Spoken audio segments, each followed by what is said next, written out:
Well, hello. Happy Tuesday, everybody. I had to think for a second. Get out of the garbage. Y'all, I slept with a ponytail holder in my hair last night after I washed it. And look at this monstrosity. I just give up.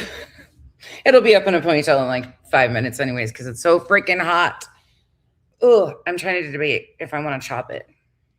Like blunt bob cut. That's what I'm thinking, but I don't know yet. Anywho, random ramblings by Becky. Are y'all ready to talk some BS and check in on our tragic evangelist, Ted? Ted gave a sermon dedicated to us today. Ted is desperate. Do you 9mm? I'm thinking about it. I'm really thinking about it. No, you say no. Every time I cut it, I regret it. I just haven't had anything done. Like, I haven't had my hair colored in years. It's like going on 10 years that I haven't colored or done anything with my hair. I have a shirt on. I have a tank top on. What are you talking about? What are you talking about, Wolfie? I have clothes on. Do I have to wear sleeves? Do I need to cover my broad shoulders because they intimidate the little men out here? You see your Hank over there? Where is he? Oh, he's right here. He's monitoring cats. Chasing cats.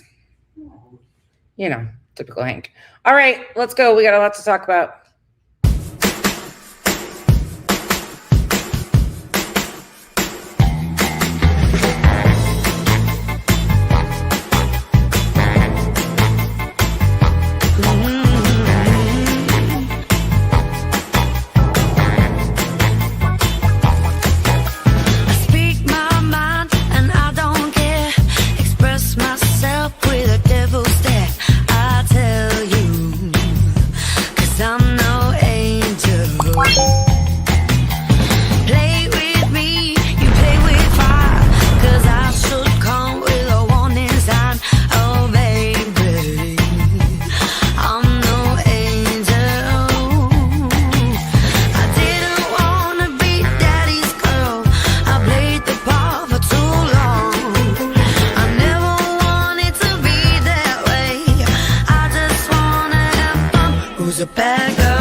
To my mods, first and foremost, heads up.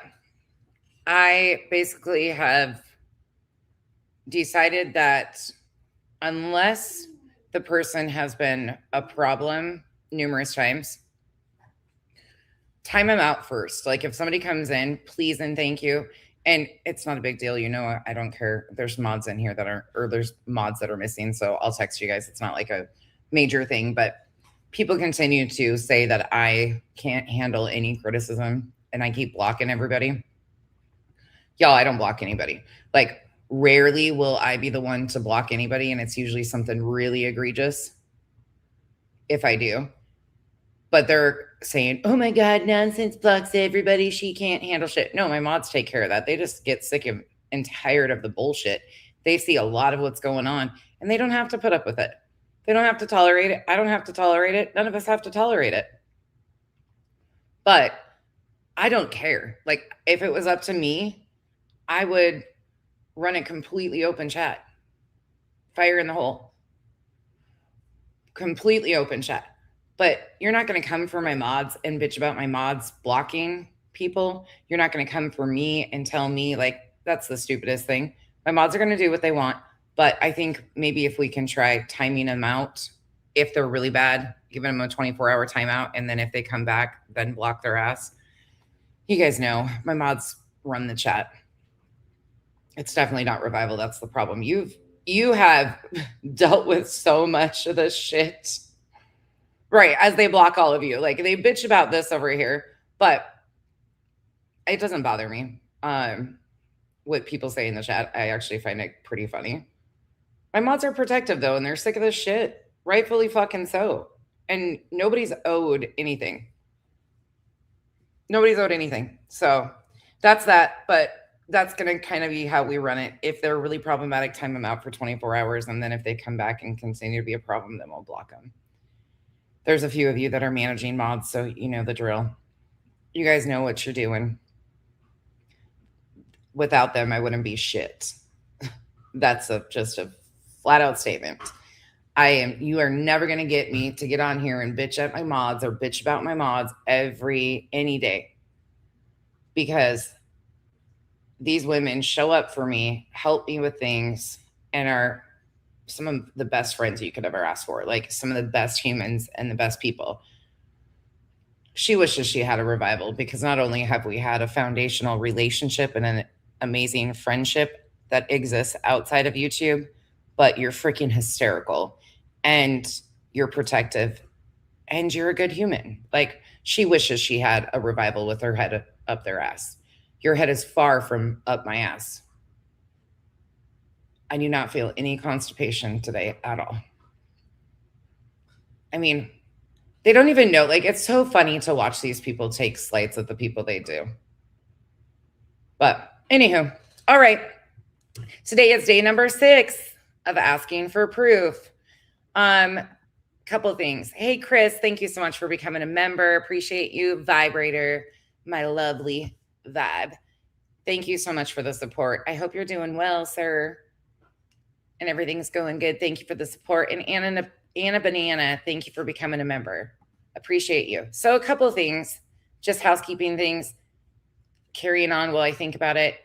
Hello, everybody in the chat. Sorry, I'm not going to go through and name everybody today. I see you guys all. Thank you for coming in. We'll get into everything in a minute. Last night, there was some pretty major disrespect in my chat to me.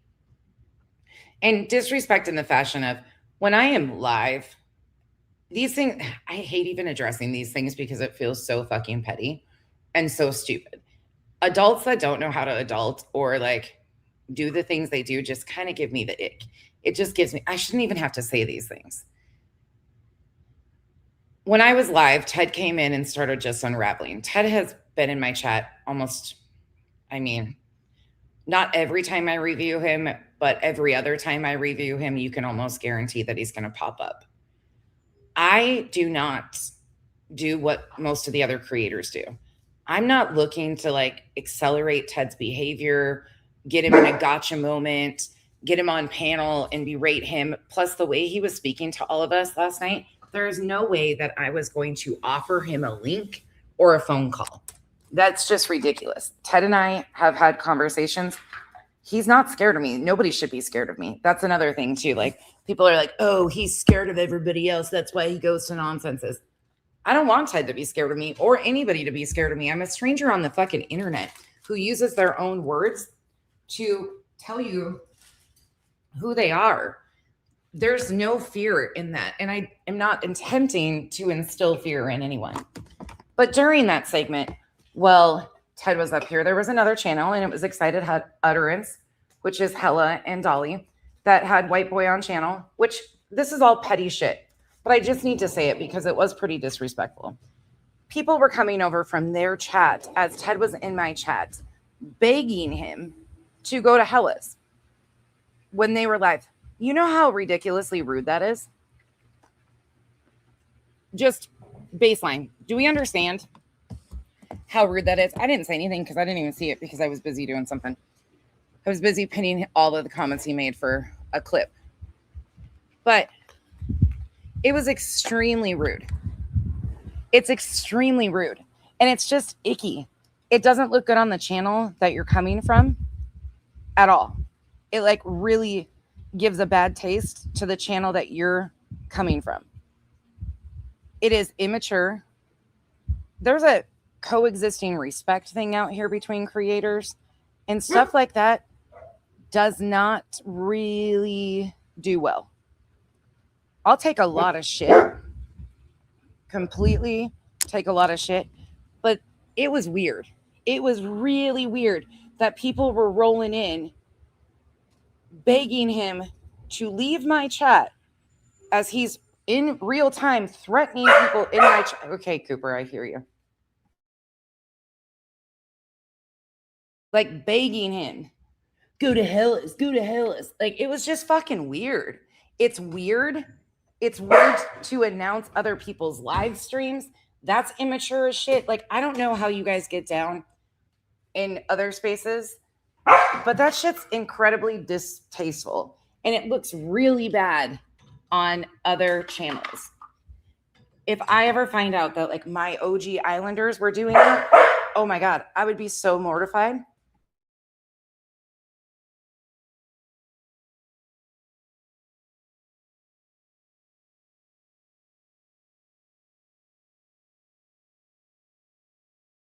Hold on.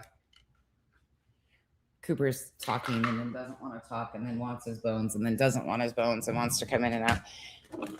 And I don't mind like the whole like there's no competition thing. It was just really weird. It was really rude. And it was really, I looked back because somebody mentioned it to me and said, you know, how do we go forward and handle that? And I was like, oh, hold on. Because I wasn't paying attention at all.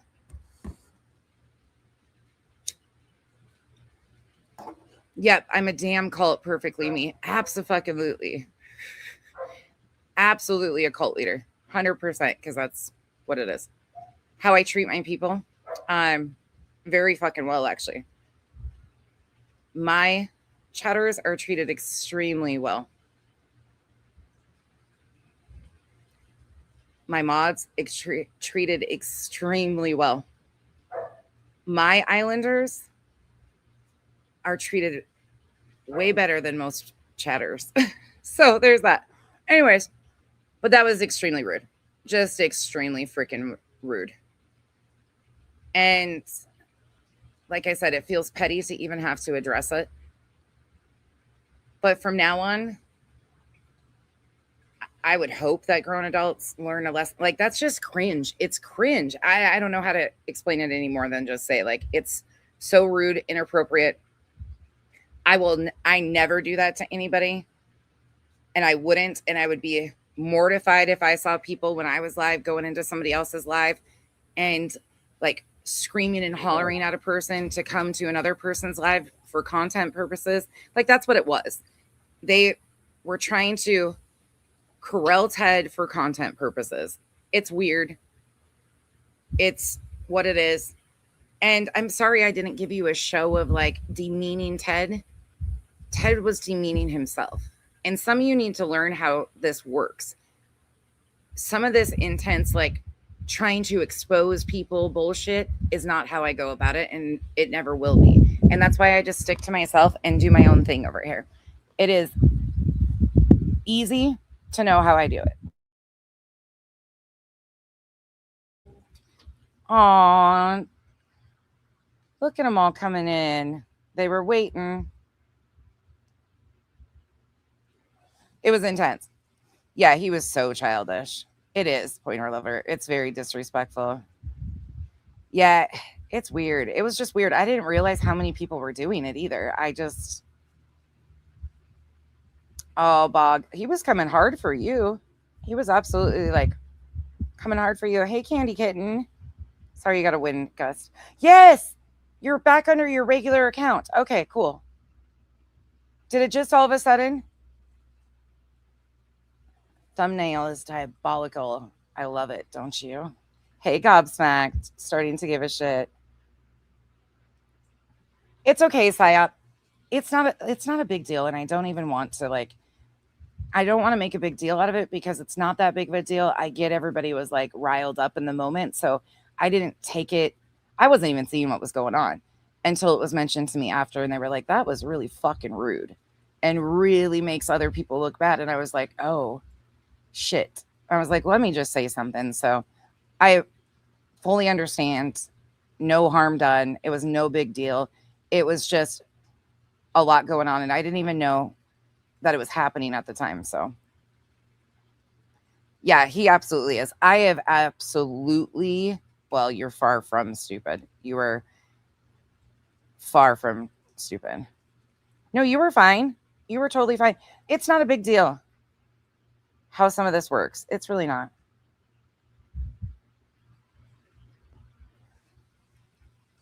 No shit. Really? On a free fucking app too, Bad Kitty. Thanks for engaging. Make sure you hit the thumbs up or the thumbs down. Thank you for the engagement and the boost in the algorithm. I appreciate you doing the Lord's work for me. Hello, everybody. Oh my gosh, it was wild. He came in hot. He invited to take us to a K house and then a shooting range for moving targets. Crazy, crazy. I can see you, Bad Kitty. Just don't really give a shit to see you. Can you see me? Hey, friend. Hey, friend. Can you see me? Do we need to go back in Discord? Are we both getting under our skin? Hey, Bad Kitty. Can you see me? Can you see me? Hey, are we doing a good job? Are we going to get ass pats? You think we'll get a biscuit? Did we act bad enough? You guys are so fucking weird. Thanks for boosting the algorithm. Lick the thumbs up. There you go. Anyways, okay, moving on. We're on day 6 of asking for proof and receipts. Hartley did make an apology video. I appreciate the effort. I do appreciate the effort of her making the apology video. It's a start. However, that one apology is in particular to that one extremely, I mean, the damage is done. Her video was used to set the stage after his video. And although I appreciate the effort of the apology, I'm not really feeling like it's the time and the place for me to sunshine and rainbows. And that's just, if I'm being honest, how I feel. It is what it is. She has continued to do this to me. This isn't the first time. Which is what clip channels do. And it was very impersonal. It was very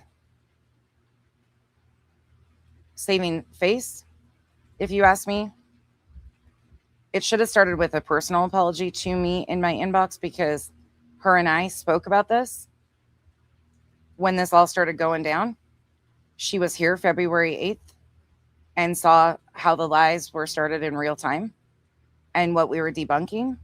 She had every opportunity to ask me questions up until this point, and she opted not to. So although, like I said, I appreciate the effort, I'm just not in the space right now that I'm going to really give it any attention. There's still a need for proof, and her video really concocted a huge moving shit show. So that's where it is, and that's what it was. I didn't say she was trying to be my friend. That's weird out here. Just because we coexist, like, her and I will never be friends. She's in another country. Not to be like disrespectful that you can't be friends with other people in another country. It's just not that deep, Bad Kitty. It is. She has a responsibility as a long-standing channel. She knows better. She knew exactly what she was doing, and she said as such. So hopefully it's a start, but we'll deal with that down the road, because this has been numerous times where this has happened. And she's deleted entire posts when addressed getting stuff wrong. So I feel like it's a little window dressing at the moment. And I'm sure you understand why I feel that way. Hey, Wabi Sabi. That was definitely to make her feel better, not me. So that is what it is too. Okay. Speaking of proof needed, I want to once again give you kind of a weird situation that I found to be interesting before all this kicked off. Okay, this one will be it. We got a couple of them, then we're going to get into Ted. This won't be a long situation, but I will continue to ask for proof. So QueenBee is missing the point per usual. I don't know if it's intentional of hers or just can't follow shit. She has struggled for a long time with that. But I specifically told I specifically stated very clearly what was being asked for. And I flat out said that I was not the one requesting receipts. I was passing a message along from many people who have now came forward and explained their stories to me, their situations to me about what they were promised privately. I've seen proof of this. I've seen proof of people that she privately and publicly promised receipts for large amounts of money. They counted on those receipts.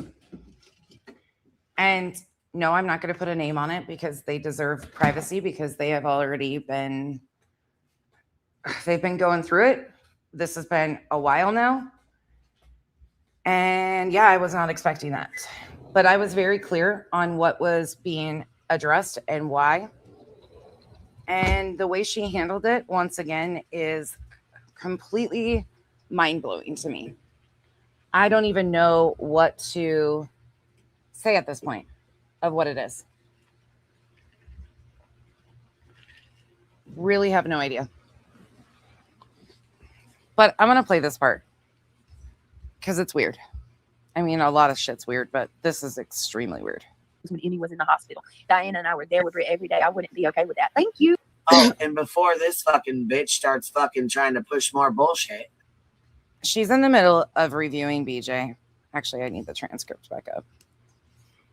She does this. Like, she's in the midst of this, 2 hours and 45 minutes in, and all of a sudden, she does this. That. Thank you. Oh, and before this fucking bitch starts fucking trying to push more bullshit, when I said, Bad Kitty, thanks for the insight, but they have. These are situations that maybe if you don't know the entire backstory on it, maybe don't just assume. You know what assuming does? It makes an ass out of you. They have addressed it privately over and over again and have been treated like absolute fucking shit. And we're talking large amounts of money. Direct promises to show them receipts because they were counting on that. And it's a very problematic situation. That's all that I had talked about, basically. She said something about show your receipts. I said, you can tell Toasty to show hers first because she says I was supposed to give all my receipts to Toasty. Why, once again, is burnt toast being brought up? Yeah, Bad Kitty, there's quite a few people that have been going directly to the sources over and over again and being ridiculed and mocked. And that's that. Yeah, sure did. But why is she deflecting to Burnt Toast? Burnt Toast has absolutely nothing to do with what I asked. And she said something about show your receipts. I said, you can tell Toasty to show hers first because she says I was supposed to give all my receipts to Toasty. I said I did give her fucking receipts, not for the fucking lawyer bill for the shit that was going on. So that's what? This is so fucking weird. Listen to this one more time and tell me what you guys think about this because I'm so confused at what she's doing. I said, she said something about show your receipts. I said, you can tell Toasty to show hers first because she says... Bad Kitty, I already answered you. And if you went back and watched the live, it's already addressed. I was supposed to give all my receipts to Toasty. I said I did give her fucking receipts, not for the fucking lawyer bill for the shit that was going on. So that's what the fuck I meant. You can ask her. She's not going to fucking lie about it. She has my receipts. She has all the shit that I fucking sent to her. She knows I wasn't lying about having a fucking attorney. She knows. Nobody has accused her of lying about having an attorney. What the fuck is this? Nobody has ever accused her of lying about having an attorney. And I'm super confused because what she's saying here is Burnt Toast has her receipts about the shit going on, not for the lawyer bill. Tell me what, that's what she says. Are we all losing our minds or is she? Because what the fuck is she even talking about? I said, she said something about show your receipts. I said, you can tell Toasty to show hers first because she's. You can tell Toasty to show hers first. Why would I tell Burnt Toast to show anything? She's not a factor in a single fucking thing that I have brought up. The only reason why Burnt Toast got brought up in this is because Cheesy Weezy went up on QueenBee's panel, took a shot at me over whether I support or don't support Burnt Toast. It was the stupidest shit I've ever heard. And then Queen started fucking throwing shots at Burnt Toast and saying all sorts of weird shit, but she's not a factor in any of the situation going on. You promised people directly, Queen, for receipts of what they donated. You promised them privately and publicly that you were going to be showing receipts of the lawyer funds. That's what you were requested to do and promised these people you would do. What are you even talking about here? And trying to deflect it to Burnt Toast again. This doesn't even fucking make a bit of sense. I said, she said something about show your receipts. I said, you can tell Toasty to show hers first because she says I was supposed to give all my receipts to Toasty. I said I did give her fucking receipts. I said I did give her receipts. What? Not for the fucking lawyer bill. Not for the lawyer bill. For the shit that was going on. So that's shit that was going on. We're talking about, and you have been requested by people privately, and you know this. You probably even know who I'm talking about because it's very specific. Very fucking specific. You promised people, numerous people, that you would provide them receipts. That's what the fuck I meant. You can ask her. She's not going to fucking lie about it. She has my receipts. She has receipts of fucking what? Has all the shit that I fucking sent to her. She knows I wasn't lying about having a fucking attorney. She knows I wasn't lying about the shit that was going on. She knows I wasn't lying about having an attorney. That's not in question. That's not question that you had an attorney. That's what she promised people, Layla, was not the itemized billing, but the total. Yeah. Yeah, she promised transparency, publicly and privately. Privately, way more in depth about what she would provide these people for large donations. We're talking large amounts of money. She promised these people privately and publicly that she would be transparent with the lawyer or the legal funds. Why are you again trying to deflect anything to she doesn't have Burnt Toast isn't who these people were speaking to. Burnt Toast didn't promise them anything. You did. And why are you trying to mix all of this up? None of us think you're lying about having an attorney. We know you did. This just seems like you're muddying the water intentionally to try and skirt by some other bullshit. It's fucking weird. And why do you keep taking shots at Burnt Toast? She knows I wasn't lying about the fucking paperwork and all the shit we had to do. Okay, again, that hasn't been questioned. I don't either, Layla. I don't understand it, and nobody else does either, because she promised these people independently, one-on-one, that she would show them. But this doesn't make sense. What the fuck? Don't fucking act stupid. It ain't gonna work out for you. Who? What the fuck is she even doing? Yeah, I'm not telling you guys who she promised. I'm not. That person deserves privacy and has already been treated like shit, and that's just that. Some things are not going to come public, and that's just the way it's going to go. She stated repeatedly on live streams in the past that she was going to provide the receipts. But how she's bringing this up and sliding it back to burnt toast is beyond me. Yeah, you're not going to demand things from me anymore. Sorry, bad kitty. I'm in the business of, nope, no longer. I will show what I want when I want to. But these people in the deflection and the constant nonstop deflection to new fucking bullshit is old.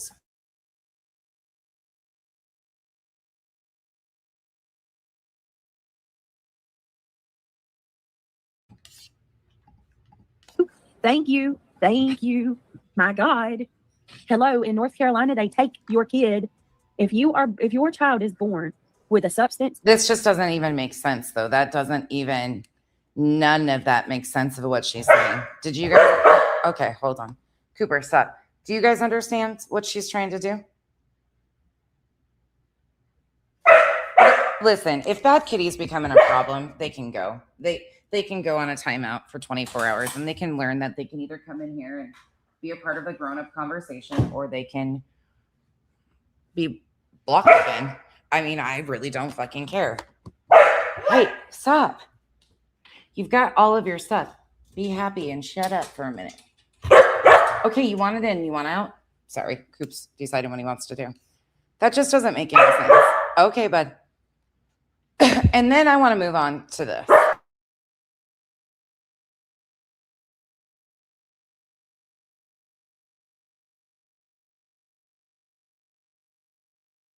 He's freaking talking away over there. Oh my God, stop talking.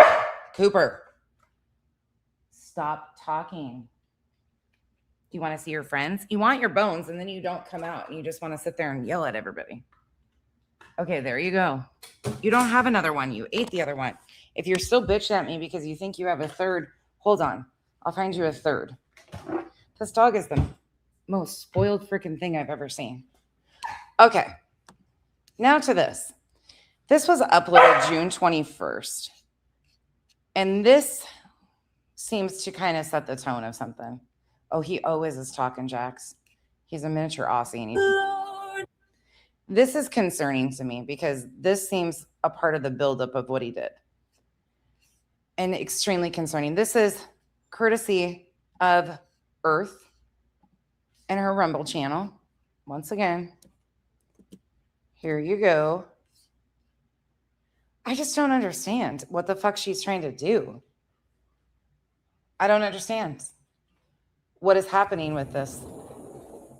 Oh, my Lanta. It doesn't make any sense of what she's doing with the deflection back to burnt toast. But Queen, you put my name on a death certificate demand. You proudly stated numerous times, and that's just a fact, Jack. So, day 6 of you not having proof, and the silence is deafening. Oh, by the way, yeah, new nickname for the guy on the screen. His name is ViagraVinny. Erectile dysfunction is insulting. He did talk about blue pills and everybody needing them at a certain age. So from now on, his nickname is ViagraVinny. I took it upon myself, and the other one's the Bloated Buzz. So if you hear me talking about ViagraVinny, this is the man I'm talking about. Okay. This is a little concerning and weird. This, like I said, it was uploaded on June 21st.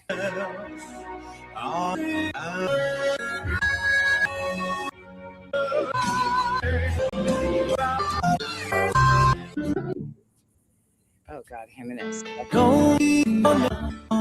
worship. The last today. Ugh. And read something to y'all that I wrote late last night. Oh, I know who it is, Earth. I know exactly who it is. I was just waiting for her to come back in and switch it up again. I knew exactly who it was when I unblocked her today because I blocked her and made her burn a few alts the other day. I know what I know. I don't give a shit.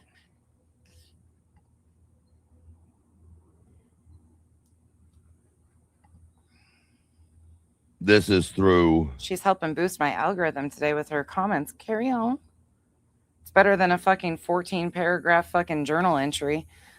Today, on this day, Tuesday, July 28th, nonsense hurt my feelings because she said fucking 2 words on the internet and I fucking melted.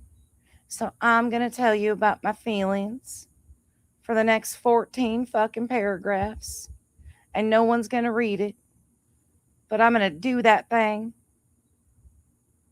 Embarrassing. Seek a therapist. That hour dissertation would be a good therapy session. Carry on. This seems like a practice session. Kathy Ford, do you remember this? Do you remember when you timestamped this? Yes. Both East Coast Diane. So basically both things. So they know how much money they sent her, of course. But she promised them the total bill because, yeah, she promised them the total, that she would provide them with the total billing for what they needed for. And that has never happened. She knows exactly what she's been asked and what she's promised people for, East Coast Diane. We don't really need to even know. She's private. She's privately and publicly promised these things directly to these people. She knows exactly what it is she's being requested to do.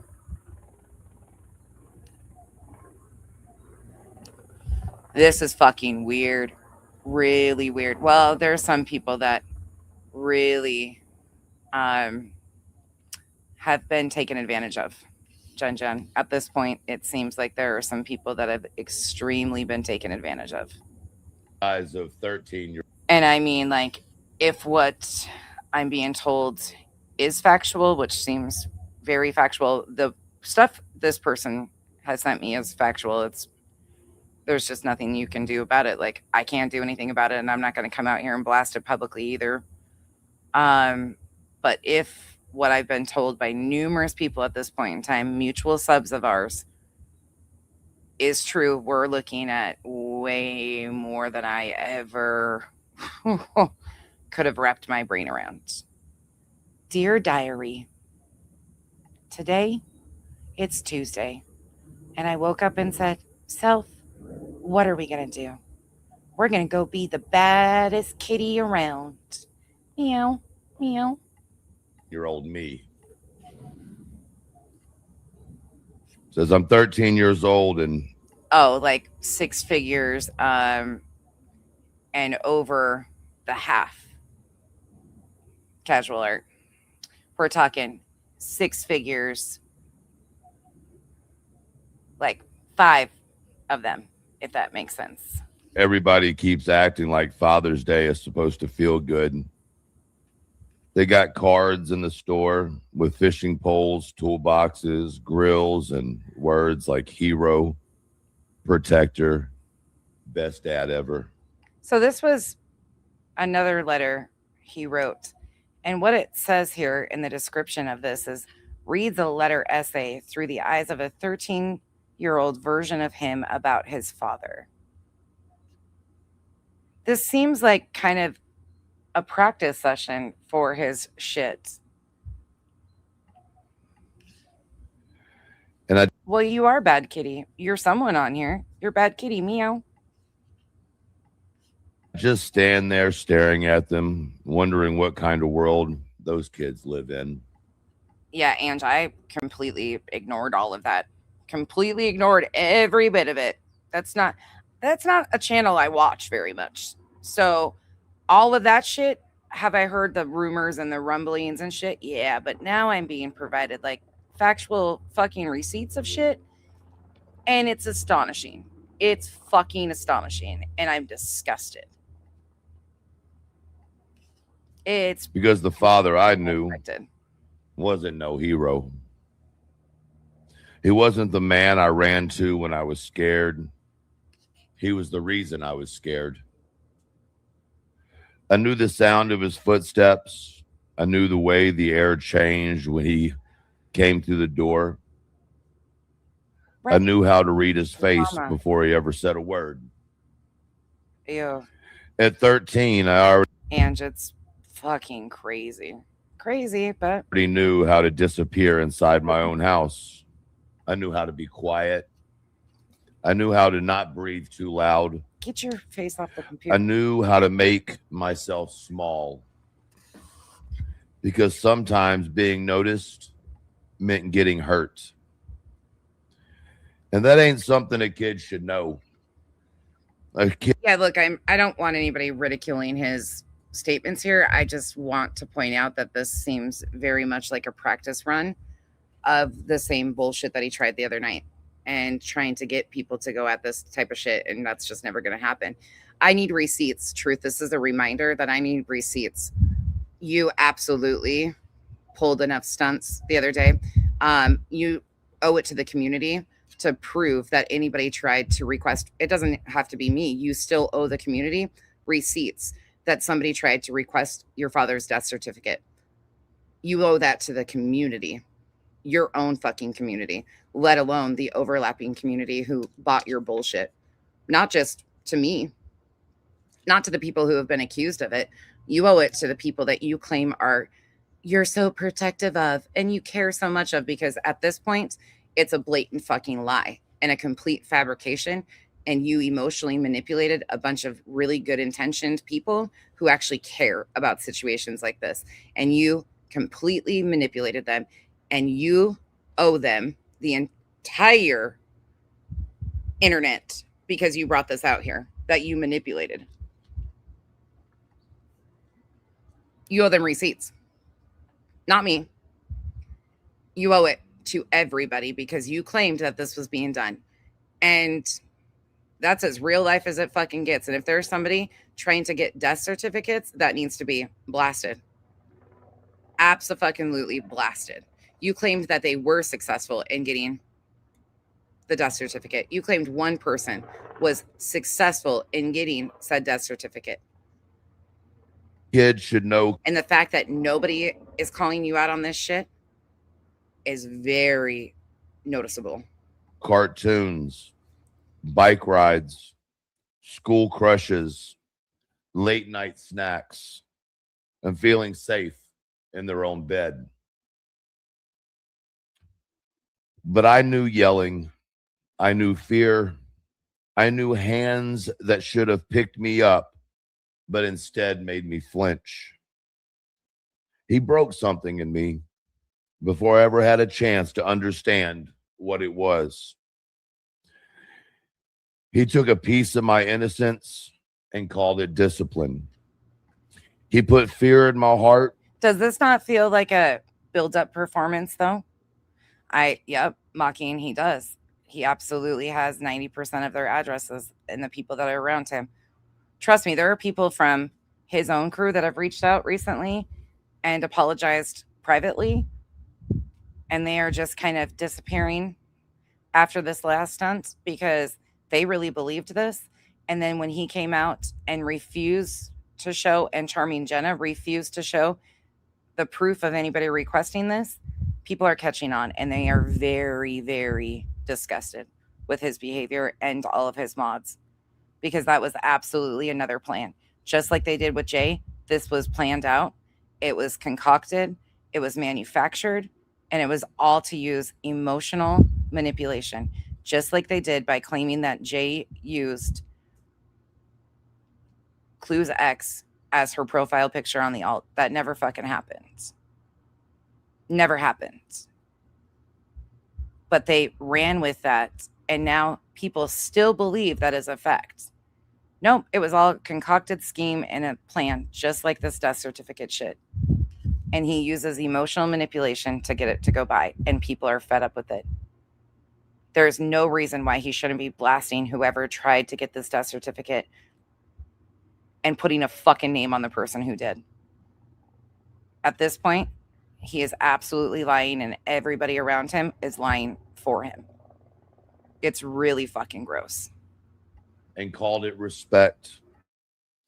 He made me feel like love was something. Yes, Lacey, you're unblocked for now. We'll see how that goes. You had to survive. And on Father's Day, the whole world told me. And yes, I agree. Everybody else always has said that Charming Jenna is his wife, if he has one. I don't think he's married. That's my own personal take. I don't know. I have no concern or care if he is or isn't. But if he does have a wife, that has to be. There is no man this insecure or woman that is that insecure that's going to run this man like that. Me. I was supposed to celebrate him. Nope, she's not. Oh, interesting. I trust Gatsby on that. But how do you celebrate the person who made you afraid to be a child? How do you write Happy Father's Day to someone who made happiness feel like a place you weren't allowed to live? I don't hate Father's Day because I hated fathers. You're welcome, Lacey. I hated Father's Day because I wanted one. I wanted a dad. Not just the man whose blood was in me. Not just the man who helped bring me here. Not just the man people said I was supposed to honor. So he had been trying and writing these things. I didn't know any of this. I don't watch this guy at all. And this seems very performative. It seems like May, June, and July were performance runs. Yeah, I don't fucking know, you guys. I don't know what he's talking about, to be honest, like, or who the fuck it is that he's talking about. But what I do know is these performances and these written scripts and stuff have been something that he's been doing. Because of biology, I wanted a dad. Someone who showed up. Somebody who protected me. Somebody who could correct me without destroying me. Somebody who didn't need me scared just to feel like a man. No, that's not Lacey Ann. Because giving sperm don't make you a father. That just means you help start a life. But being a dad, no, that takes being a man first. A real man. And sometimes that real dad ain't the one who made you. Sometimes it's a stepdad who walks into a broken story and chooses to stay. The man who looks at a child he didn't create and says, I got you anyway. This is weird. The man who doesn't. I mean, listen, I'm sorry about your issues as a child or whatever you've got going on. I'm not responsible for those. What I want you to know is you fucked with a lot of people the other day. Day 6, you deserve all of the fucking pressure to release the fucking names of the people that you claim got your dad's death certificate. And do we even know which father he's talking about? Because it sounds like he's got a biological father and adopted father. So how do we even know who they requested? Is one of them alive? I have no fucking clue. This is another piece of this that clicked to me the other day. Wait a second. If he's claiming he's adopted, did somebody try to get the biologic father's death certificate? How do we even fucking know what he's talking about? And how does he know? So you mean to tell me that they just called some random vital statistics office in Tennessee and they just got the one that you had former colleagues at, and then they contacted you? Like, what the fuck is going on here? There's so many fucking blatant lies, and it's wild. And the fact that people are not catching on to who helps him push this shit and run this through, it's the same fucking crew over and over again. They went in and controlled that fucking, like I said, I've never seen Queen so anxious to get on a live stream. She didn't even run it for 25 fucking minutes for a little intro like normal. She didn't even make it 16. She was like, let's go. Let's put fucking Nonsense's name on this shit. What a dumbass. Bitch, you owe a lot of people receipts of a lot of shit. B. Tim, where's the receipts? of me looking into deceased people. Use not my kid as a reason to back up. The man who Forgotten Whispers. You sure as fuck didn't even remotely attempt to provide receipts for the docs that didn't happen. Just backtracked even further and now are allowing people to talk about the dumbest fucking shit like a fundraiser of mine to Nickmick. By the way, not sweets. Do you realize anything that goes to Nickmick through YouTube goes directly to Nickmick? Dumb fuck. I've never done a fundraiser for Nickmick outside of YouTube. It goes directly to YouTube and directly to the organization. You dumb fuck. Not sweets.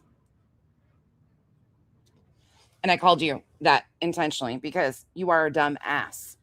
Even thinking you can ask questions like that. Money that goes to YouTube for organizations like that goes directly to YouTube. And not today or something your name is. I've already provided receipts for what happened. Queen didn't give me shit. She was the one who sent it over. That was it. That wasn't even her money. So again, all of that was handled in 2023 with my crew. We're not going to deflect now and wispies and jillies about a fundraiser from 2023 that was handled. Proof was actually shown. And that's that. Yeah. Not Sweets. The account's name's Not Sweets. Claiming that she donated hundreds of dollars to a Nickmick fundraiser that I had and is talking shit. And I'm like, yeah, that money goes right to fucking YouTube and right to the organization. But some of these people are just looking fucking foolish as fuck. And then other people are over there really disappointing in some of the names that are over there trying to rewrite shit now because their buddies are in hot water. But let him be. Dad's up when it ain't even his job. There's power in that. There's power in an adoptive father who teaches a scared kid that not every man's voice means danger. There's power in the man who's the uncle, the brother, the best friend, who sits beside you instead of standing over you. There's power in the man who helps fix damage he didn't cause. The man who shows you that love can have strong hands without leaving bruises. The man who proves that fatherhood ain't blood. It's choice. It's patience. It's protection. Is showing up when walking away would be so much easier. So I'm 13 and maybe I don't understand all of it yet. All I know is, to me, Father's Day. Lala Lauren Wispy genuinely asked that. If I donated to Granny's funds, ugh, she should probably stay in her fucking lane and stop asking stupid questions. Yes, I absolutely did. And no, I'm not going to disclose how much because I'm not requesting a refund. I stand on supporting her, defending herself in court. However, there has now become a lot of questions around that by other people. And that's where that's at. But Wispy should probably stop asking stupid fucking questions and maybe pay attention. Oof. Hurts.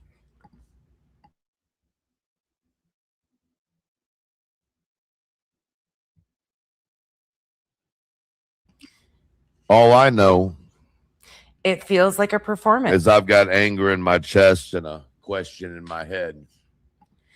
Look, if I'm to do a video and clap back at some of these people, Lauren, if I'm to do a video and clap back at Wispy, she'll cry for fucking months. Because this isn't the first time she's done shit like this, Lauren. She's done shit like this numerous times because she jumps on the fucking bullshit wagon and just spews shit. And that Jilly bitch is a fucking problem for Wispy. But if they want to continue, no, I never said that. That's not what I said. Don't put words in my mouth that are not true. But if I'm to clap back at Wispy, it's going to come with fucking receipts of all the fucking stupid ass claims that she has made and the lies that she has told. And that was probably not what she wants. So I'll let her go over there and puff her chest and act like she's big, bad, and accepted in the crew.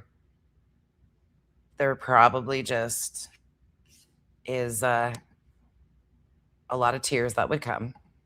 So I'll just let her be. Why wasn't I enough to love right? Why did I have to be so scared? Hey, why did the man who gave me life make me feel like I had to fight just to keep my fucking soul? But one day that 13-year-old boy is going to grow up and he's going to understand he was never the problem. Y'all, they're just trying to get under your skin. Remember what they're doing. There's never been a day that I've said that I didn't donate to her fundraiser. That's just not something. Right, Mocking. I got to make sure I got 3 big dudes. Big dudes. Okay, do that. 96 OG, please. Do that and come running back. Timestamp and video.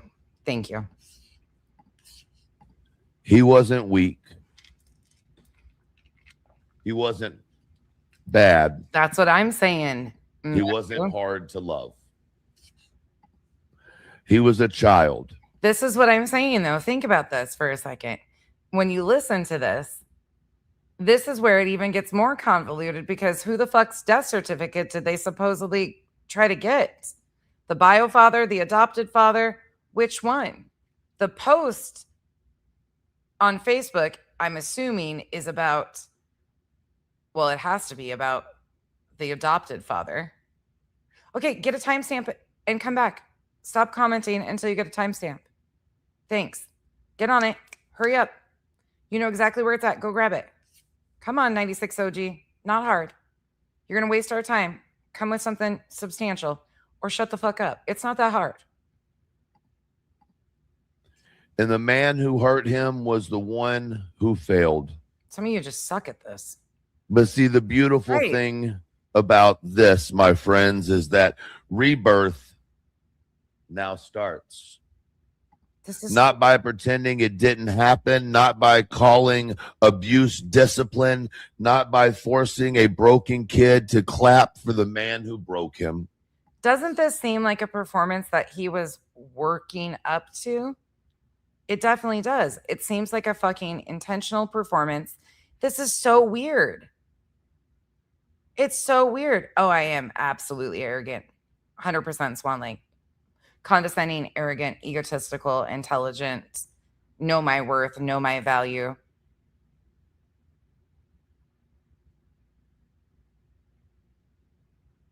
Anything else? Oh, it's okay. I understood your typo. I am all of those things. Absolutely. Mm-hmm. Yep. Arrogant is definitely cocky, conceited. Sure am. Yep. Every bit of it. And next. Rebirth starts when that kid finally says, you may have broken my innocence, but you didn't get to own my future. That's what I would like to fucking know. I would like to know, Snark Circus, why he did all this and built all of this up. It's like he was doing this. Tell me what you feel. But it's like he was doing this to bait people to talk about this and say something negative about this so he could cry victim. I know, Amber, I'm living it too. Oh, absolutely agree, Lacey. He is absolutely a wannabe evangelist. Ted's better at it than this fucking dude. Isn't that a scary thought when you think of Ted being better at that? Not that Trish. Are you in here? Are you listening today? Not that Trish made a comment and she's like, I'm excited for this guy. You know how to pick cows. Okay, listen. I have a tendency of picking the ones that sound like the televangelist, okay? It is a thing. I don't know why, but I always find the televangelist sounding assholes. It starts when he learns that a real dad doesn't have to share your blood to help save your life. I agree. It starts when he understands that Father's Day ain't about honoring the man who made you afraid. That's another question I have. Where's the fucking proof? And that's a huge one that should be absolutely known right here. Who called him a predator for the last year and a half? Because if you realize what he is attempting to do here, which we are going to clip, and I will be going back into it at some point in time, not yet, but he is trying to imply that somebody has called him. In fact, he put my name on it again, in his slick little bullshit. But he is trying to, once again, say that somebody has called him a predator. Haha, watching y'all divert away from the lie about being a predator. Who the fuck called you a predator? There isn't one person that I know that's called him a predator. But again, he's emotionally manipulating, just like he claimed that I said he sexually assaulted someone. That never happened. He was distinctly set away from it. And then when they couldn't get that to go by, then it was, I implied it. Nope, that never happened either. But who ever called him a predator?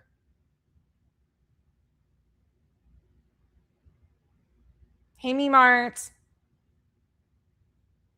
Where did that fucking happen? Yeah, but that's Craig. I have nothing to do with BJ and Craig and never will. Layla, never will I ever have anything to do with them. That's another one of the craziest situations. That's just never going to happen. I have nothing to do with BJ and Craig. Absolutely nothing. No conversations, no nothing. It's going to get weirder. Just a minute. It's about honoring the men who made you feel safe. Right.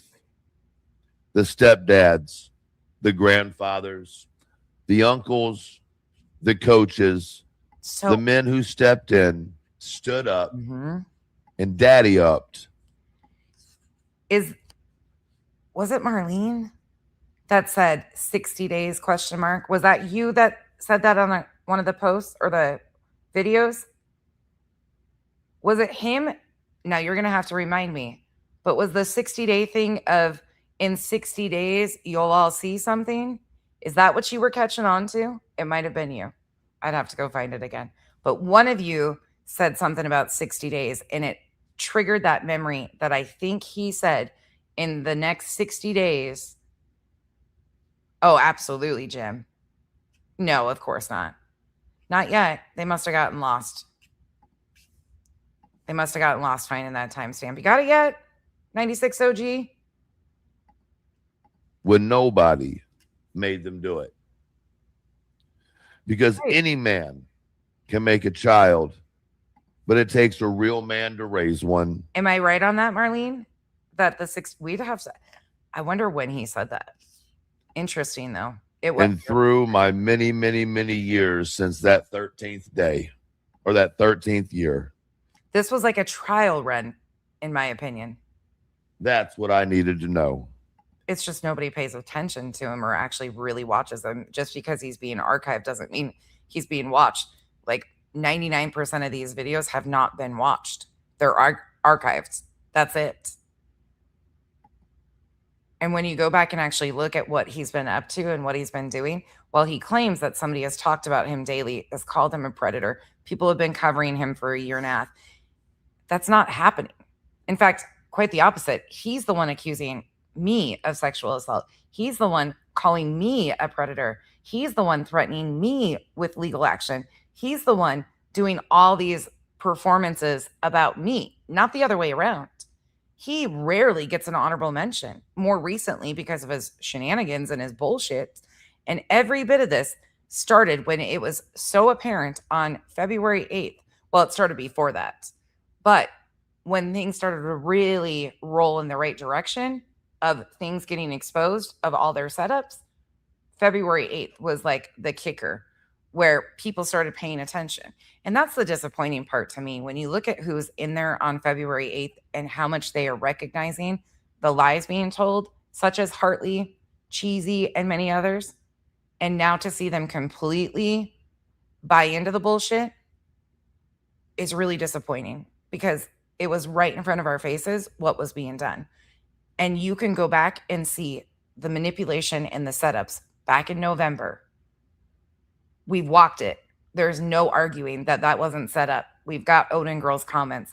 We know that they set that all up using emotional manipulation and Clues X, who is a predator. They led with that in their script, just like what he did with the clip that he posted the other day on his channel right here. He put this up and kept it private. May 24th. He hid this only short on his channel. He put that up the very day he was going to claim that somebody reached out to get his dad's death certificate. All of this is emotional manipulation, and every bit of it's a concocted lie and a scheme. Can you imagine what they are actually doing to parents of a missing child that they have baited and tried to do all the things with? Can you fucking imagine the games that they've actually played and what they have released publicly that isn't even, or dangled out here in their riddles? Him and Crabtree used to do it all the fucking time. It's actually really, really concerning when you think about it. Blood may explain where I came from, and blood might be left as a reference to the pain. Never assume your electric bill is accurate. If there's an Well, fuck. Thank you, Zorro. EV charger anywhere on your street, your smart meter can't tell the difference between That You fired the orange Cheeto? Oh, shit. Zorro is now our hero. He fired the orange man. Did you fire him because Julie took all of his tanning lotion and he can't show up looking pale? Zorro, just questioning. Does he have to be removed from office because Skolnick over there bought out all the stock in the Orange Daddy tanning lotion and he can't show up looking as pasty and pale as he really is? Just wondering, Zorro, but thank you for doing a good job. I may have gone through. But love decides who deserves to be called dad. Sometimes the only thing we can do is break a generational curse. I haven't even opened mine yet for this month. I don't want to. It's so fucking bad in the summer. That wasn't asked for by me. Yep, he was. Or you. Yep. Sometime. It's crazy, though, how many of them, I just unblocked some of these accounts. Just unblocked them, and here they are. Like, they're, hey, thanks for coming out and chatting with us. Yeah, clippity clop. 96 OG, you get lost? You okay out there? 96 OG.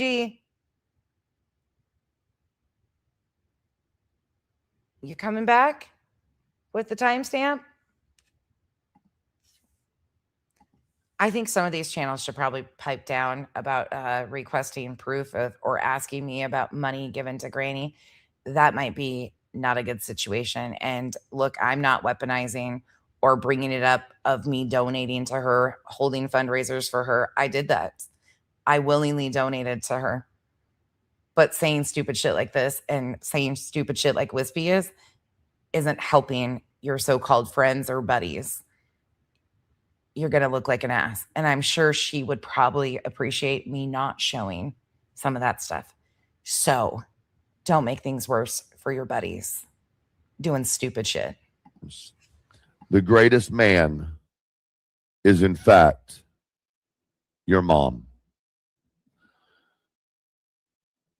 Watch it. Watch this, though. Dramatic music.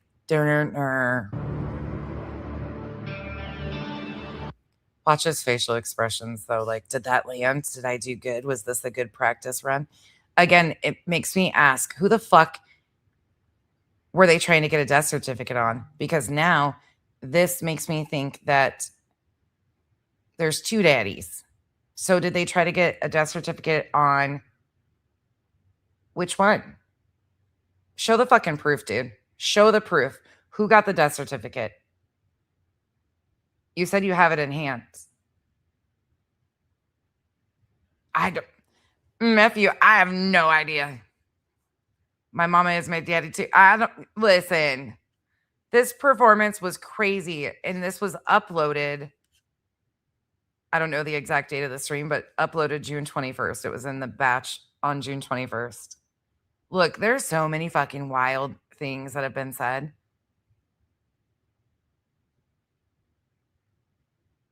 Right, of course, but I donated to all of them. I'm not asking for receipts.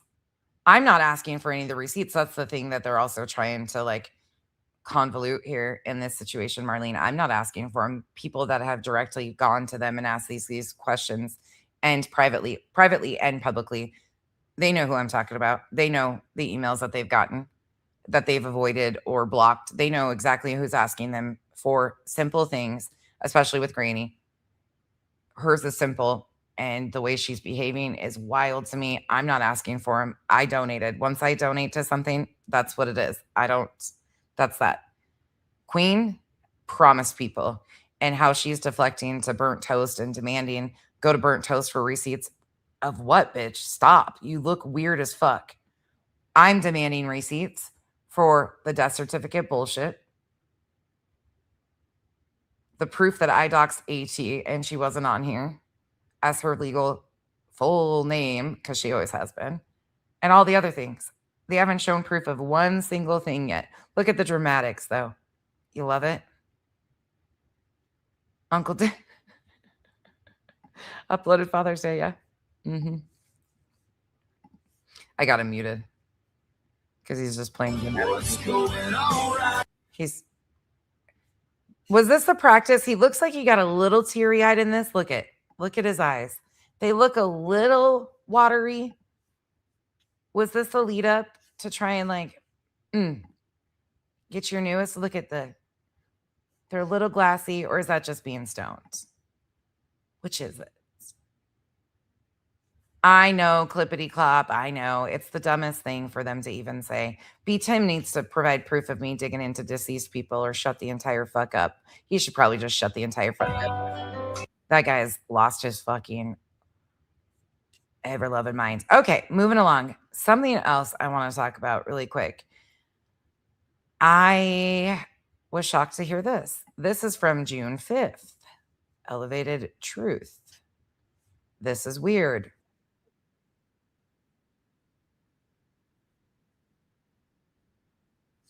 And you know what's crazy? You know who is so similar in our little crossovers that we've been noticing? ElevatedTruth and Alex from Criminal Network are so fucking similar. Like, wildly similar. It's a little weird. Okay, June 5th.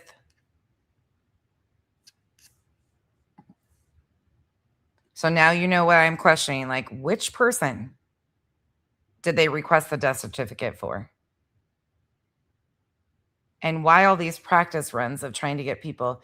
The only person, this just goes once again to show that the only person bringing his family into this internet bullshit drama was him. It's like he's been baiting people to talk about it. Business idea of the week. Mocking. It's because it didn't happen, Leo. It didn't happen.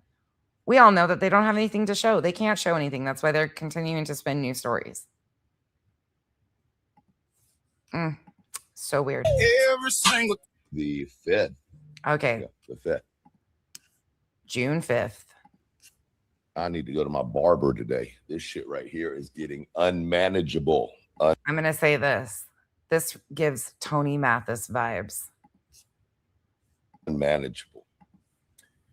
Listen.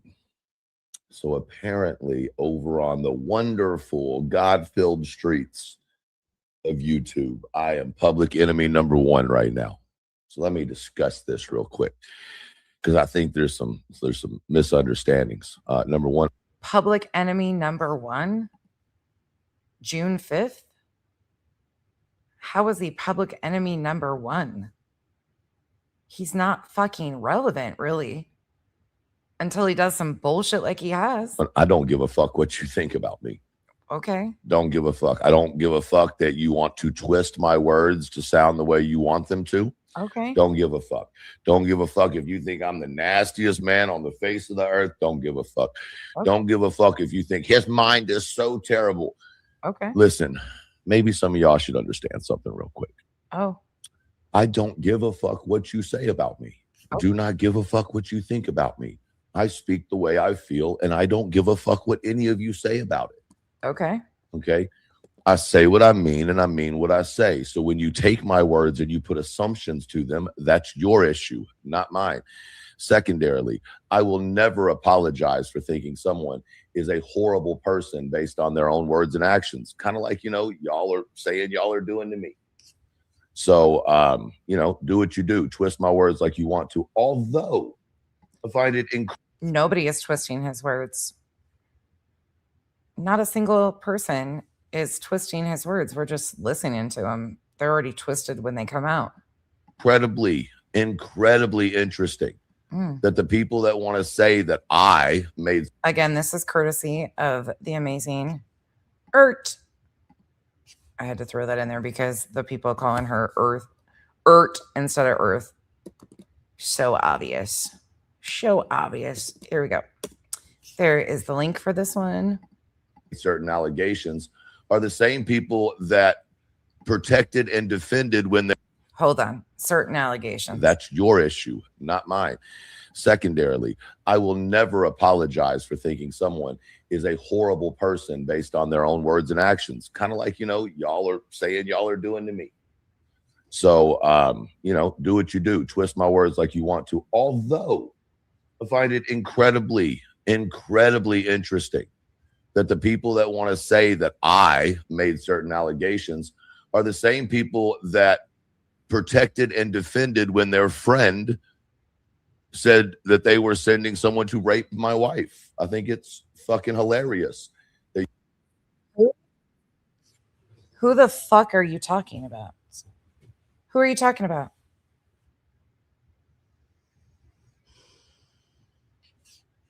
Who defended? Again, the riddle master. He's talking about Joneson.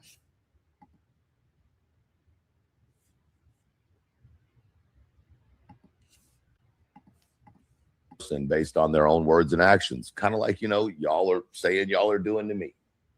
So, do what you do. Twist my words like you want to. Although I find it incredibly interesting that the people that want to say that I made certain allegations are the same people that protected and defended when their friend said that they were sending someone to rape my wife. I think it's fucking hilarious. I don't think that was ever said, actually. I think what was said was that a buffalo hunter was going to be sent to his house.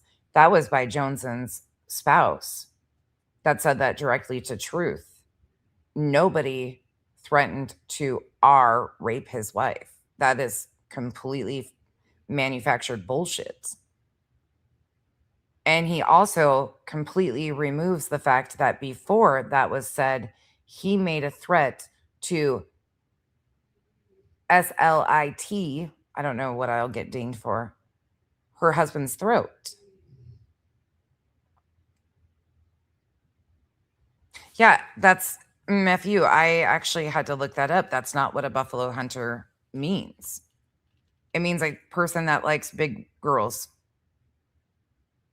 I don't agree with any of it. And I've stood on that. Like, I thought that was disgusting on both sides of it. But it does not mean and never meant, in my opinion, that Joneson's spouse was sending somebody to rape his wife. this is all so convoluted and disgusting, but it leads to a bigger picture, I think, is what is the concerning part. That you want to act like some moral police. Furthermore, you want to take up for a man that has called every dude a fucking pedophile. Where was your outrage then, bitch? Thanks, Kevin, for once again joining us to give us your weekly reminder that you think that this is all middle school drama. Will you sit with us and come in here and remind us every day? I'm glad you're entertained with our middle school drama. Click that thumbs up or the thumbs up or thumbs down button while you're entertained with the middle school drama, because for somebody that hates it so bad, you keep coming back to remind us of what it is. We don't need a reminder. We know exactly what the fuck we're dealing with. A bunch of grown-ass fucking toddlers. Thanks, Kevin. Kevin! Bitches, where was your fucking outrage then? What movie is that from? When they were coming after Clue's daughter, where was your outrage then? Where was your... And here he goes right back into shit that everybody has been outraged about. Everybody spoke out loudly about. That was all addressed. That outrage was very prevalent and all over the place. And I love how they try to rewrite this shit. But what? I'm a savior of the hose then. Get the fuck out of here with your fake fucking, you're going to save somebody, you're here for the right thing bullshit, okay? If anybody wants to fucking, live with that, think that that's the truth, think that's the way that it should be, then fucking stay over there with your fucking corny asses. I don't give a fuck. Y'all try to make me the dangerous man while fucking taking up for a dangerous man. You want to call me disgusting while taking up for a man that calls little girls hot. Okay, wait a second. I'm a savior of the hose then. Get the fuck out of here with your fake fucking, you're going to save somebody, you're here for the right thing bullshit, okay? If anybody wants to fucking, live with that, think that that's the truth, think that's the way that it should be, then fucking stay over there with your fucking corny asses. I don't give a fuck. Y'all try to make me the dangerous man while fucking taking up for a dangerous man. Who's taking up for, he's talking about Craig, but who's taking up for Craig? There are certain things that Craig hasn't done or said that he's been blamed for or accused of, like Julie trying to get an RO on him based on threats and shit like that. So is that what you are implying here? Because that's not taking up for Craig. That's just being honest about what was actually said directly to Julie by Craig. And you guys have a tendency of lying about a bunch of shit. And I think it's really interesting that you would even deflect back to that, considering you are the one who made up an entire disgusting theory about a baby and that man, knowing that what was said in the clip wasn't what you were presenting. You continued to twist it and manufacture this outrage over something that wasn't even said, but you continue to attempt to twist it. But I love how you threw in there that people are trying to say you are a dangerous man. Well, you've proven that with your dangerous allegations that are completely fabricated out of nowhere. Seems to me you want to call me disgusting while taking up for a man that calls little girls hot, that talks about his unborn child's butt. Y'all want to misquote what the man said to make it sound better. Y'all want to say that I said he R'd his baby. Where are those words at? Where did those words ever come out? They didn't. No, sure didn't. But that's the way y'all took them. Maybe. Well, Nana's not drunk. It is. It absolutely is. And that's what I find to be so interesting, is how he always has to play the victim of every situation instead of taking any accountability. This is what he has been doing. Every time he is called out for the fucking disgusting things that he does and says, it's always this gaslighting. Look over there, not over here. I didn't do that. Yeah, you did. We all fucking heard it. The clips exist. There's videos on Earth's Rumble channel that condensed just that section. Maybe that's the way you should have taken it. I didn't say that, but you took it that way. Not my problem.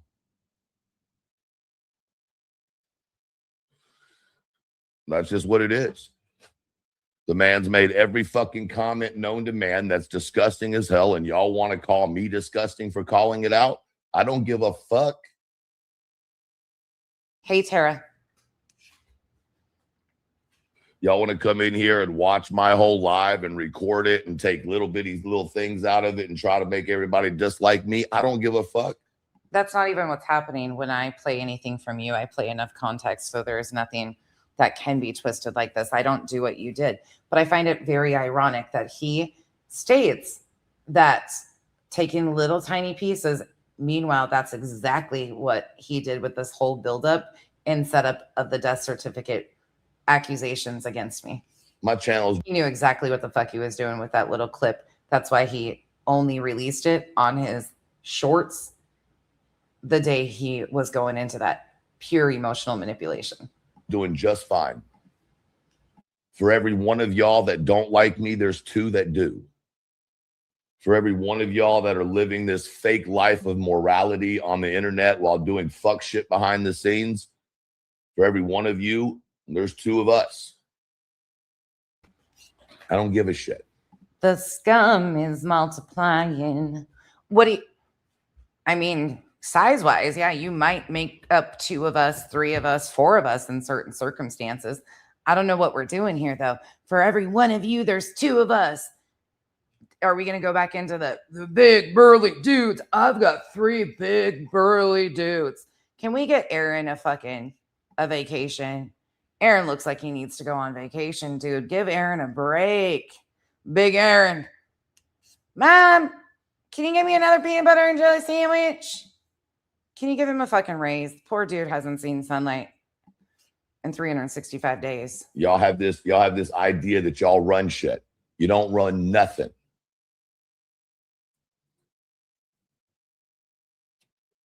You think that you can get a group of women together and put so much pressure on somebody, they'll just shut down. Fuck you.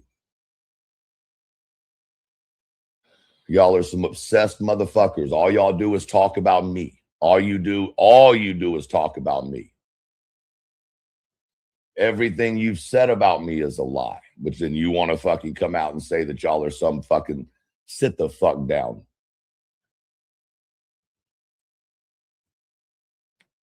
I think y'all shit's coming out real soon, though, so don't you worry about it. And at the end of the day, you know, that motherfucker has threatened to kill creators, kill subs. Hold on. Wait a minute. Back it up, Terry Lynn. You might lie as much as Terry Lynn. Is Terry Lynn your fucking wife? The delusional ramblings are about the same. Parking lot parties are about the same. She looks like she would probably be interested in a man with a Michelin tire abdomen. I mean, she wouldn't need to go to the fucking tire store when her tires get slashed. You have a spare right around your waist. It would be the perfect fucking couple if you're not.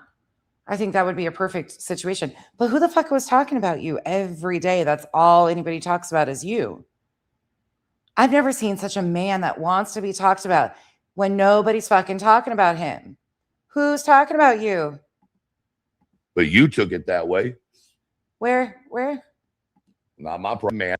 Where is it? Y'all want to come in here and watch my whole live and record it and take little bitty little things out of it and try to make everybody just like me? I don't. Actually, let me explain that to you or anybody else that doesn't know. It's super simple to screen record something, walk away. You put it on to record and you walk away. Or you just hit the little button that see that little share symbol? You get the link and then you drop it into a downloader and ta-da! You don't even have to watch the shit. And then you just archive it. That's as simple as it is. Just because you're recording and saving the shit does not mean that's what archiving is. It doesn't mean that you are even watching the shit. It's just archiving it. It's not that deep, sir. I don't give a fuck. My channel is doing just fine. For every one of y'all that don't like me, there's 2 that do. For every one of y'all that are living this fake Okay, 1 + 2 = 3. Cool. Yay, woo. life of morality. I mean, weight class, probably. Okay. On the internet while doing fuck shit. Should we go to the fucking Heart Attack Grill in Vegas so we can get free food? Are you getting a gold star because your side of the street can all qualify for free meals at the Heart Attack Grill? I mean, good on you. I prefer my fucking health over that, but go on. Shit behind the scenes. For every one of you, there's 2 of us. I don't give a shit. Y'all have this idea that y'all run shit.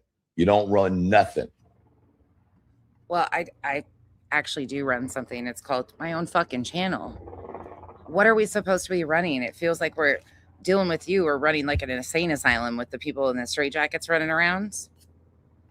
Who's running what? None of us call ourselves Escobar. That'd be the dethroned mob boss. How's that crown fit on your big old fat head? You think that you can get a group of women together and put so much pressure on somebody, they'll just shut down. Fuck you. Who's this group of women? Anybody enlighten us? Who's the group of women that got together and pressured him to shut down? Huh? Y'all are some obsessed motherfuckers. All y'all do is talk about me. All you do is talk about me. This is a parody, right? This was like a preview of Saturday Night Live. Nobody talks about me, but I'm going to say like opposite day. I'm going to do everything opposite. Teresa, thank you so much for your continued support and being a member for 22 months. Casual Art, that was just a renewal or something because that ain't a new membership. Thank you so much, Casual Art. Gigi, thank you for the sunshine. TL's Hubs is Kevin. Kevin is a cat. Can cats type? Oh, possibly. Bree, I've seen crazier shit. Possibly. Thank you, Bree. And Tara, show the receipts, QueenBee. Yeah. She's doing some weird deflection over Burnt Toast has my receipts. Ask Burnt Toast when Burnt Toast. Nobody's talking to Burnt Toast or about Burnt Toast or anything besides you. Queen, why you continue to act like an asshole? I don't know. Thank you, Tara. Hey, Born and Pixie. Everything you've said about me is a lie, but then you want to fucking come out and say that y'all are some fucking sit the fuck down. What? Oh, I think y'all shit's coming out real soon though, so don't you worry about it. you're all shit. Like, who the fuck? This guy's such a fucking clown. Is he talking to his little boo-boos again? Possibly. Thank you, Casual Art. I figured. I was like, wait a second. I hate that when that happens. Kathy 4. But honestly, who the fuck was talking about him? Everybody's obsessed with him. Everybody's talking about him. No. Things that never happened for 1500, Alex. And at the end of the day, you know, that motherfucker has threatened to kill creators, kill subs. He's shown actions of violence. He's fucking... Where? He's never showed acts of violence online. That's a blatant lie. Proved that he doesn't have a problem kicking people in the... Okay, again, information that you went real life with your buddies and brought to the internet. Stomach when they're down on the ground that he says they love. Get the fuck out of here. I do not care what you think about me. I do not give a fuck. So you are using somebody like him to justify your actions and behavior. So because you are like, oh, I'm one little toe ahead of Craig, I'm better than, like, you. This whole flex of using Craig like, oh, I'm better than this guy, so I'm a good man. No.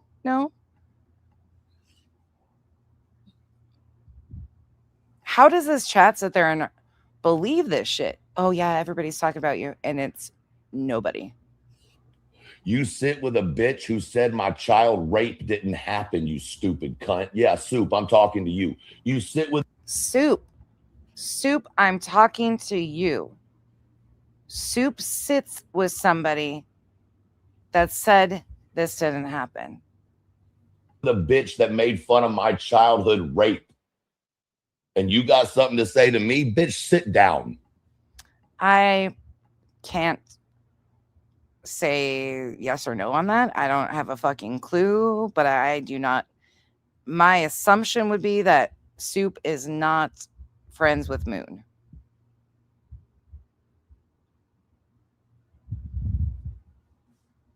I would assume that's an assumption. I just can't see Soup and Moon being buddies.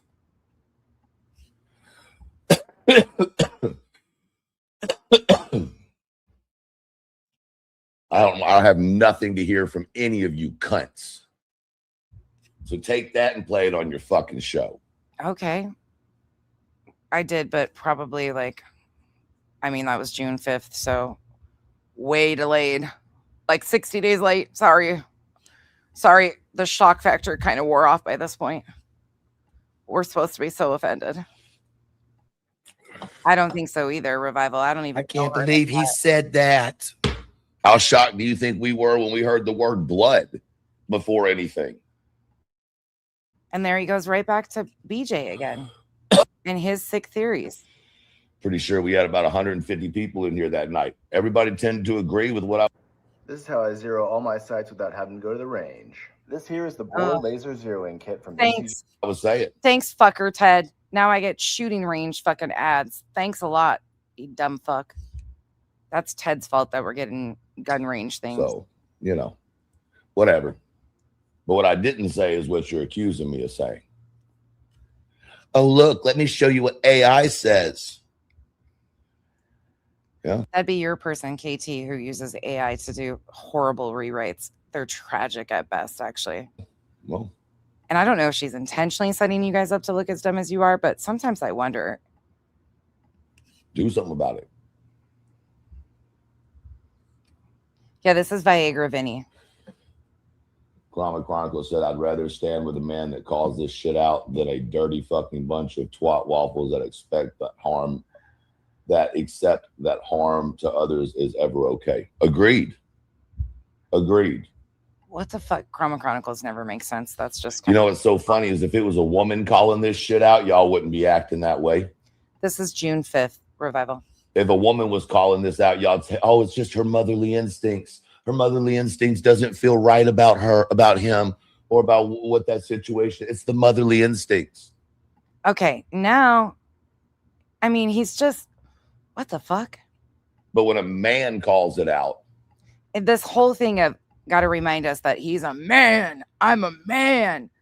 That's another thing. That is cringe. We know. We get it. You are male. I am male. Hear me roar. Roar. You know. Then it's disturbing. Get the fuck out of here. What's his new name? ViagraVinny. If one of you bitches would have called it out, it would have been acceptable though, right? Y'all are not going to control what I say or how I say it on my channel. You're not going to do it. No, Lauren, I'm not interested in her shit. She's so pathetic and trying to get accepted. It's the wildest thing. Y'all take up for a man who is legitimately an abuser. Y'all ain't never found no abuse on my record, have you, motherfuckers? Or else she'd have put it out. I'm such a dangerous man, yet I have no record. I'm sorry, Jax. You know I love me a good man. I can't stand me a little bitch boy like this guy. Of abuse. Get the fuck out of here.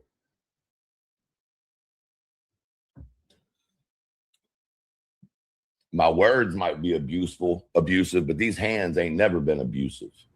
Oh, wait, what?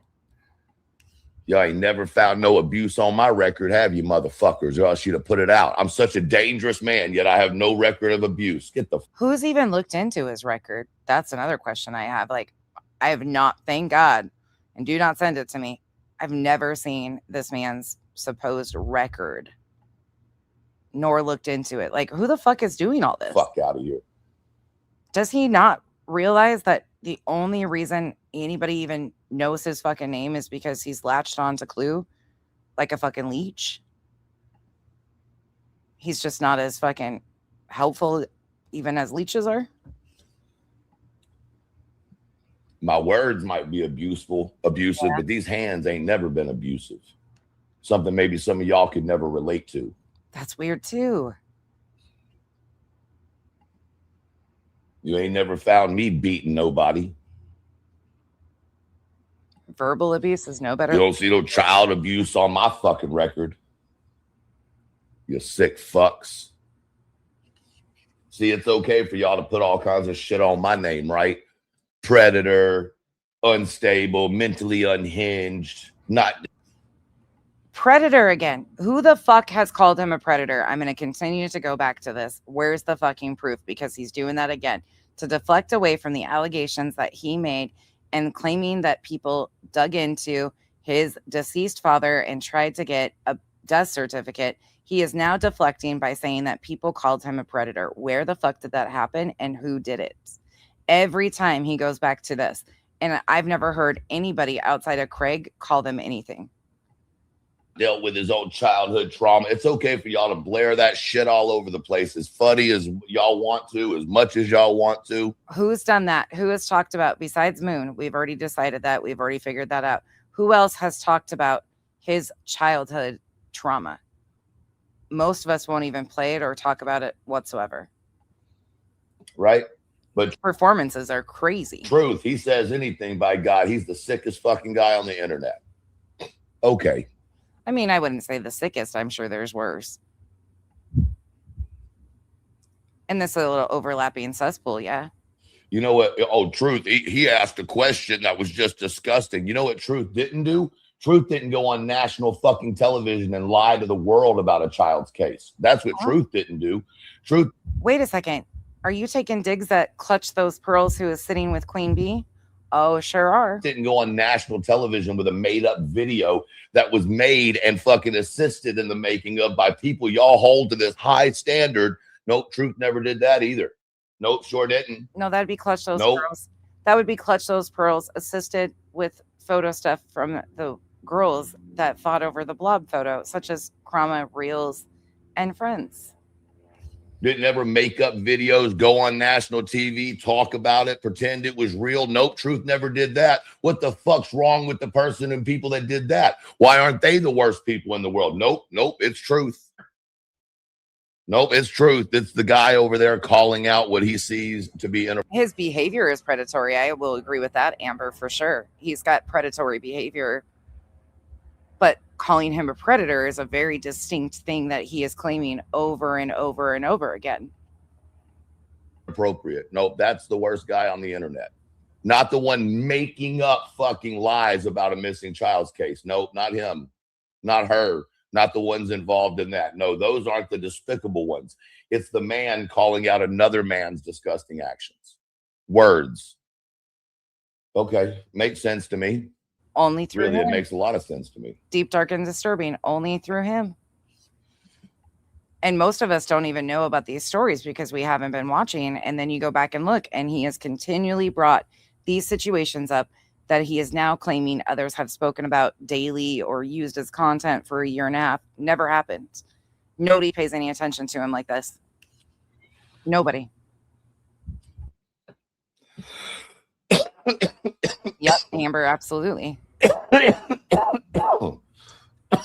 don't really know. I don't know. You know, this coming from the same woman that said that Craig's computer needed to be searched by police. That wasn't bad to say, right? No, that was perfectly okay to say that Craig's computer needed to be confiscated and searched by police. What were you insinuating was on it, Joneson?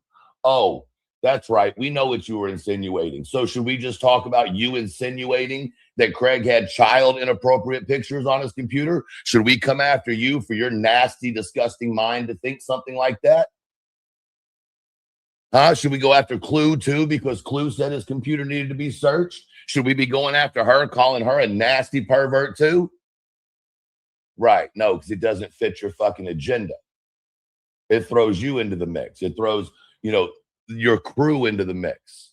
Everybody going out there talking about check this computer, check this computer. Half the fucking community said that shit in comments. Should I go back and pull up all the comments of your people talking about check his fucking computer?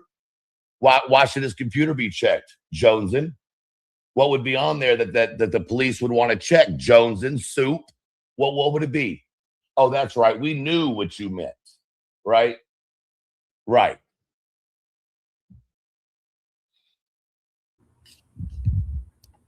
Then he better fucking retract putting that shit on me because Joneson is the only one that does pay attention to this dude. For all of these women who think he's so bad, they sure make him relevant.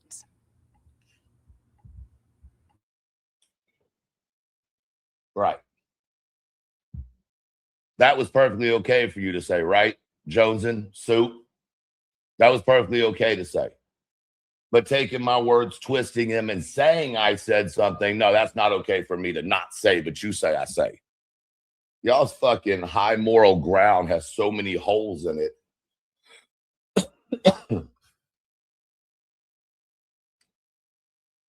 I agree with them on that, especially when it comes to Jonesin. I think y'all are the real fucked up minded ones. But whatever, you know, keep talking about me day in and day out. Keep acting like you're the moral authority.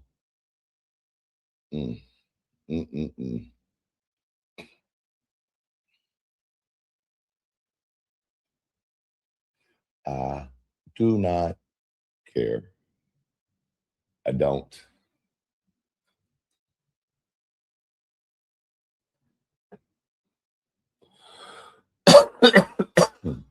The only reason you get people in your chat is because you talk about me. Oh, that's it. Your entire chat are people that just don't like me. And guess what? Oh my God, the internet is filled with people that don't like you. There's really not many. Okay, never mind. Everybody likes you, Truth. I lost so much sleep over it last night. God. So much sleep.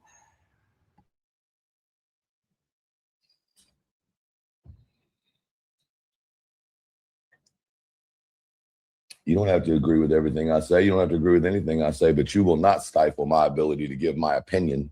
Okay. Period. All right. And you will not tell me when and where and how I can or cannot be on the internet. That's for fucking sure. You're okay. Again. A nobody. You mean nothing to me. Seems you're pretty triggered about a nobody. Do you get your chat going enough yet? Charming Jenna giving you the clap. I mean, she probably already gave you the clap. Never mind. What the fuck is this performance? Bree says, if you can't impress them with your intelligence, baffle them with your bullshit. The motto of every freshman college student ever. That's exactly right. Thank you, Bree. This shit against Truth all started because of Jay. She was getting backed into a corner with the fake dog handler and all the fake shit. Oh, looky here. And where and how I can or cannot be on the internet. That's for fucking sure. You're a nobody. You mean one thing's a constant in his chat. They will always try to throw it back to Jay.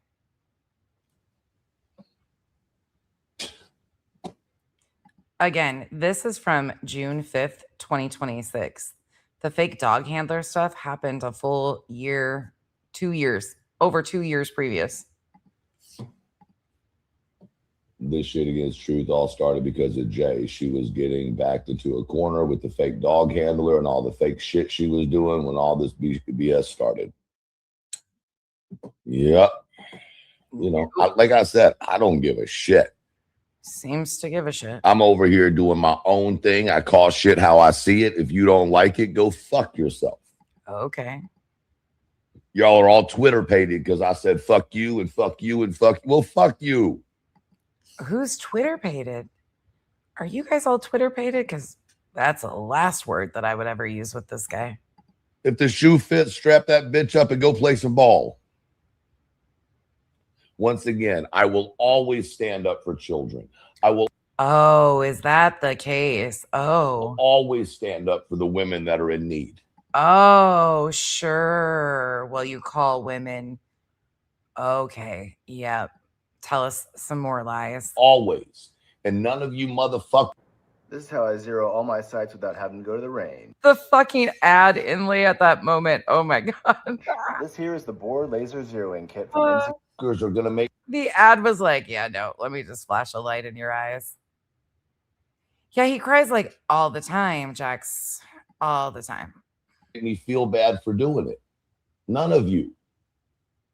I don't know if he cried yesterday, but he did cry on the 22nd.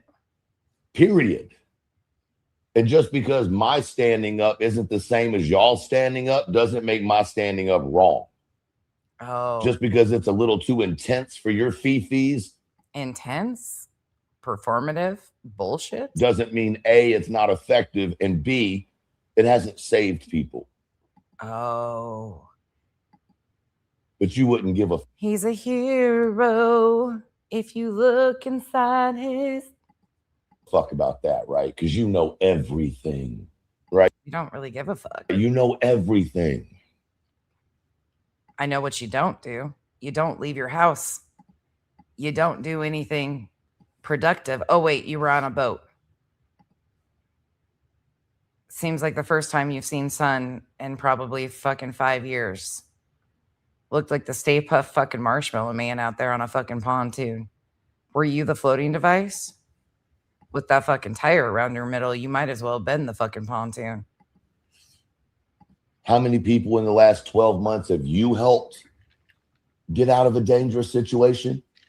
Oh, now we're supposed to believe he I had. can tell you how many I have. Oh, I'm sure there's just so many people knocking down your doors. Ooh, But you know, ViagraVinny, come save me. terrible guy over here. No, my language is just something you can't handle. The sound of my voice is something you can't handle.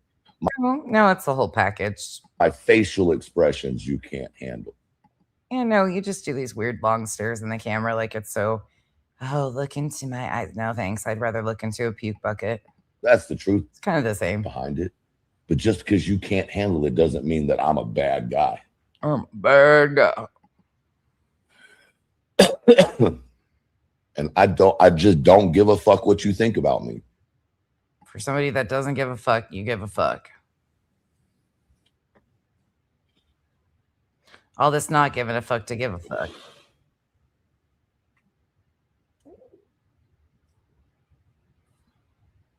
He fucking starts combing his goddamn beard. Please tell me this isn't real. Oh my gosh. Let me just comb this little gray.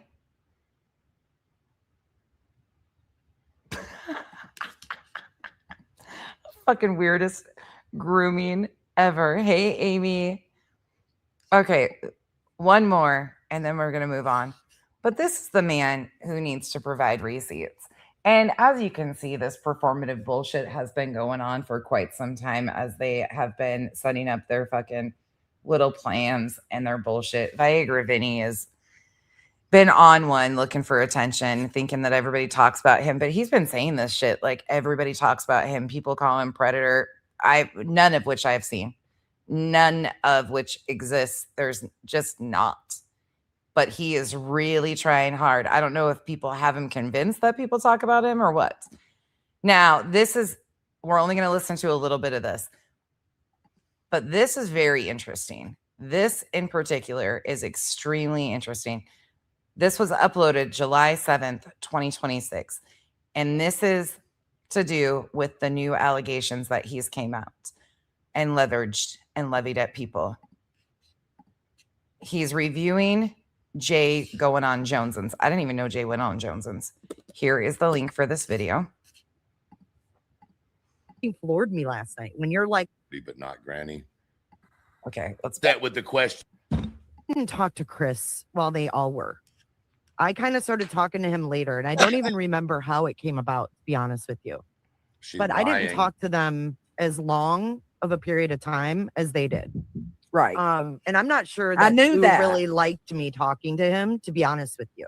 really. Let's listen Yeah, to but that. I never asked him to come on my show or anything like that.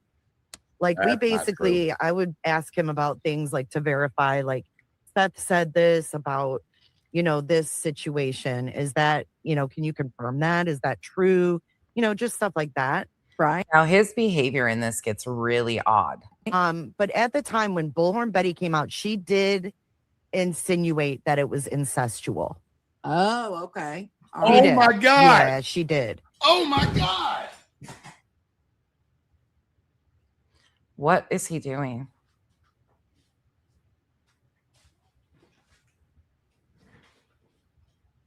What is this?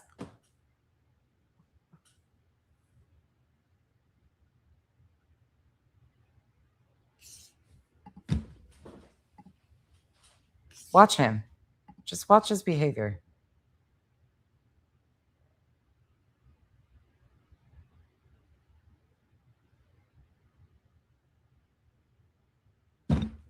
I don't even know what this has to do with anything. Sure, I can play it again. It's just Jay admitting that BHB said it first. That's all. No big deal. After all this shit they've put me through for a year and a half, no big deal. Like to verify, like Seth, and I'm not sure that I knew you that. really liked me talking to him as Yeah, I don't know how they're all missing the point that it's really interesting that both him and Betty had the same theories. Now, what's really interesting is the conversations. I have no idea. Jay and I have never spoke about what our conversations with Granny consisted of. Jay doesn't know anything about my conversation with Granny that Amethyst was on, and I don't know anything about Granny and Jay's conversation. Those are not conversations that we have had. Why? Okay, cool. On Trisha's chat and then in Queen's. Here's Jay. Hey, babe. Hey, can you hear me? Yeah. Okay, cool. All right, so you pretty much have it right. All right, so I don't know why he thinks I've spoken to Chris Proudfoot about this theory, because I didn't. Okay. So I was kind of late. I didn't talk to Chris while they all were.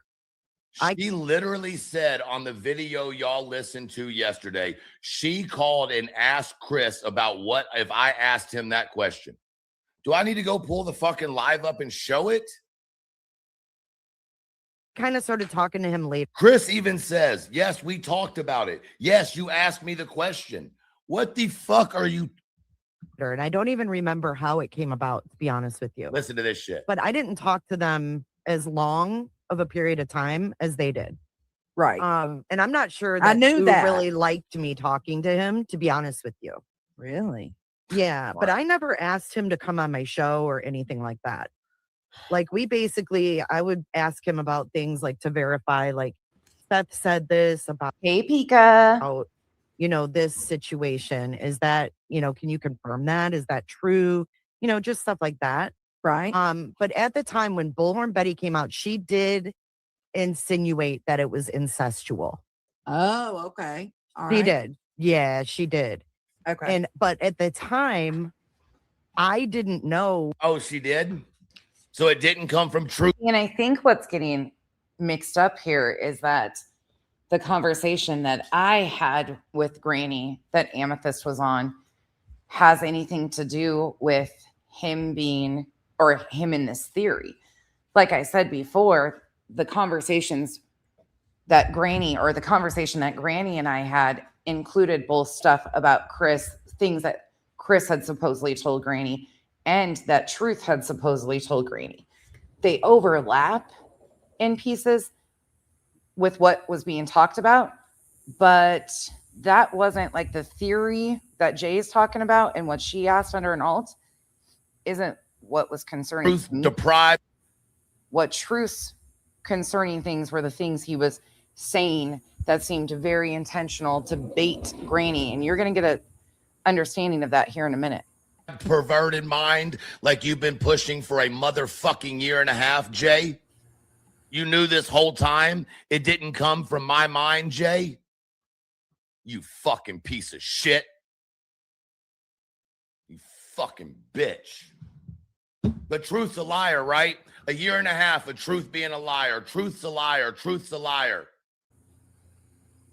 What does it take? Truth to come out and say he's not holding his tongue anymore, and all of a sudden now Truth's not a goddamn liar? This is so weird. Is that what it took? For Truth to come out and say he's not fucking bullshitting anymore? And now all of a sudden Truth's been telling the truth? The fuck, man? Yeah, I don't know. Like, I didn't know Granny was worried that BHB was going to put out something she said, because I didn't know she said anything. Right. Okay. So Granny was worried about she was going to get some heat for something. Pay attention here.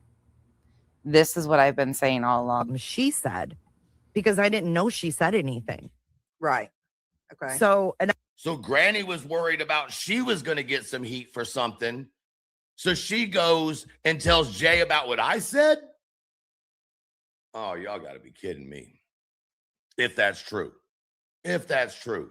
But Truth has already said what Truth has already said multiple times. If you know, you know. I'm fucking pissed, man. I don't know, Marlene. No, listen to what she says. Listen to this part. Did. Okay. But at the time, I didn't know, like, I didn't know Granny was worried that BHB was going to put out something she said. Winnie. So it had nothing to do with she was so upset about what I said. Y'all weren't upset with the question I asked.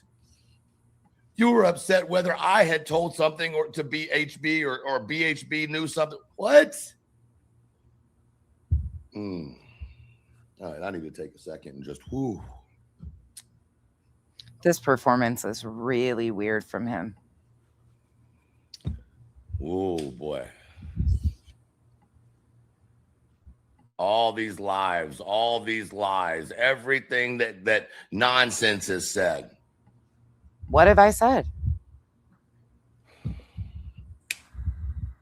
What Granny told me that was concerning about his behavior has to do with like Clue and shit. And the supposed don't tell anybody, but Clue's working with law enforcement and shit like that. That's what this fucker was doing and planting all sorts of stuff in her head that he knew specific things about late night searches at dumps and shit like that. Like that's, I don't even know how they're mixing me into this because I've never said anything about this theory that Jay's talking about. What have I said? That was a weird insert. Jay is dirty, but not Granny. Hey, Jody. Oh, okay. Oh. Watch this.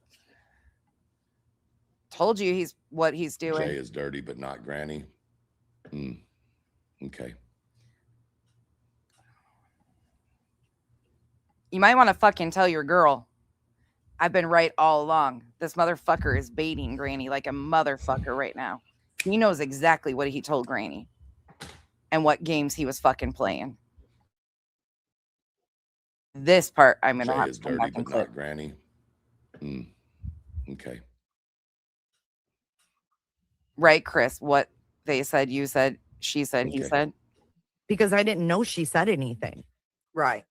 Okay. So, and I didn't know she had this. This is Elevated Delusions behind Green Eyes. He built his channel off of doing riddles and bullshit around Sebastian Rogers' case. Three-way call. Like that fucking floored me last night. When you're like, three-way call?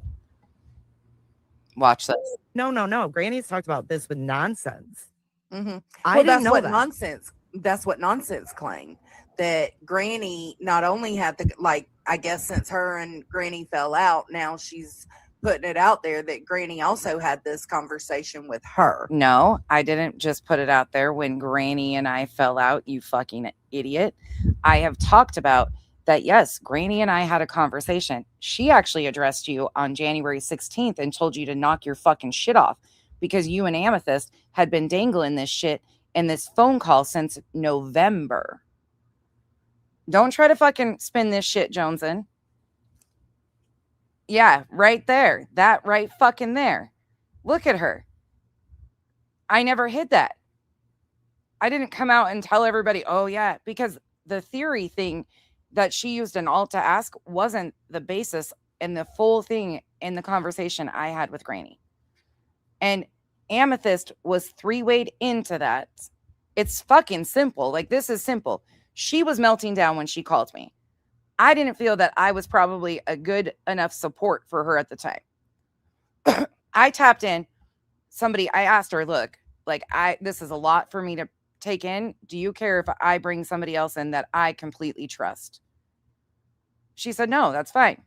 Amethyst was three-wayed into the call. She heard the exact same shit, the exact same stories that I heard Granny tell about Truth and what her and Truth's conversations had been and what supposedly her and Chris's conversations had been. It was a combo of both conversations that included things that Truth had told her, but more into like what he claimed was happening with these searches and these landfills and the late night stuff. And Clue was working with law enforcement and shit like that. Like, that's more the truth part of our phone call with Granny.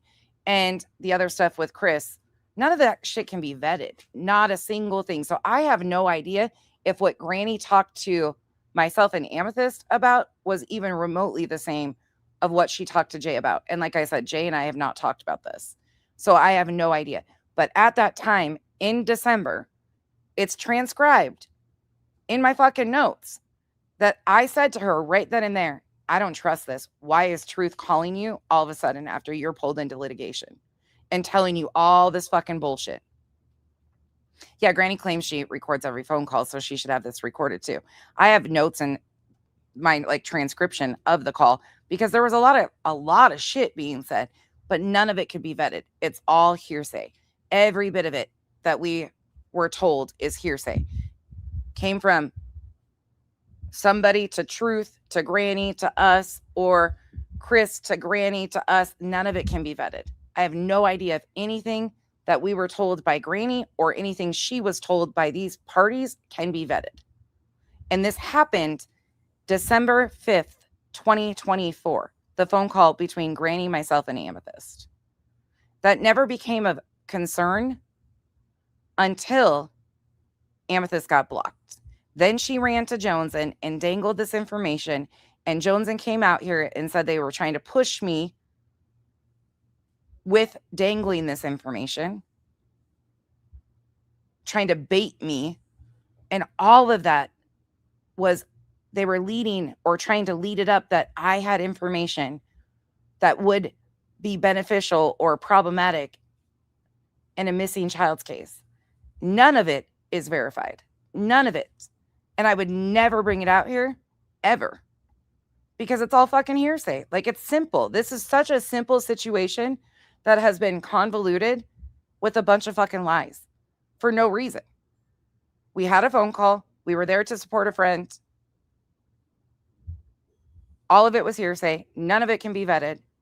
And it moved on until Amethyst got blocked, ran to Joneson, and it started getting weaponized. Yeah, and I didn't know that. So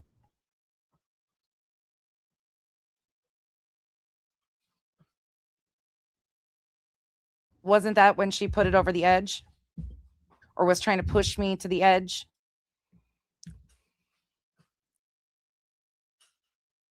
I don't know if Nick or Seth is entertaining him. Somebody seems to be entertaining this guy. So all of this attack on me has been to cover up for Granny? Is that what I'm supposed to believe? Watch this. Watch how this goes.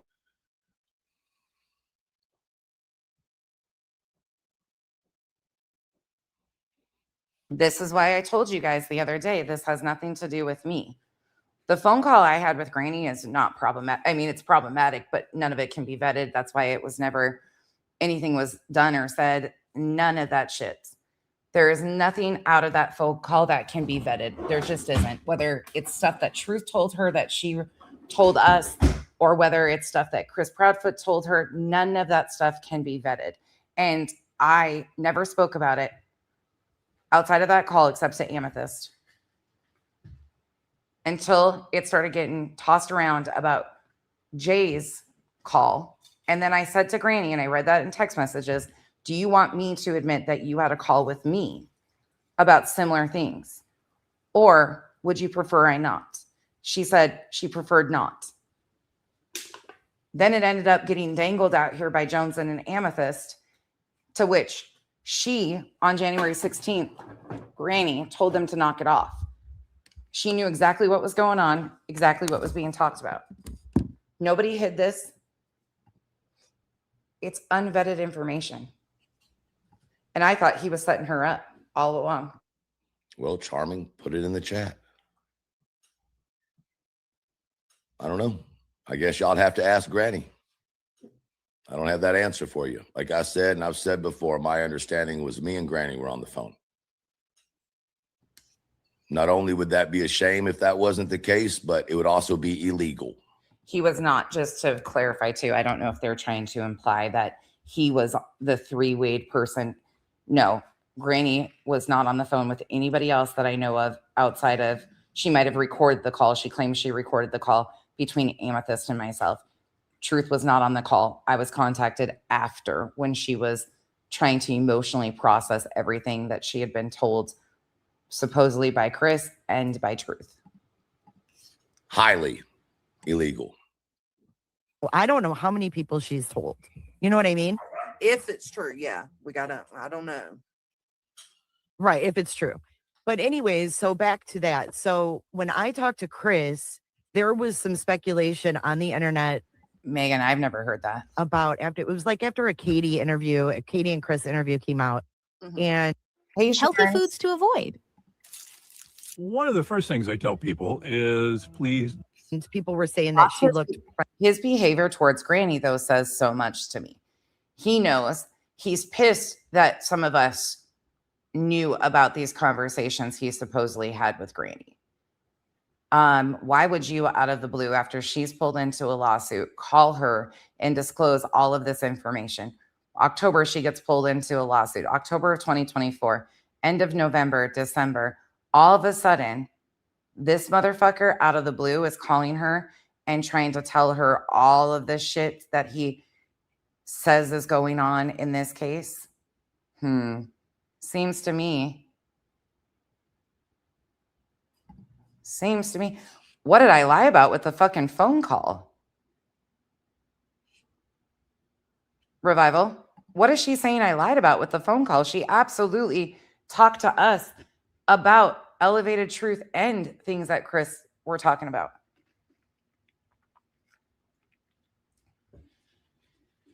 Yeah, Leo, that's been a constant.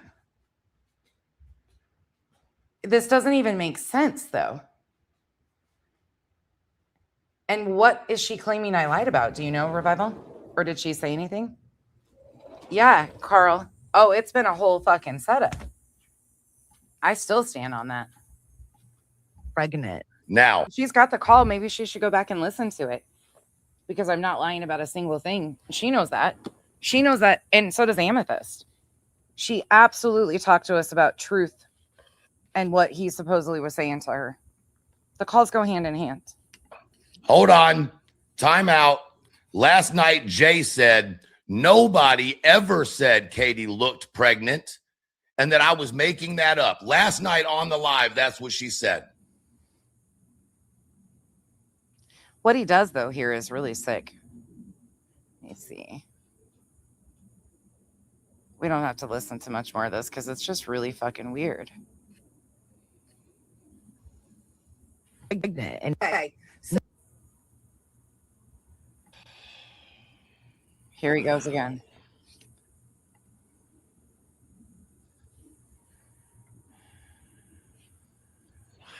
and if I said, because I don't remember. Okay. I don't have the best memory, Jones, and Me. I didn't even say that. I didn't even say that. This fucker did. Like, what the fuck is she doing? Right. That's what is so bothersome to me, is how this is even being used. But watch. I try to remember shit. It seems like my mods remember a lot more than This is unbelievable, man. I do, and can fill in blanks. Yeah. But Okay. no, I don't remember the time frame. I may not have even known about the theory then. You said,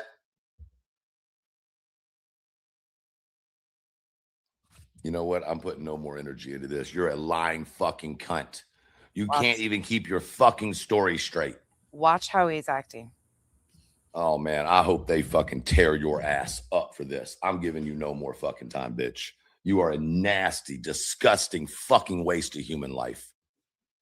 But Okay, I so- will tell you that Granny told me the theory. She did not go into detail about anything else they talked about. Okay. But she did suspect that Truth was talking to Bullhorn Betty. Because she was worried that Bullhorn Betty was going to say something that she said? Because Yeah. Granny, listen. Look. I've been real Watch. Right here. I told you guys this is what he's doing. But she did suspect that Truth was talking to Bullhorn Betty. because she was worried that Bullhorn Betty was going to say something that she said? because he's spinning this back on Granny. Yeah. Granny, listen, I have been real respectful of you. Sure is. Real respectful of you. And I have respected the conversation that we had. But it appears to me that you did not respect that conversation. So would it be appropriate if I told everybody what that conversation was about, Granny? See, look, here he goes. Just asking. I mean, since it's all going out on the table now and everything's out there, should we discuss what the conversation was about? Yeah, Granny lied to save his ass. And look what he's doing. This is what pisses me the fuck off, Lauren. I didn't lie about any of that shit. Karma. Yeah. That's what this is, so fucking convoluted. And what happened here was very simple. Concerning, but very simple. None of it could be vetted. I can only tell you my experience. Granny called December 5th. I got on the phone with her. She told me a bunch of shit. I was struggling with it. Brought Amethyst in. We listened to her for almost 3 hours. In our conversation, she disclosed stuff that supposedly Chris Proudfoot had told her and ElevatedTruth had told her. They had both contacted her in that time frame. We heard about multiple pieces from different phone calls, both Truth and Chris.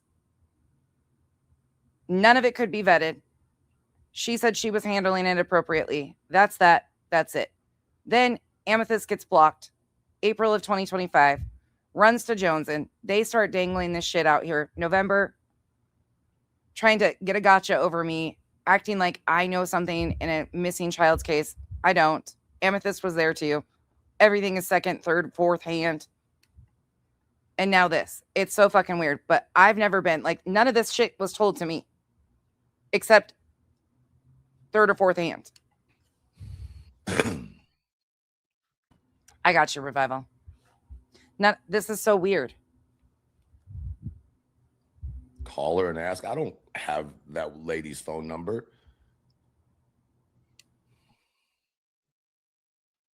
Listen, I'm not saying nothing. My point is,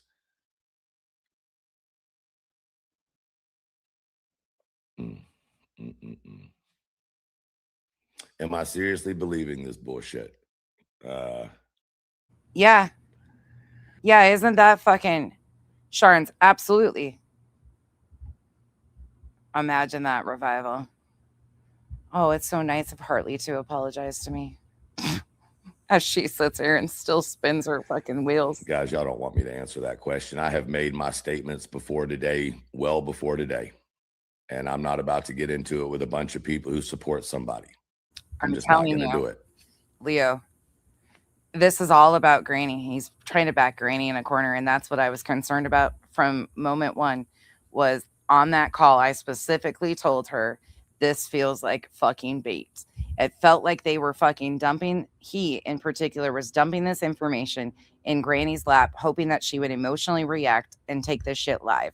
Say this shit live and make an ass out of herself. And she was already in litigation with Nick the Hat at the time. I've got major questions. Call her and ask. I don't have that lady's phone number.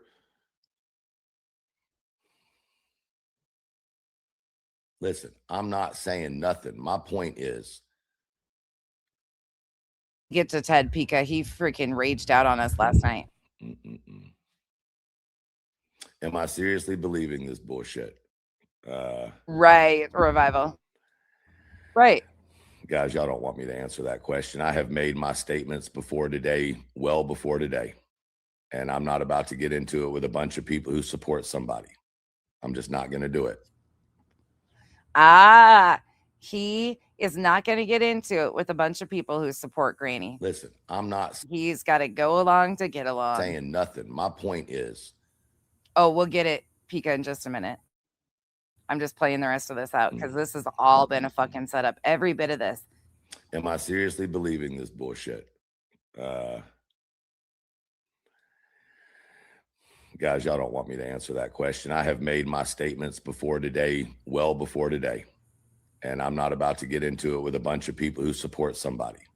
I'm just not going to do it. Right. How did he call her to begin with? How the fuck did he call her to begin with?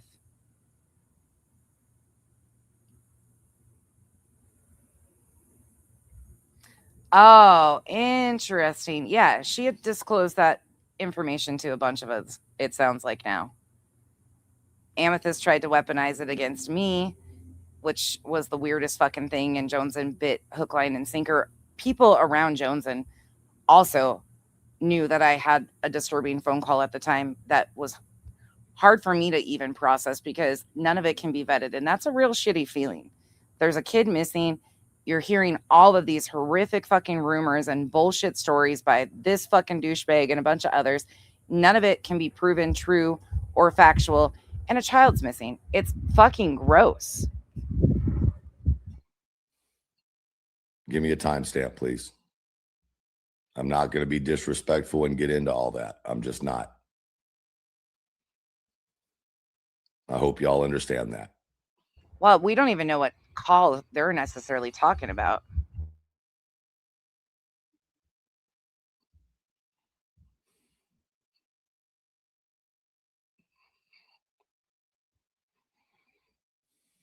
Granny's round 3.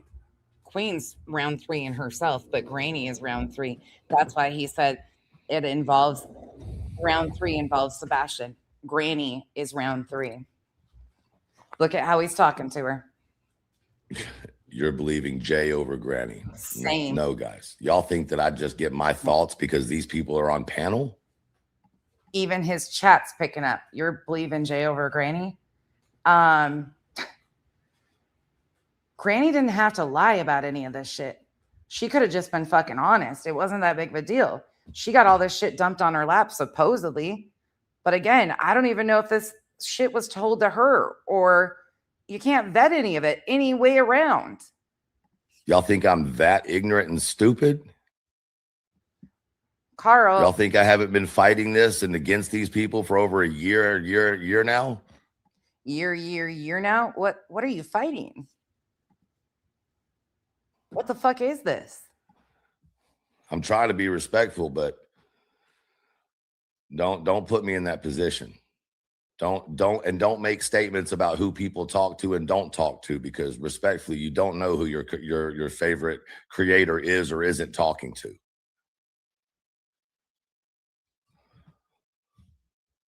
Please don't put me in that position.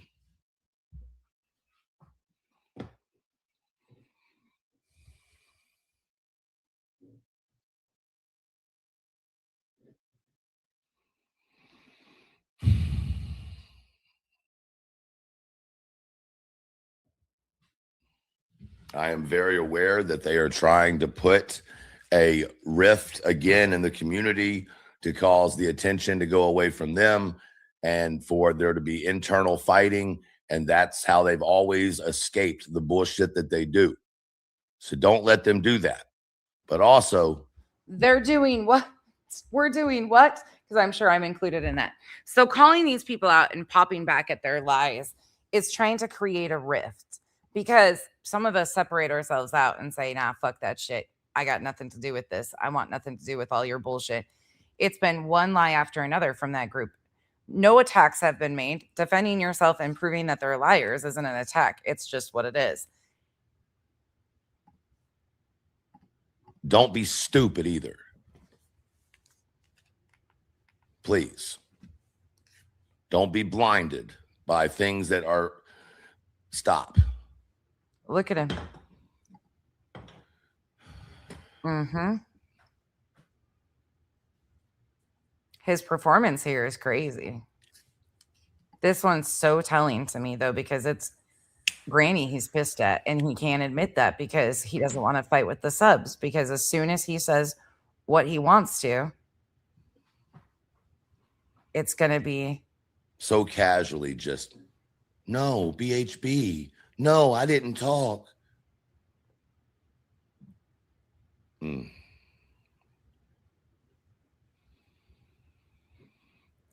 And it comes out that they're talking about 2 different phone calls involving me. Fucking wild bullshit. Coco Chanel, welcome to How I Feel, and it's not kicking me out.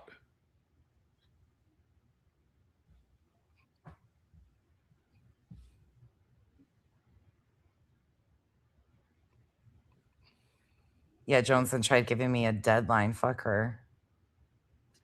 But this part right here. Dance twice. Ain't seen that once. I'm condemning of I'll give y'all the details. So to jump up on dangled this information out about her being in tighter with people in the bed because she was mad that Nonsense jumped up on the racists panel. Hey, I ain't taking it away from her. She is in fact a racist, and I'm sure that didn't help the situation in Am's eyes. I love how she's speaking for somebody that she has no idea how convoluted this is. That person, I refused to watch Truth because I wanted nothing to do with him in 2024, and Amethyst did. Amethyst was watching him and like tracking what he was doing and watching his content and shit. She probably does know way more about Elevated Truth than I ever did because I fucking wanted nothing to do with him and Clue until I started realizing, wait a second, I have to ask certain questions. And when she offered me that link that day, I was completely thrown back and didn't even have time to think about it and just clicked the link. That wasn't why she left anyways.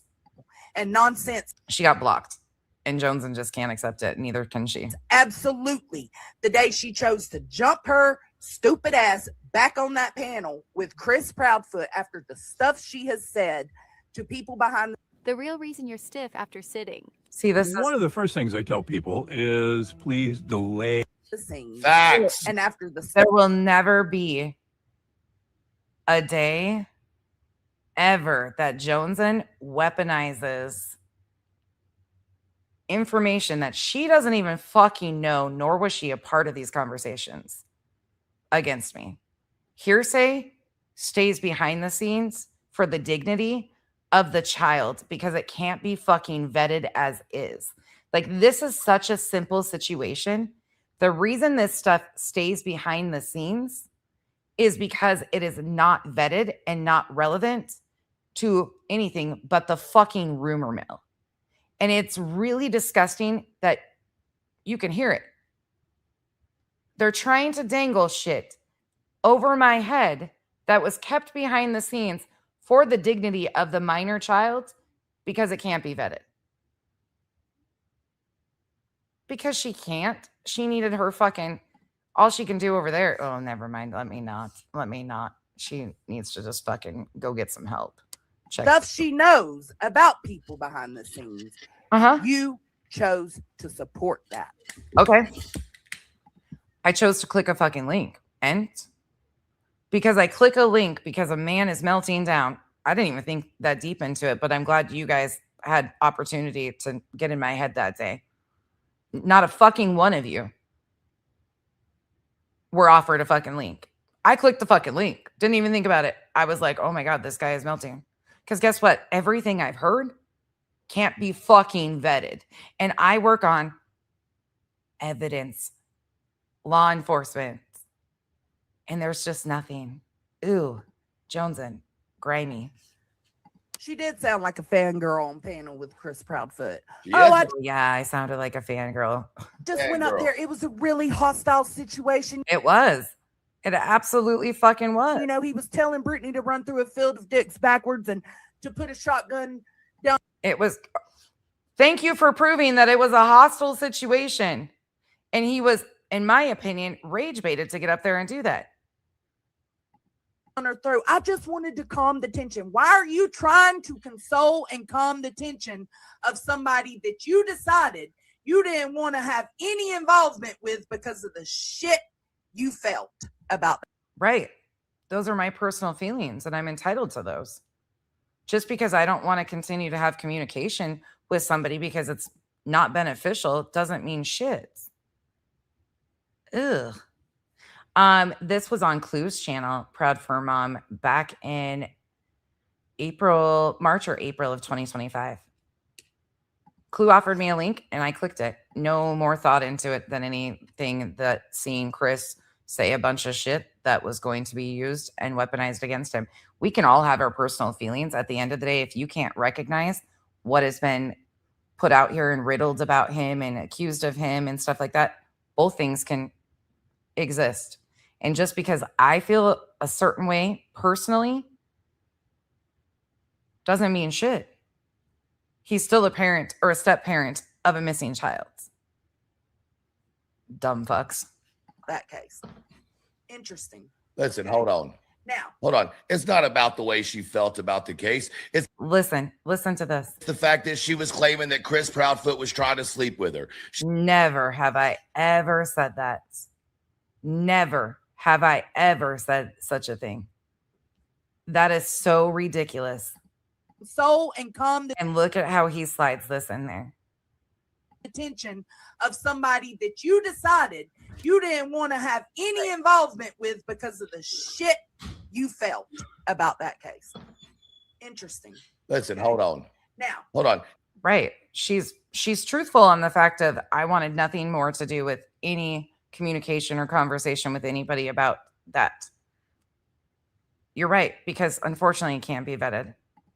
And it's heavy shit.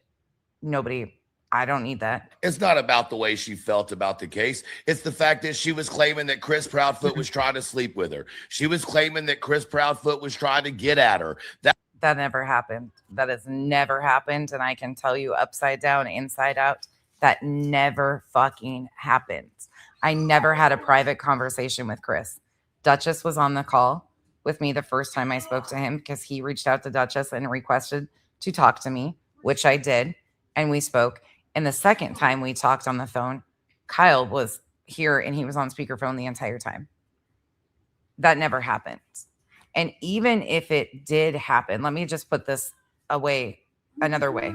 It didn't. Like, I can tell you until I'm fucking blue in the face, this never happened. These are not statements that I have made to a single person. This is complete fabrications again. I never told him that. Never once. I've never spoken to this guy privately. And nobody that I have spoken to have I ever said that to. Just never. Never going to happen. But you see how they're trying to inlay that. Even if, Kenzie had to take her baby. Her baby got fixed the other day. So her and her baby, Cooper's trying to check on the baby and she's not letting Cooper check on the baby.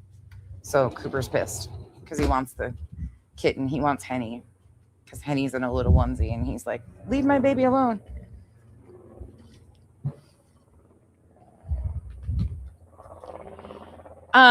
No, Proud for Mom, I wouldn't say it's anything worse. I would just say it's a bunch of fucking rumors. A lot of that shit has been put out here as rumors as is. Did she? I don't have all of it's bad. Wolfie's bad. That's what it was. Let's stop bullshitting and beating around the bushes. It's the same thing that Jay for Justice. This is not even remotely truthful. Not at all. That has never been said. It had nothing to do with Chris. But like I said, even if that would have been a thing, let's just hypothetically push this apart here for a second. Let's say that Chris was having conversations because that was started. If you remember when Terry Lynn released that private call with her and Chris, everybody tried to claim that he was inappropriate with her. Do you remember that big push? And we couldn't figure out why that big push. It was weird.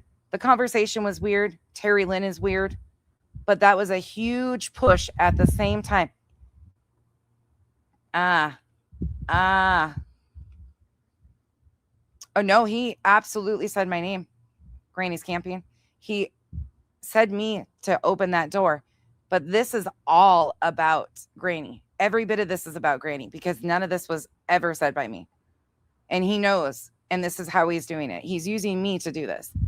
Just said this has nothing to do with why I felt uncomfortable around the situation. Look, I'm just that way. And I've told you guys publicly over and over again. It had nothing to do with Chris making me uncomfortable in any other way. I feel uncomfortable because none of that information is stuff that I need. I don't talk about true crime cases. I don't need to know all of those details. I didn't have questions like that. That's not what I do. I talk about the creators who use these cases. I didn't need that information. That's why I was uncomfortable. That's it. That's all. It's the same thing that another female said. Well, y'all stop bullshitting. God damn it. Y'all are all about the truth. Shut the fuck up with the lies and tell the goddamn truth. Y'all were in the background telling each other how Chris was trying to get with each one of y'all. Shut the fuck up. Now, how about we hit some honesty now? Fuck. You guys just looked at it. That's fucking weird. Yeah, that never happened. That's never been said to a single person, nor. Back then, when I first put this out, my whole intention was not nonsense. You know some shit about this Sebastian Rogers case. Okay. Abso-fucking-lutely not. First off, okay, if I thought Nonsense knew something that could help them on this case, I do. Even though I can't stand that bitch, I do think she would take it to law enforcement. Absolutely. No, she wouldn't. Absolutely, I would have. If there's anything that could be vetted, yeah, I would have. It would have. Again, none of this shit. This is why I never talked about this shit publicly. None of it. It would have. That's not what I was talking about at all, but that's what she wants y'all to believe. No, you've been dangling this shit since November and fucking doing the truth thing and putting riddles. Just tell me what you want me to fucking just say it. Stop fucking riddling it.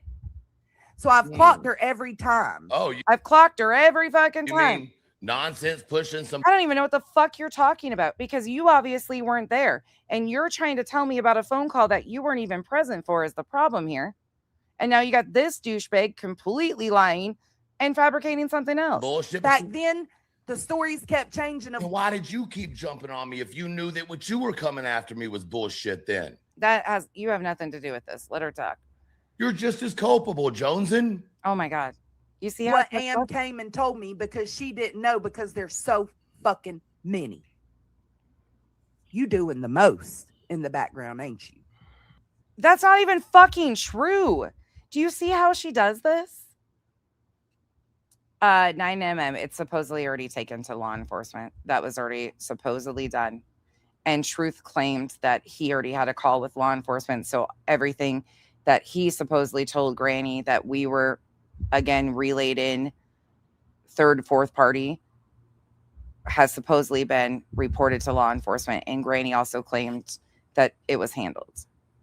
So there's that. This is what's so fucking convoluted and confusing because Joneson is trying to talk about stories that she was not a part of. And seems like Amethyst is doing the same.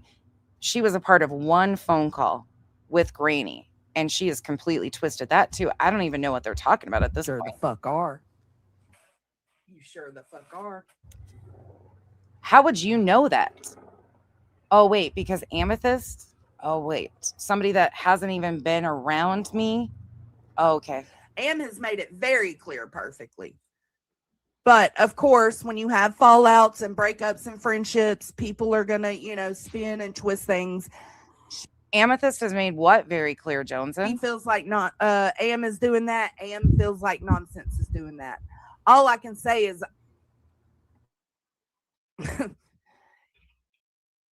you're going to continue to use it? You told me last night when I clocked you in Jay's chat, Nonsense, you told me to go check with Am. You said, I only had 2 conversations with Chris Proudfoot. Correct. One was with Kyle around and one was with Dutchie around. That's a lie. I believe that. No. Yep, that's a true story. It's not. I believe that. That's not what I'm saying. No. Okay, then. That's a lie. How would Truth know? Look at him. This is why I'm playing this because look at him. I've only had 2 conversations with Chris Proudfoot. It's a lie. But I will make note that those conversations made her want to pull away from the case. Absolutely. 100%. That's a lie. So that's a lie. That's a lie.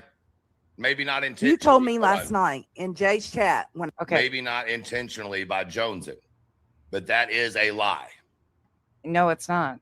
I've only had 2 conversations with that man. 100%. That is a lie. She talked to Chris Proudfoot way more than 2 times. No. Never. Not on the phone. Sure didn't. Exchanged text messages a few times. There's nothing interesting in those at all. Not at all. Heard something. And I'm going to play this out for y'all real time. I've got it all recorded, screen recorded. because thank God Soup taught me how to use the screen recorder built in on my phone. And that's what I think the big confusion here is. I don't know what the fuck they're trying to dangle. So it sounds like they were trying to weaponize phone calls that I had with Chris. I don't know what they're fucking trying to dangle, but at the end of the day, none of this shit will come out publicly ever. Like, none of the rumors that I've heard is going to come out. And I don't know how Truth would know about conversations with Chris. I've never, ever said anything different. 2 phone calls, one with Duchess present, one with Kyle present. That's it. But you see, he's setting up this narrative and he's pushing it off on me. I'm not the one who was in contact with Chris like that. And he's using me as a vehicle to do this. I was screen recording the whole screen. You told me to go check with them. Here's what I'm going to tell you. I did go check with them, and the notes determine you're a fucking liar. And her notes proved that she was lying. I told you to ask her about, okay, let me let you finish. Does she realize I have that whole fucking call transcribed? Seats determine you're a fucking liar. So again, months ago, she was about what? What did I lie about? Confused. She was trying to figure out what the fuck does Joneson know? What is she dangling out here over me? Right. You're right. I did dangle it over you. Mm-hmm. I realized after I took a step back that is essentially what I was doing, and that, you know, I'm trying to call nonsense out for something because I know she's being a fake ass fuck. But at the same time I'm doing that, I am kind of exploiting the Sebastian Rogers case. So I shut the fuck up. I shut the fuck up. No, you didn't. It's been what, 2? Nope. No, you didn't. Or 3 months since all that happened. You shut the fuck up when you were told to shut the entire fuck up by Granny because you were trying to emotionally extort information on a missing child's case. You were told to shut the fuck up on January 16th because you were extorting information over my head. And then suddenly, last week on July 9th, New Nonsense timeline wants to talk about it again. Not only on July 9th. No, it didn't come out of, oh my God, you are dumb. You're dumb. Let me pull this up. So now she's going around screaming about how I dangled that information months ago, weaponizing something over her head with you did Sebastian's case. But now she is the one doing it, trying to throw at me. No, not at you. You and this douchebag over here. This is from July 7th. You were the one doing it. This shit ain't been brought up in months. It's been deaded. July 9th. You had nothing to do with, oh my God, Jones, and shut the entire fuck up. You decided to bring it up and you haven't shut the fuck up since. We are going to go through that. I'm going to show y'all. I got dates and everything, baby. Dates. And she's got her timeline so skewed, but don't worry. Lala Lauren has it all figured out because she's been tracking this shit from the jump. Dates and everything. This is super simple, though. Super fucking simple. Let me take him off the screen, her off the screen. Hear me when I say this. I had 2 phone calls with Chris Bradford. I'll say it again, over and over again. 2 phone calls. One with Dutchie present, one with Kyle present the entire time. Which, in those phone calls, it was a back and forth of like things that were being said online that were not true or partially true or things of that nature. I don't do true crime. I am always uncomfortable when it comes to anything around a minor child. I don't need to know that information. I'm not going to be beneficial or helpful in solving Sebastian's case or where Sebastian is. That was information I didn't need to know. And I felt uncomfortable with the information as is. Because what am I supposed to do? Worst thing I could have ever done was agree to that call. And not because of Chris, but because of my own feelings and how that's a lot to like try to reconcile and understand what's true and what's not. I had a call with Granny where she told us about information that she was told from Chris, some of the same information that Chris had disclosed to me and Amethyst, or not me and Amethyst, to me and Duchess. Some of the same things were things that him and Granny had talked about too, but a lot of stuff that I had never heard before was supposedly told to Granny by Chris. You got to understand, none of this can be vetted, and I will continue to say that because it's such a big piece of this. I don't know if Granny was relaying the information correctly of what Chris said to her or not. There was bits and pieces that lined up with other things that were told to me and Duchess. So those pieces were consistent stories. She also, during the call with Granny, mentioned, well, we're talking about Chris and her being on the phone. She mentions that ElevatedTruth also contacted her, which I was extremely floored by and taken back, because here she is in litigation, and this douchebag ElevatedTruth decides to reach out and dump all of this shit, wild shit about like the search and what they knew and all this private information and all this weird shit, just weird fucking shit. And it felt to me, and I addressed it on that fucking call, it's in my fucking notes, that I felt that Truth was baiting her with information, giving her intentional information to make her feel some sort of way so she would go live and dump all of that publicly. I've always felt that way. I thought it was intentional after she was drug into a lawsuit. That's that. That's as far as this goes. I can't tell you if she's being truthful about what was told to her by either one of them. But I do not believe things such as Clue was working with law enforcement. Do I know that he told Granny that for sure? No, I don't. I absolutely don't. This is why none of this came out until she opted to fucking lie about shit. All she had to say, it was be honest about it. That was it. That's all. Period. End of. So I'm going to start with last night and how we got here right now. Okay. So it wouldn't have, proud for mom, and that's why it never came public, and that's why we were talking about it behind the scenes, so it never did, because it wouldn't have done anything. All it would have done is put a target on her back while she's in litigation, because she would have been saying a bunch of unvetted information that was rumors. All that would have happened is Granny would have been the source of a bunch of fucking rumors. That's exactly right, Elizabeth. And that was a huge piece of why I was concerned. Plus things like Clues working with law enforcement and all this shit. There's a lot of concerning shit. A lot of concerning shit. But now he's just dumping. I don't know. I have no idea, proud for mom. I have no clue what the end goal is here of any of this shit, and why he is now throwing all these massive fucking lies on top of Jones's bullshit and making a whole new story. Like, that never fucking happened. And why are they continuing to take digs at Chris by doing this?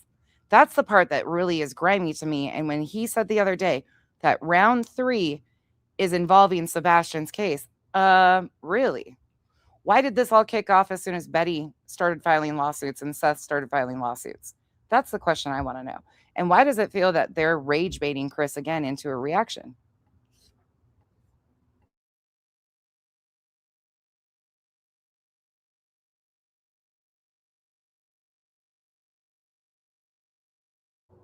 Oh shit, I turned the volume off. Hold on.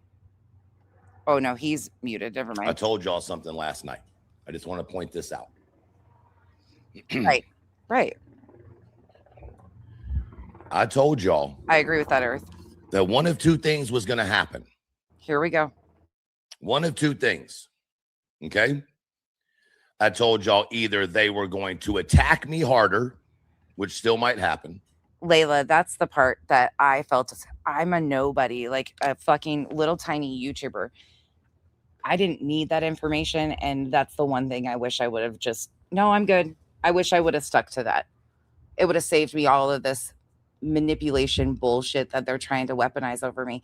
What's really interesting too is none of this was that concerning until she got blocked over here. Or the truth was finally going to have to come out. I knew it was fine. If I had to be the first one to break the fucking ice, that I was goddamn tired of being attacked. And I'm not going to say too much, but I want you to notice how all of the women who have been attacking me are now acting. Listen at all their stories change. Listen at all the, I didn't mean that. No, my story has never changed around any of this shit. Ever. Didn't call him that. I didn't say that. Who the fuck has kept their mouth shut for a year and a half while y'all have attacked me, endlessly attacked me? I was wondering, I've wondered about that, Elizabeth, or if they were intentionally thinking that they were going to get her in a deposition and she would have to disclose that stuff. Like if he was planting that shit, Truth was planting that shit intentionally with Granny. So if she was deposed in this bullshit at any point in time, then at night would be able to find out certain information or put her in a bad spot. I don't know. I have no idea. He's always the fucking victim, Ski. He's always the victim. And this is really fucking simple. Huh? Have you ever spoke about Clue and Truth attempted to take down... Clue and Truth tried to take down Turtle Island? No, they've never talked to me about Dolly ever. Never. Fuck no. How many times have I said I could put an end to this shit right now, but out of respect, I'm not going to? Yeah, and what did these ladies do? They dug in even more. They lied even more. They manipulated. Nothing that I've talked about with Truth has anything to do with anything. Like the phone call with Granny isn't even the mechanism of why I've called him out for the current lies. Not a single bit of it has had anything to do with the call with Granny. Of why I've called him out. I didn't like him before that. You got to remember, I didn't like this dude before Granny disclosed what happened on this phone call to us. I couldn't stand this motherfucker and it already stayed away and thought he was up to fucking no good. He had red flags and still has red flag central. And I'm telling you right now, this isn't about me because I've never said any of this shit about Chris. Nor would I, because it's just not factual. It's fucking bullshit. And Joneson is correct on that. I've only had 2 calls with him. They did even more. They attacked my businesses. They attacked my family. Who? I've never done any of that. I've corrected him on the lies that he has directly told about me. And here he goes being the victim again. Do you see how all of this always wraps around to his aggressive fucking lies? Once again, he lies and fabricates stories. But this is about backing Granny into a corner. Him and Granny had conversations. And he just slid it in there that what you were worried that Bullhorn Betty was going to repeat something you had said, Granny? This is all about setting Granny up. And why people can't fucking see it is beyond me. Is there rumors that made me feel uncomfortable and make me feel uncomfortable about Sebastian's case? Absolutely. Yep. That's why I distanced myself from everybody. Absolutely. I've been transparent about that. Never hidden that. But I also am not going to be out here accusing or disclosing information that could smear the dignity of a minor child because I have no idea what happened. That's bullshit and reckless. And I've stuck by the truth the entire fucking time. The fuck you have. And all you motherfuckers, not y'all, but y'all know who I'm talking about, have called me a liar, a predator. Who has called him a predator? He's a liar. A this, a that. He goes back to that word, a predator, again. And you heard in the live earlier, It straight out came out in Jay's fucking mouth. Right. That she knew that the rumors were going around before I ever mentioned them. He doesn't get it. She said she had went to talk to Chris, even though we know she's lying, went to talk to Chris about the rumors. Not what I said. But just last night and a year and a half ago and the night that it happened and when she came into my chat, it was all she had already talked to Chris. Get the fuck out of here. Man, god damn. Year and a half. Year and a half of what? What the fuck is he talking about? Hey, Sunnyside. I was in I know, Petty. Jay's chat. And he continues to go on with this bullshit about Chris hit on us. That's not true. But if this doesn't, and I'll drop it again for you guys if you want to go watch more of it. I want to move on to Ted. But if you don't see what he's doing, the anger he had towards Granny in that, and the anger that he has about and how he's slick sitting stuff in that, it's so fucking weird. This whole situation is weird. But I do think he might be correct on the fact that his round 3 has to do with Sebastian's case. He's just using us as a vehicle to attack. What are you talking about, sir? What are you even talking about now? He's using us to continue to attack Chris Bradfoot in the slickest fucking way. But most of this is back-ended towards Granny. Because Granny is the only one that said anything remotely like he's claiming. Not us. I sure as fuck didn't. And he's completely lying about any of those phone calls. I appreciate that. I had seen nonsense in there. I just pay her no mind. You're paying me no mind, bitch. You fucking were having a twitch. All right. Moving along because I just wanted to clear that up. But yeah, he continues to say people called him a predator. That never happened. None of this has happened. Yep, it's absolutely targeted at Granny. And I didn't even watch that until I think last night. And I was like, holy shit, what is he doing? And Jonesin is just being Jonesin about the whole thing. Like she thought she had a gotcha moment on me over this shit. Yeah. Did I fucking pull away? Yeah. Did I click a link without even fucking thinking about it? Yeah.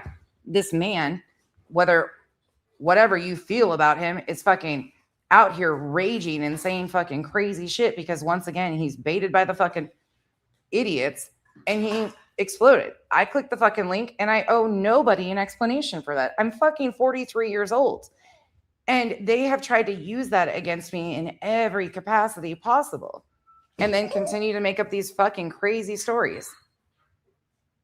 Right. Where is anybody calling him a predator? Where did any of this happen? I have no idea. Proud for mom. I have no fucking clue. But these things just never happened. So getting me in a deposition, you're going to hear the very same things. None of this shit happened. None of these things were done, said, convoluted, anything. I'd be the last person to do a deposition. Because I can't account for rumors versus speculation. Not a bit of it. So that would be a waste of time. But it makes me wonder, well, y'all know what I'm thinking. Y'all know what is going on here. Oh my gosh, Kenzie's cat is going crazy. All right. So we left off on Ted praying. We are going to go into today's prayers because he's a little upset with us. Oh, Teddy. Teddy is okay, hold on.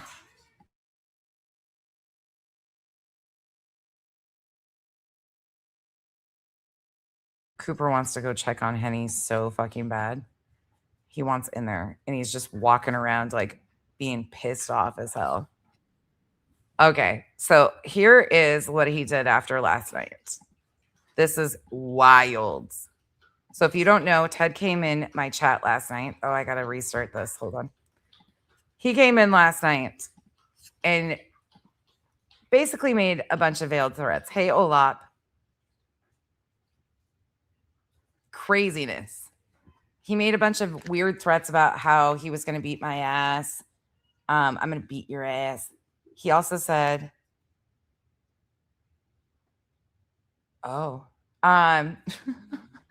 interesting. He also said that he wanted to take us to a kill house. Hey, Belinda. He also stated that he wanted to take us to a shooting range and have moving targets. And oh yeah, it's all in my last live. His comments are there. Everything's there. And the reason is because I played this over and over again, and I will continue to. Just give me 1 second. I think I got to figure it out. Okay?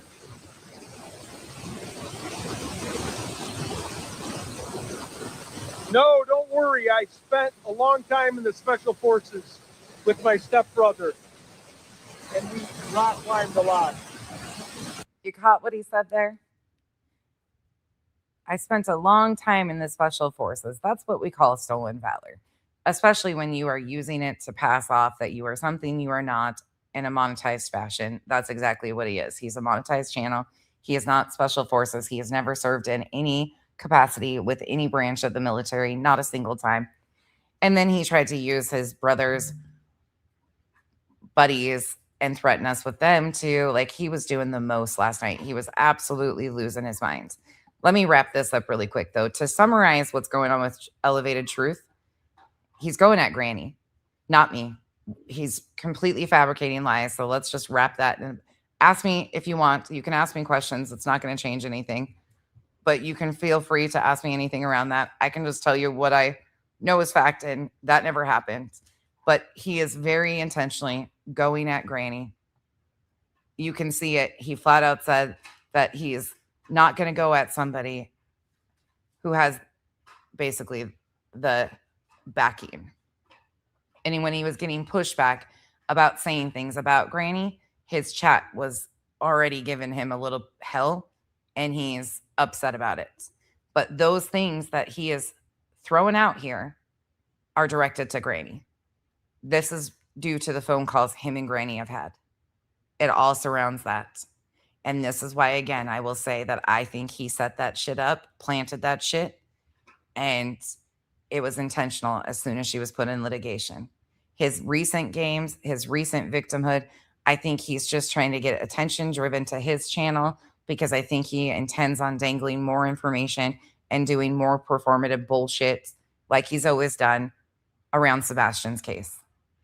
And I find it really ironic that they're all fucking blaming me for Nick the Hat going after Granny again, when all along the very same people have been doing the very same things.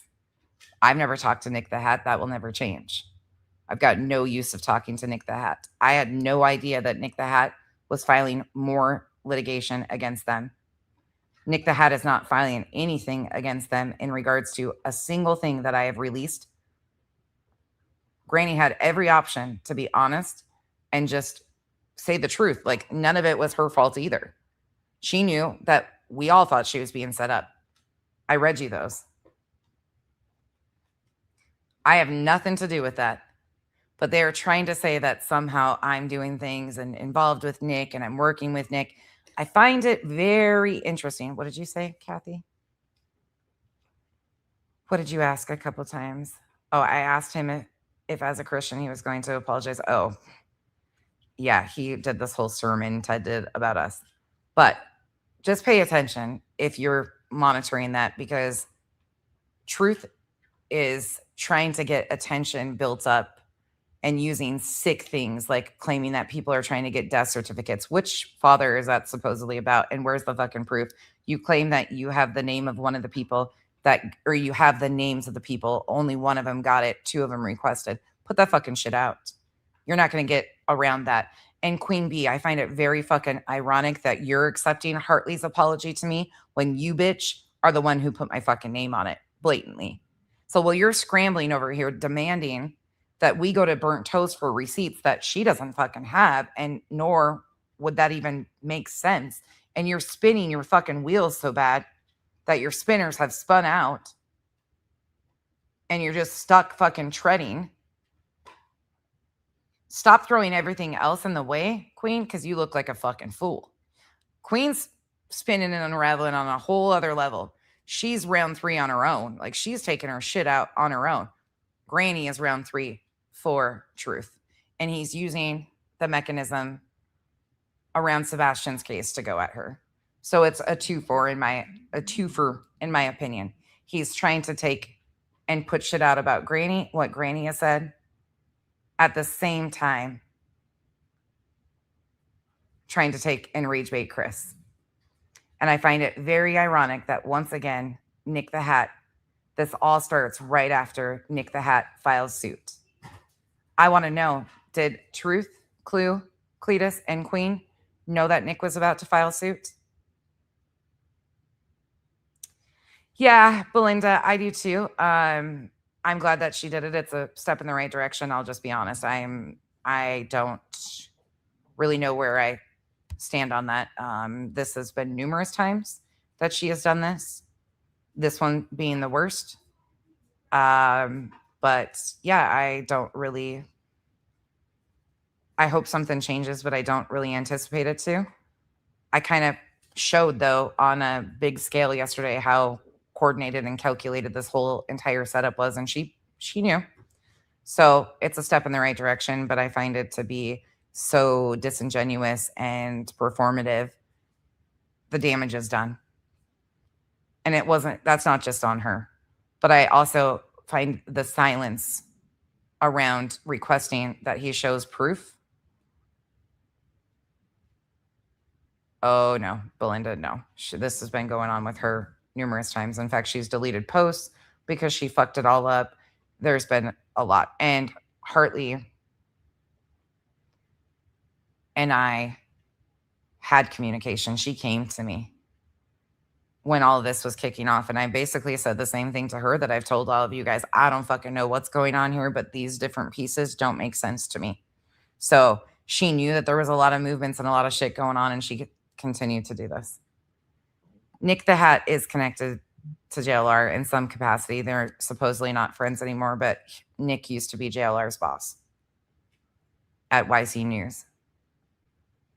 And if you remember too, JLR was heavily involved in creating the bullshit as soon as the lawsuits started flying and ROs started happening in Tennessee. JLR left when shit got deep. He always goes in. He was actually requested personally, get this, by Seth Rogers to come to Tennessee.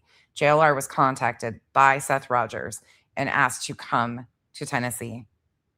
You don't tap Bullhorn Betty, JLR, Molly Golightly, any of these people in that have been tapped in around Sebastian's case and reached out to by the parents if you're not looking for fucking chaos and drama. And that bothers me because none of those people have intent of helping the missing child in any capacity. All they do is bring a shitstorm around them. And that's bothersome. Does anyone know the date that Clue said she received the offer from Lesniak, the email? She says she never opened. It'd be the end of January. I don't have the exact date, but it first was released on QueenBee's panel. And then in the middle of like a meltdown that Granny was having, and they were kind of like, it was a heated discussion. It was first mentioned on QueenBee's and then mentioned on Granny's. Granny and I talked about it at the beginning of February, and it was like a week previous to that. So it would be the end of January, somewhere in there.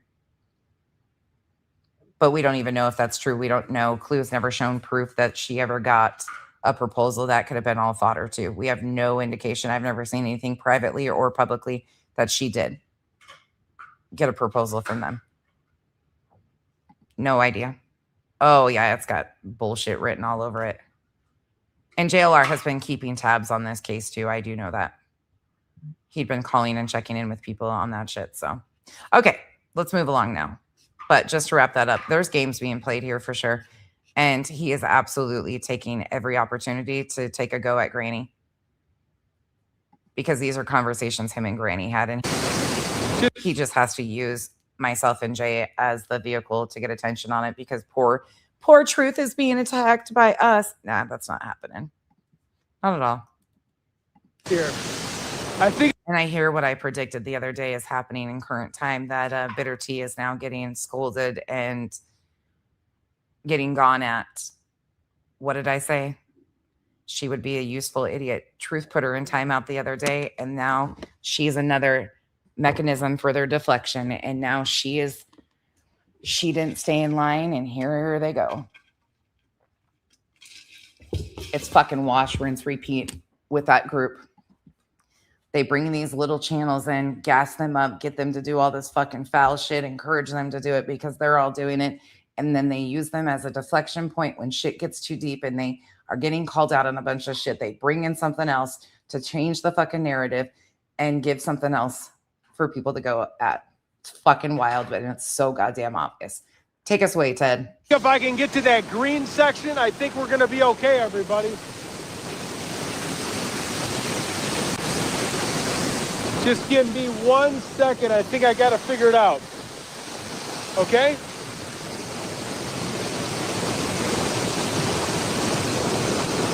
No, don't worry. I spent a long time in the Special Forces with my stepbrother. And we rock climbed a lot.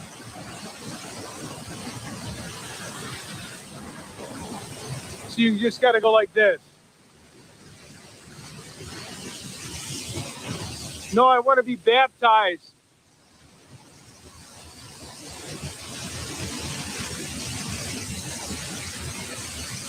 I wasn't bashing anybody. You can only believe. I was raised to believe two sides of every story. There's no one that anybody would want from Brazil.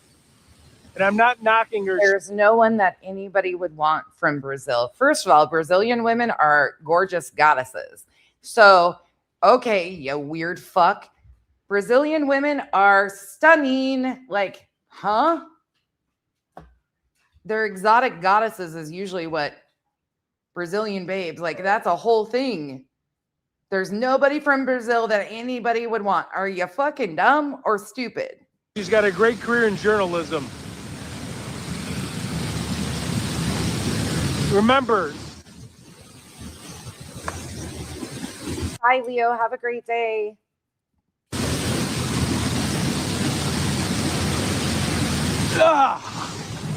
Oh, I'm slipping. Hold on.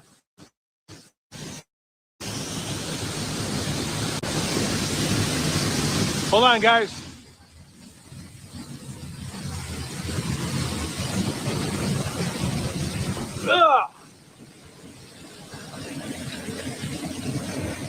See, I have the grass. So he takes a tumble, falls on his ass, does the whole thing. He came in when I was playing that, calling him out for the stolen valor comment about him being in the service and the special forces. That's disgusting to me. He got real triggered, though, and made a complete ass out of himself in chat in real time. And then today he gets on here and decides to take us to church again. Buckle in. This shit's fucking wild. Okay, for joining Ted's daily devotion. Really appreciate everyone that could be here today. It's a windy day, beautiful day to be alive. Today we're going to be talking about being happy and how to be happy on a day-to-day basis. I think that's the most important thing possible, is to continually be happy. And so today, while I wait for people to come on in, we are going to wait for a bunch of people to come in, and then we're going to go and start going through our prayers. And I told the nice family behind me, I said, if you don't want to be in the view, just clap and I can kind of turn my camera. So I let everybody know ahead of time.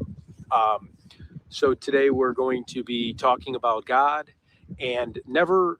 Oh, good morning. Let me say good morning to everybody. Good morning, Kathy. Good morning, Aunt. Good morning. Good morning, Rochelle. Good morning, Sassy Alex. Good morning, Karen. Good morning. You know, I had a little bit late start this morning. Good morning, Kentucky girl.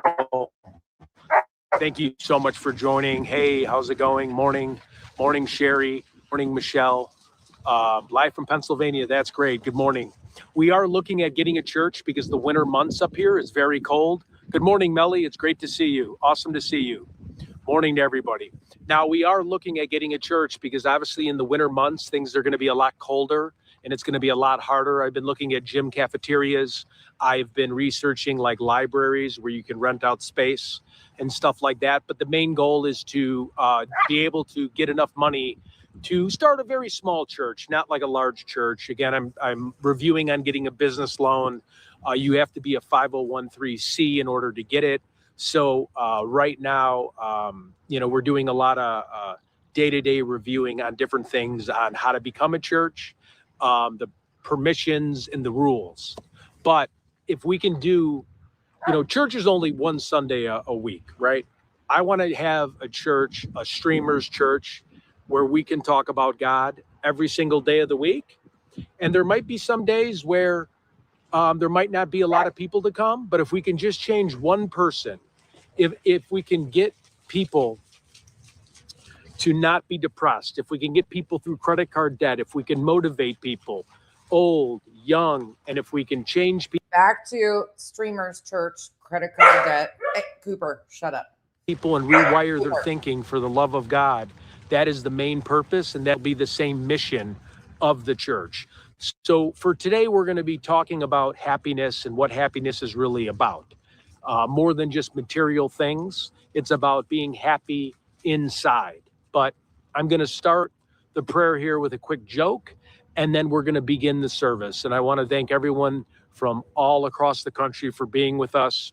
But as we grow and as our community gets bigger, we are going to want to have a lot of you guys visit the church and come, and maybe we can do some type of, a portion of our donations. This is insanity. And yes, Tyler Feller, but Timu version Tyler Feller. Can have people fly out that are members of Ted's channel, and you can fly out and you can be on stage and you can talk about your life, about your family.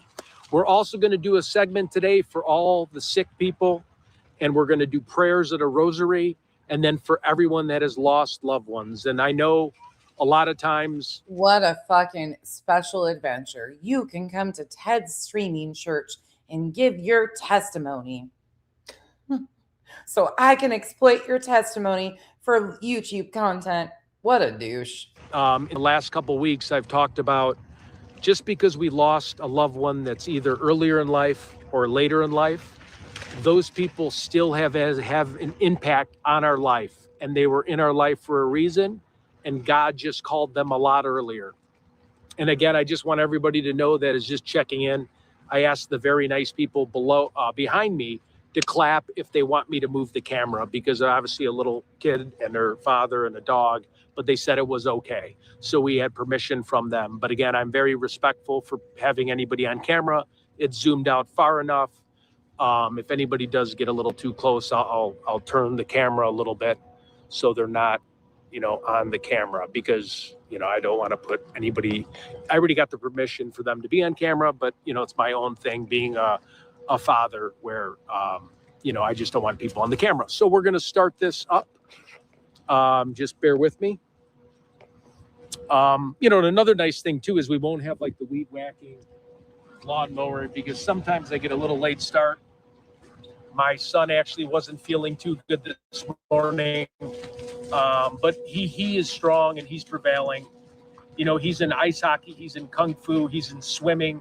He's got more energy than I could ever get. And I was a pretty energetic kid, but the only game I can play with him outside of sports is Barry Daddy, where he puts all the pillows and he puts all the stuff all over me, and I just lay down, and he's doing like the WWE elbow drop on me, and he's doing leg drops. He thinks he's Hulk Hogan and the Ultimate Warrior, and I'm like, what did I sign up for? But on the flip side, he's beautiful, precious, and he's what makes me tick as a human being. I'm going to move the camera up a little bit closer, and we're going to get started.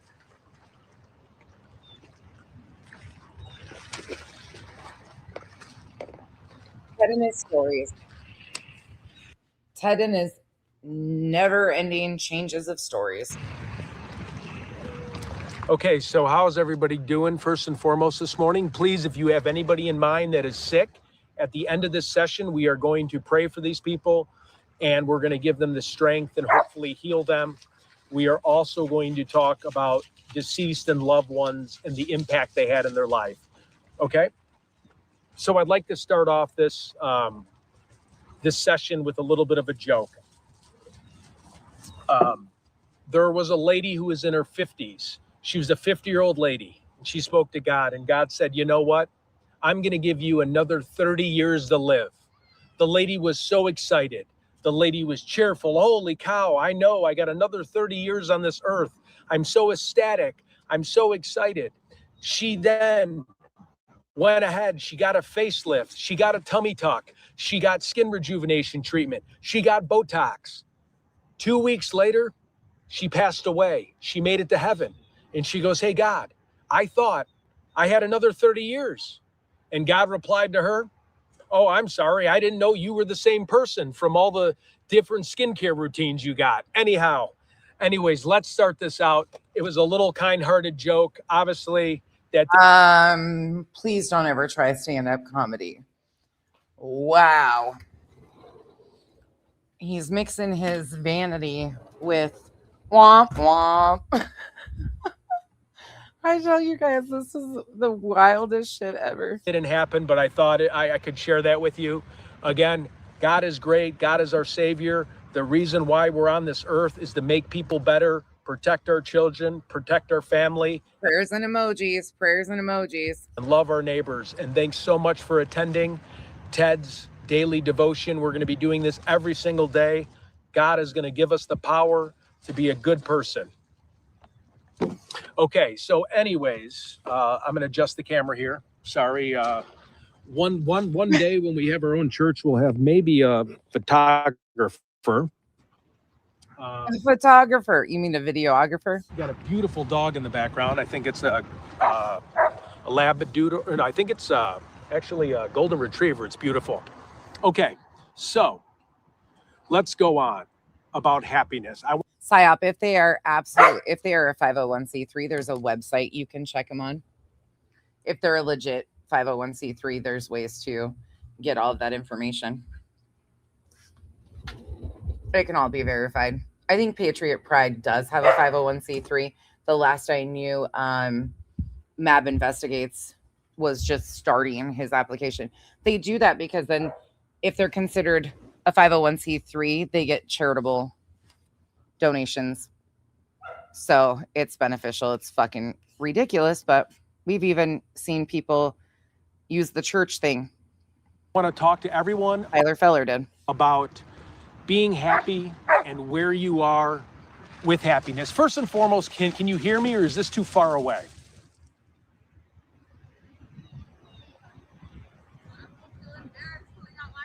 Amen to you, sweet opinions.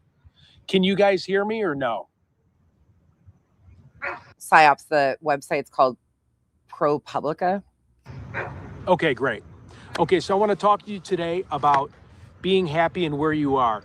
We can always put off our happiness on when is my business going to grow? When am I going to lose 10 pounds?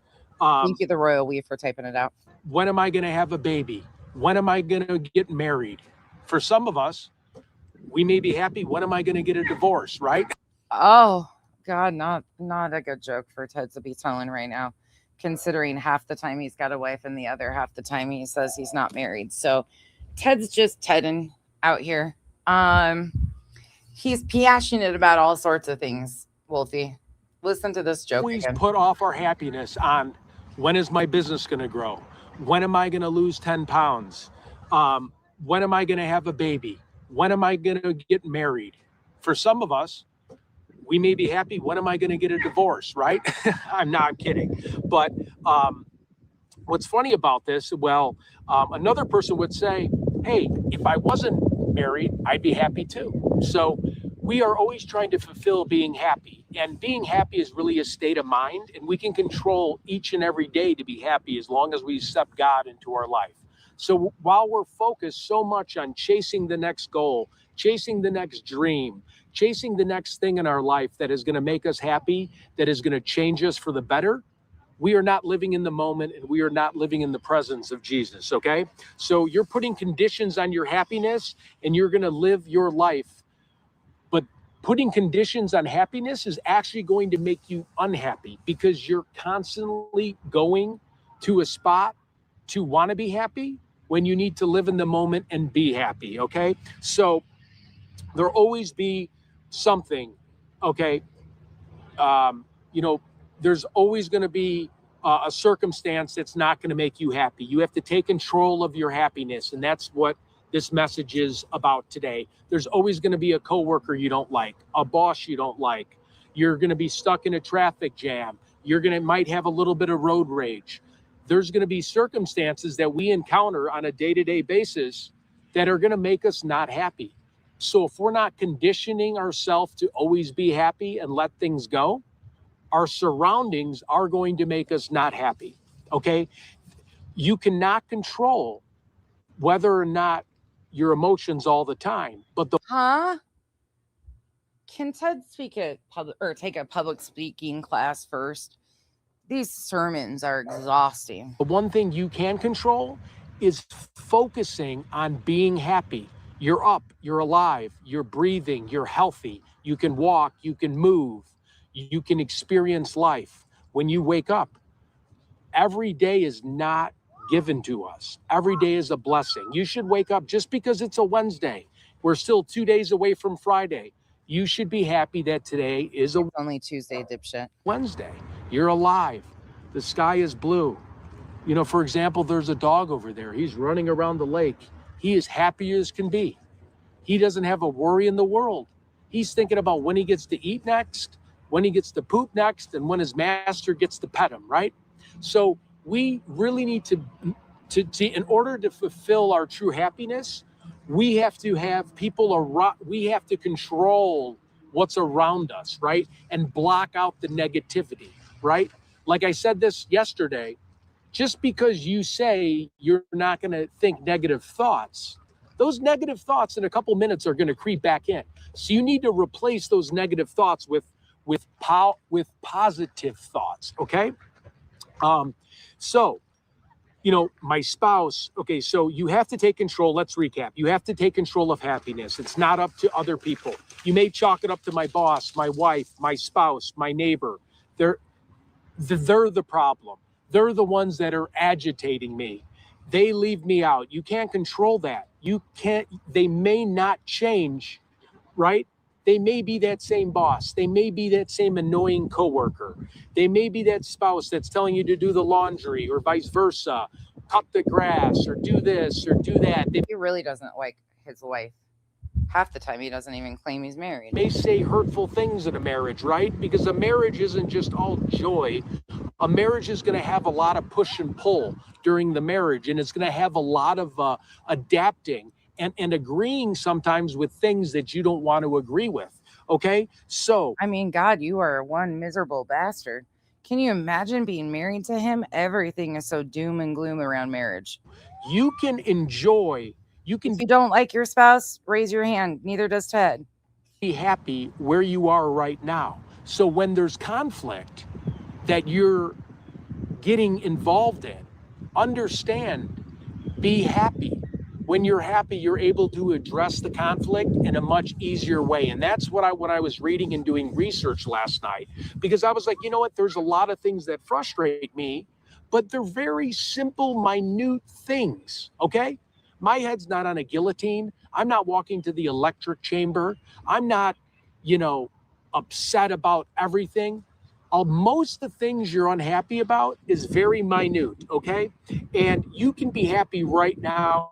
You can enjoy your life despite what is not going your way. And I'm sure a lot of you know this that follow the channel. Not everything goes your way. The promotion doesn't happen. The credit card payment might not get paid. You might not get the Christmas bonus you once thought. You need to understand that things in life are not always going to go your way, and you need to foresee that happening. You need to understand that that's going to happen, but you need to keep your soul at a peace and keep your soul happy, because then you're going to be able to deal with the blowback a lot easier. So if you're a naysayer and you're down in the dumps going, my bonus check wasn't right, this wasn't fair, I got a flat tire the other day when I was driving, this stinks, that stinks. You can control the way your mind is thinking. Like Paul mind control, friends. Said in the Philippians in chapter 4, I have learned how to be content in whatever state I am in. Think of that. From that many years ago, Paul said in the Philippians in chapter 4, I am content in whatever state I'm in. And think back then, they didn't have light, they didn't have electricity, they didn't have TV. They couldn't just go to the grocery store and go buy a steak and go buy cheeseburgers and have a propane tank and grill on the weekends. They didn't have food and sugar made to release endorphins. They knew a long time ago. This is from the scriptures from a long time ago. These people were saying how content they are with just basic stuff. We have so many things. Look, I'm at a park here. I'm on a bench that they made for me. There's sand. I can go swimming if I want. There's millions of resources put on this planet to make us happy today. Okay? So Paul, he was saying whether I have a lot or a little, whether my plans are big or my plans are small, if these plans work out or they haven't, I'm still going to be happy. And that is the message of today, is forecasting that the peaks and valleys of your life, if you can keep a very happy median, a very straight line of happiness, and understand that there are going to be ups and there's going to be downs. And to be just very even keeled is the way to be truly happy. You need to understand every day you're going to have some type of conflict, something that's going to affect you. But if you are strong in faith and strong in the strong like bull, Coop, calm down. Coop got bit by a scorpion last night, by the way. So for anybody that gives me shit about killing scorpions, yeah, fuck off. Coop didn't like it. Holy Spirit, and you understand. He didn't thankfully have an allergic reaction, but he's still having some of the little nerve twitches. And that things like this are going to happen. You are going to be very happy and a very good person. Now, there are a lot of bad people out there, okay? And they don't mean to be bad, but they critique others. They say things bad about others. They attack others. Here we go. That's the way they go about. We're up. This is about us, friends. Type of conflict, something that's going to affect you. But if you are strong in faith and strong in the Holy Spirit, and you understand that things like this are going to happen, you are going to be very happy and a very good person. Now, there are a lot of bad people out there, okay? And they don't mean to be bad, but they critique others. Oh, no. They say things bad about others. Oh, no. We're bad people, friends. They attack others. That's the way they go about their life. You don't have to go about it that way. And yes, we're all humans, right? We're put on this earth as human beings. We can get agitated when somebody messes with us. I thought I was put on this earth as a fucking alien. What are you talking about? I didn't know I was a human being. Like Uma Thurman. Him and frickin' Mr. Ed. By the way, have you guys seen the vile shit Mr. Ed has been saying? Holy crap. She is out of control. That one is disgusting. Yuck. When somebody name calls us, she says human the same way this one does. I'd be lying if I said, hey, sometimes words do hurt. But why I preach every single day is I'm also trying to learn how to be a better person. I don't do all the right things. When somebody's mean to me, when somebody's constantly... Laura Perplexed QT or whatever her fucking name is. I call her Mr. Ed is who she looks like. She has been saying vile, disgusting shit, like just horrifying shit. Bullying me, when somebody's constantly critiquing me, maybe I jumped the gun a little bit too quick, and I need to kind of take a few steps back and realize that those are just words. They're not executing me. They're not harming me. Oh, really? They're just words to which our words caused you to threaten us. You threatened our lives. A bunch of women. Okay. They're just words. Words come, words go, right? So if someone walked up to me today and said something nasty to me, within 5 minutes, it's not going to matter if you walk away from a situation. So there's a lot of demons and a lot of bad people in this world. Not saying that those people can't change course and be great people. And I don't know if I necessarily want to call them demons, but they don't want you to prevail. They want you to be bad. We're demonic again. Oh no, we've been possessed by the demoniacs. Hey, Cooper, keep your demons to yourself, okay? Hey, pipe down over there. You demonic entity. Stop. Thank you so much, Christy, for everything. We really appreciate the support. And again, that'll go towards the church and building the church. But what I'm trying to relay in this message is you don't have to appease everybody. Not everybody's going to like you. Not everybody's going to like you for who you are. Not everyone's going to like the religion you believe in. Not everybody's going to like the sexual preference you believe in, right? There's a lot of controversy. The climate of America is at an all-time high, but control what you can control. And that's what I'm saying. So if you're lashing out, you know, the other day I got mad. The other day I was upset. You know, we always joke about me not finding my wallet. Where was my wallet? Well, guess what? When I was in that waterfall, my pants got wet. I took my pants off when I got home, misplaced my wallet. Now I'm worried, can I go to the grocery store? I don't have my wallet. You get pulled over without your wallet, you can be in big trouble. So that frustrated me, okay? And I did look for about 40 minutes, but you know, it was time to grill. It was time to get food ready. And I got very frustrated. I got upset. And the right thing would have been is to take deep breaths and realize and backtrack and actually think, okay, where could the wallet be? It could either be in the waterfall or it could be wet and sitting in the laundry room, because I do my own laundry. I dry my own clothes and I iron. And then my wife does help me when she helps me a lot more. And she'll probably give me crap for saying that, you know, she doesn't, because she helps a lot. She's a wonderful, wonderful wife. But where I'm going with this is I was so frustrated and I was so mad in the moment. 2 nights previous on White Boy lockdowns, he calls into White Boy and tells White Boy he's not even married. I played that last night too. Ted was really, really pissed off last night because his words do him no favors. And what good if he also supposedly is living in an apartment. If we fast forward 30 minutes from that time I was mad, I wasn't mad anymore, right?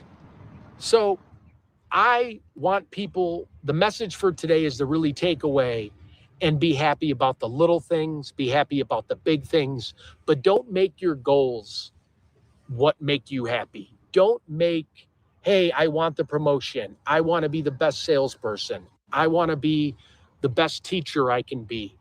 You're going to get there, but it doesn't happen overnight. It takes baby steps to get there. And that's what's most important, is you need to realize that goals are lofty, right? They have an elevation, a climb to get there. But happiness and believing Jesus is easy. God accepts people that accept him, and they'll accept you today. He will make you a better person today. You know, so what's nice is God doesn't have goals for you. God will always be with you with the Holy Trinity and the Holy Spirit. What? And that's what I'm just a big fan about as I'm learning about. A big fan. Now he's a big fan. For you. God will always be with you with the Holy Trinity and the Holy Spirit. And that's what I'm just a big fan about as I'm learning about religion and as I'm going on my journey, right? I'm a pretty controversial figure going on different road trips. A controversial figure. Say that again. Some of my behavior at those different road trips have really gave me a lot of takeaways. I try to do the takeaway game. Like I said a few days ago, as I write down a list of What's your takeaway from your behavior not even 12 hours previous to this when you were threatening me in my chat? Pros and cons. Okay, how should I handle this situation? This is what the situation was. How can I do it better? Here is my cause, or here is what happened, and here is my reaction. Here is what I did after, and here is my reaction. And then I will sit here and I will rate myself on, on a scale of 1 to 10. Was that the best reaction, being a 10? Or was that a very tasteless, agitated? You're never going to be a 10. Never. Reaction. And then I'll -2. I'll label it a 1. And then at the end of the day, I'm going to, or the end of, the day, or when I have time, I'm going to end it up. Thank you so much. Just Brenda, thank you so much. I really appreciate it. But it's very important to take notes. So, because we can't remember everything that goes on, right? I can't remember when I get mad at somebody, unless it's some. Oh, really? You can't remember what we do. But what about this, Ted? What somebody is, and I don't want my Bible sessions all about this. So if you don't like my message in the morning, God bless you. I wish you well, but unsubscribe. But my daily message is not geared towards dealing with people that make up stuff, that slander stuff, that does third-party defamation. And again, I'm not mad at you for saying that. I respect your opinion, but this is going to stay motivation and very positive, right? I've done nothing wrong. So we're going to go back on topic now. So back onto it. Jesus in them. What about this? They would understand that God would help them too. God would motivate them to get to the heights that they want to get to. So I am a big advocate of that. I've been in many different jobs and many different sales related jobs, but I never really sat back. I'm like, why does this guy want to beat me? Maybe it's about competitiveness, but some people just have their own agenda. But if they could realize that the Holy Spirit and the belief in God would help them rise to the top with you, and both prosper and both have the energy to succeed together, I'm telling you, it would change their mind. Sorry, my vision. Let me just look at the comments for a minute. I think I got to get a new set of, I don't know if it's just really dark in here. He needs a new set of eyes. It might be really dark in there, even though he's outside. He just needs a new set of eyes, people. Don't mind him. I did not hurt anybody. I did not hurt any family members. Everything on the internet is not true. It's taken out of context. So to say those type of things really hurt me. The people that do know me know I'm a very friendly individual. Those are the trolls trying to come after me. And they can't really give me an explanation or any reason. So during our Bible passage, we're not going to go against that. I do more good things for people than bad things for people. Okay. So we, so we're not going to go talk about that. The messages are not even real. Everything's created. I have a bunch of other messages, but I would never share anything. This person's not from the country. This person has nothing to do with the United States of America. So, it's not like somebody lives next door. So if you are not American, he can be abusive to you. Okay. I can't control what somebody is. And I don't want my Bible sessions all about this. So if you don't like my message in the morning, God bless you. I wish you well, but unsubscribe. But my oh shit, Teddy. Kind of really back to this morning altercation that I really don't try to get into. Like I don't go face to face with somebody. That's going to have muscle memory. You're going to you're going to memorize that. But I'm just talking about little tits for tats.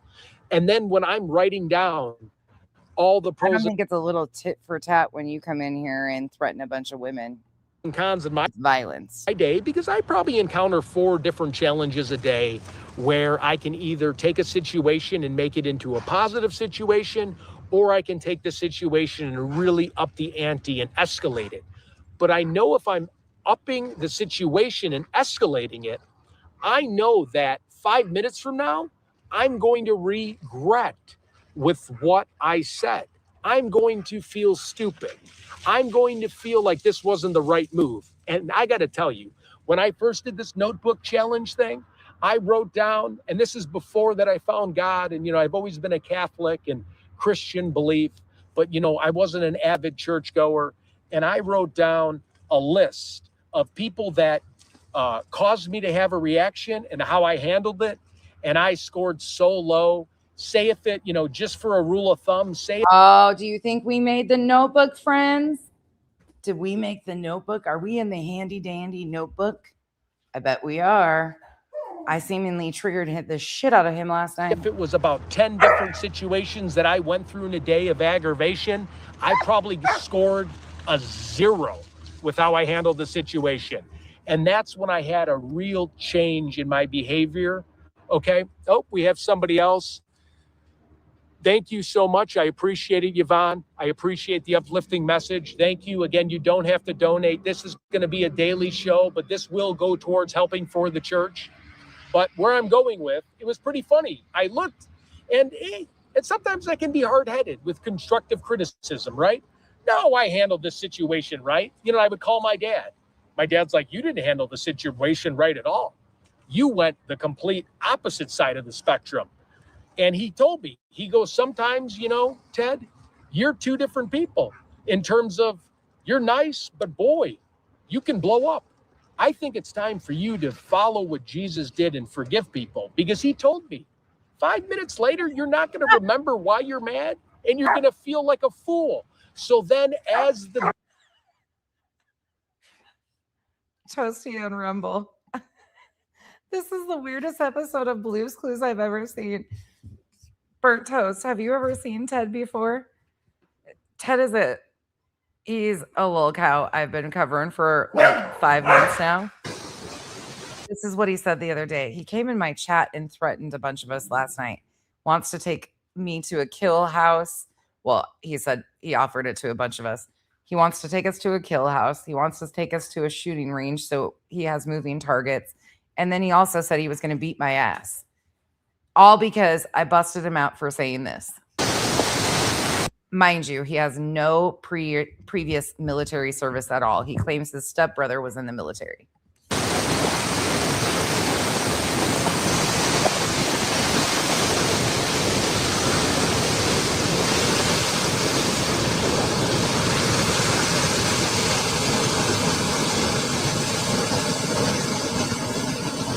Well, I'm talking about Jesus, Chase, and we want to get baptized here. I think if I can get to that green section, I think we're going to be okay, everybody. Just give me 1 second. I think I got to figure it out. Okay?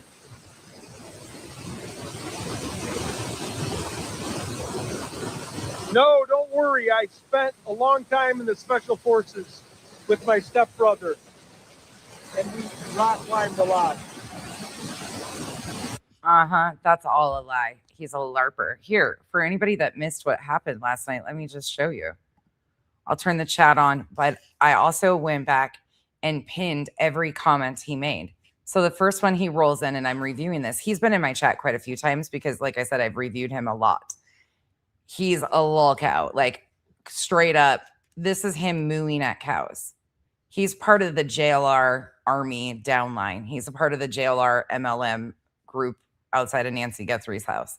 That's who he is. This is one of his finer moments outside of Nancy Guthrie's house. They're happy that JLR's into the paranormal. I'm curious. I've always been curious. That's all about it. But I've listened to some of those spirit boxes, and see how fast I can run. you'll hear words, and you're like, maybe that was a name. Okay, here we go. Clock them. Clock them. Okay, and shoot. Go. Oh. No, please. Is that legit? No, that was legit. Are you okay? Yeah, I'm okay. I just scratched my knee. You didn't break your nothing? Are you all right? Yeah, sorry, guys. No, don't be sorry, bro. Oh. We can't. He's a mess. So they were doing that outside of Nancy Guthrie's, completely fucked up, so disrespectful. He is a clown. He claims he's from Chicago. He runs fucking Minnesota. He's a mess. He's an absolute lol cow. But he also is a medical device salesperson who travels. and he drives all over and he streams. He's reckless, absolutely reckless. He's going to kill somebody someday. It's actually really disturbing. But he pulls over and finds cows in a pasture. Like, living in the Midwest, he's never seen cows before, but he does this whole performance. And this is actual audio of him pulled over mooing at cows. This is awesome. Look at the cow. There's a freaking cow.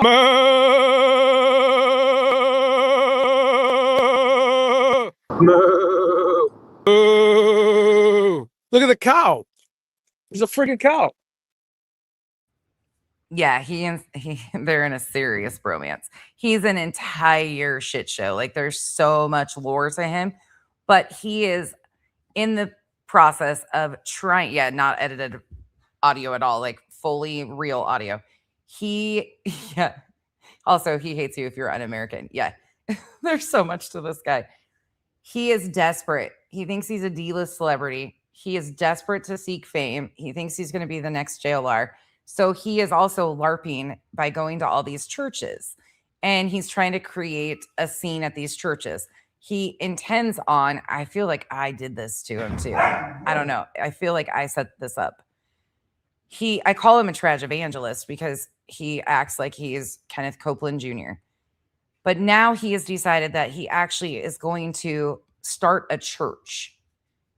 He is attempting to start a church so his buddies can write off big charitable donations at the end of the year. So Ted is trying to start a streamers church, and he's doing all this promotional bullshit of how he's going to these Catholic churches. He lit 37 candles in a Catholic mass the other day. Didn't pay for any of them. You're supposed to light one and pay $2. He lit 37 of them, had flames going off the freaking thing.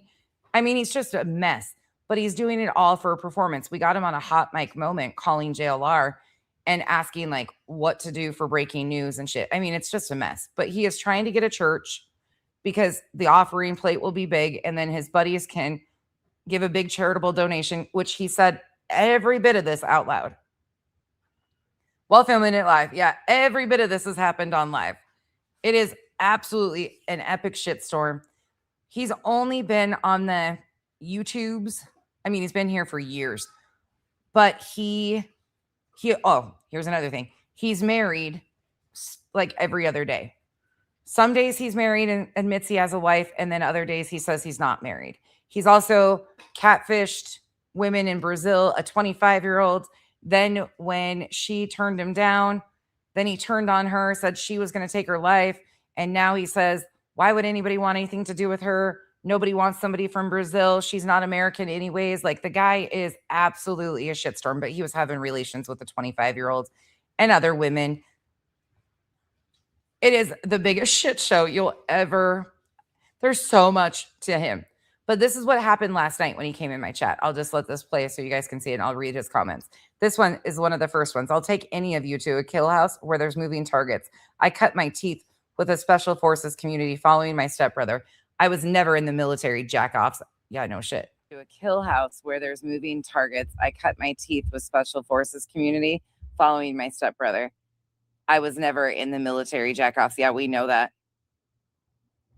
Yeah, we get it. Calling us a bunch of fucking jack-offs while you LARP as ex-special forces is kind of the most disgusting thing. By the way, your stepbrother, I'm sure, would not be pleased with you using his service for your LARPing on the internet. You might be happened too. Psyop is right.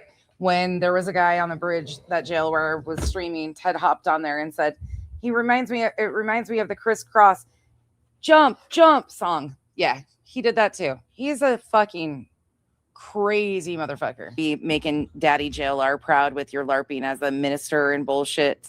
You know, your hot mic moment. Did you know about this, Ted? Did you know that you had a hot mic moment really quick? Just a quick reminder. Listen to you.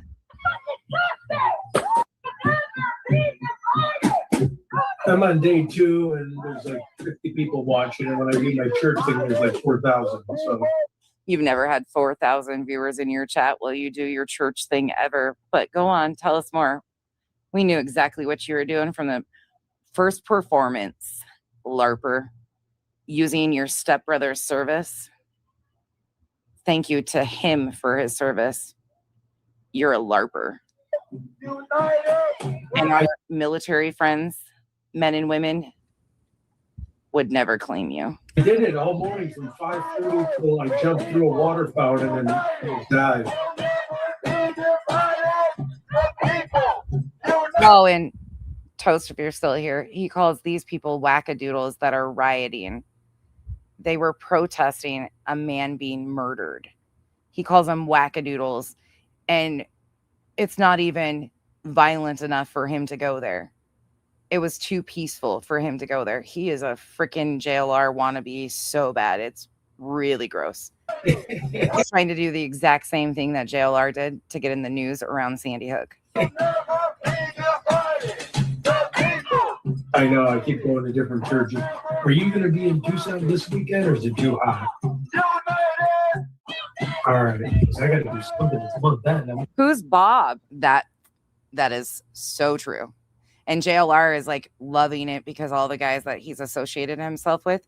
This is a whole new JLR because JLR is like opening his panel, going on road trips with these guys, but their behavior and their personalities are so bad and so chaotic, and they're just gross. They make JLR look like the calm person. So he's got all these fucking crazy things going on. So he's associating with these guys for his own reputation management because these guys make JLR look like the normal calm motherfucker. It is the craziest shit I've ever seen between him and Alex, who tells people their other three amigos, Ted, JLR, and Alex.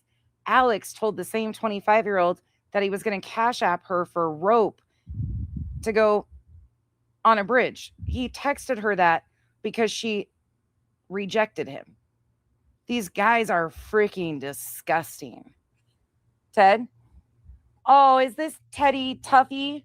Did Teddy get the tough? Oh, Ted tough today? Ted feeling a little tough today? Oh, keyboard warriors. You going to threaten some more people with lawsuits?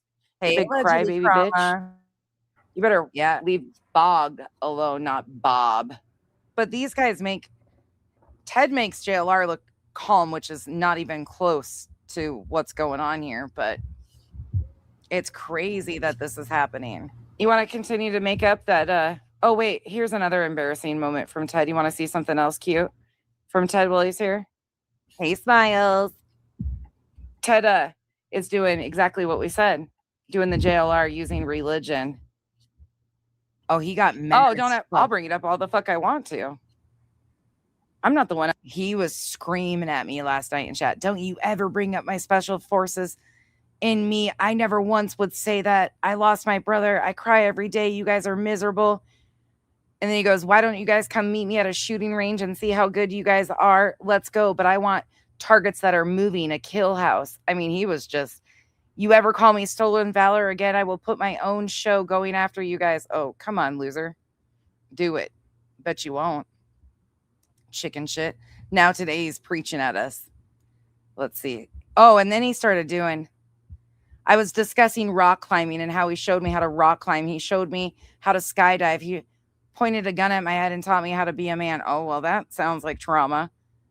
And then he starts telling Boggs she's a deceased rat. He was losing it. So I was just pulling clips, playing his words over and over again and triggering the fuck out of him. And showing all the things of him saying he doesn't have a wife, but admitting he has a wife. He's a loser. But he's easy to point out what he is. Hold on, there's more.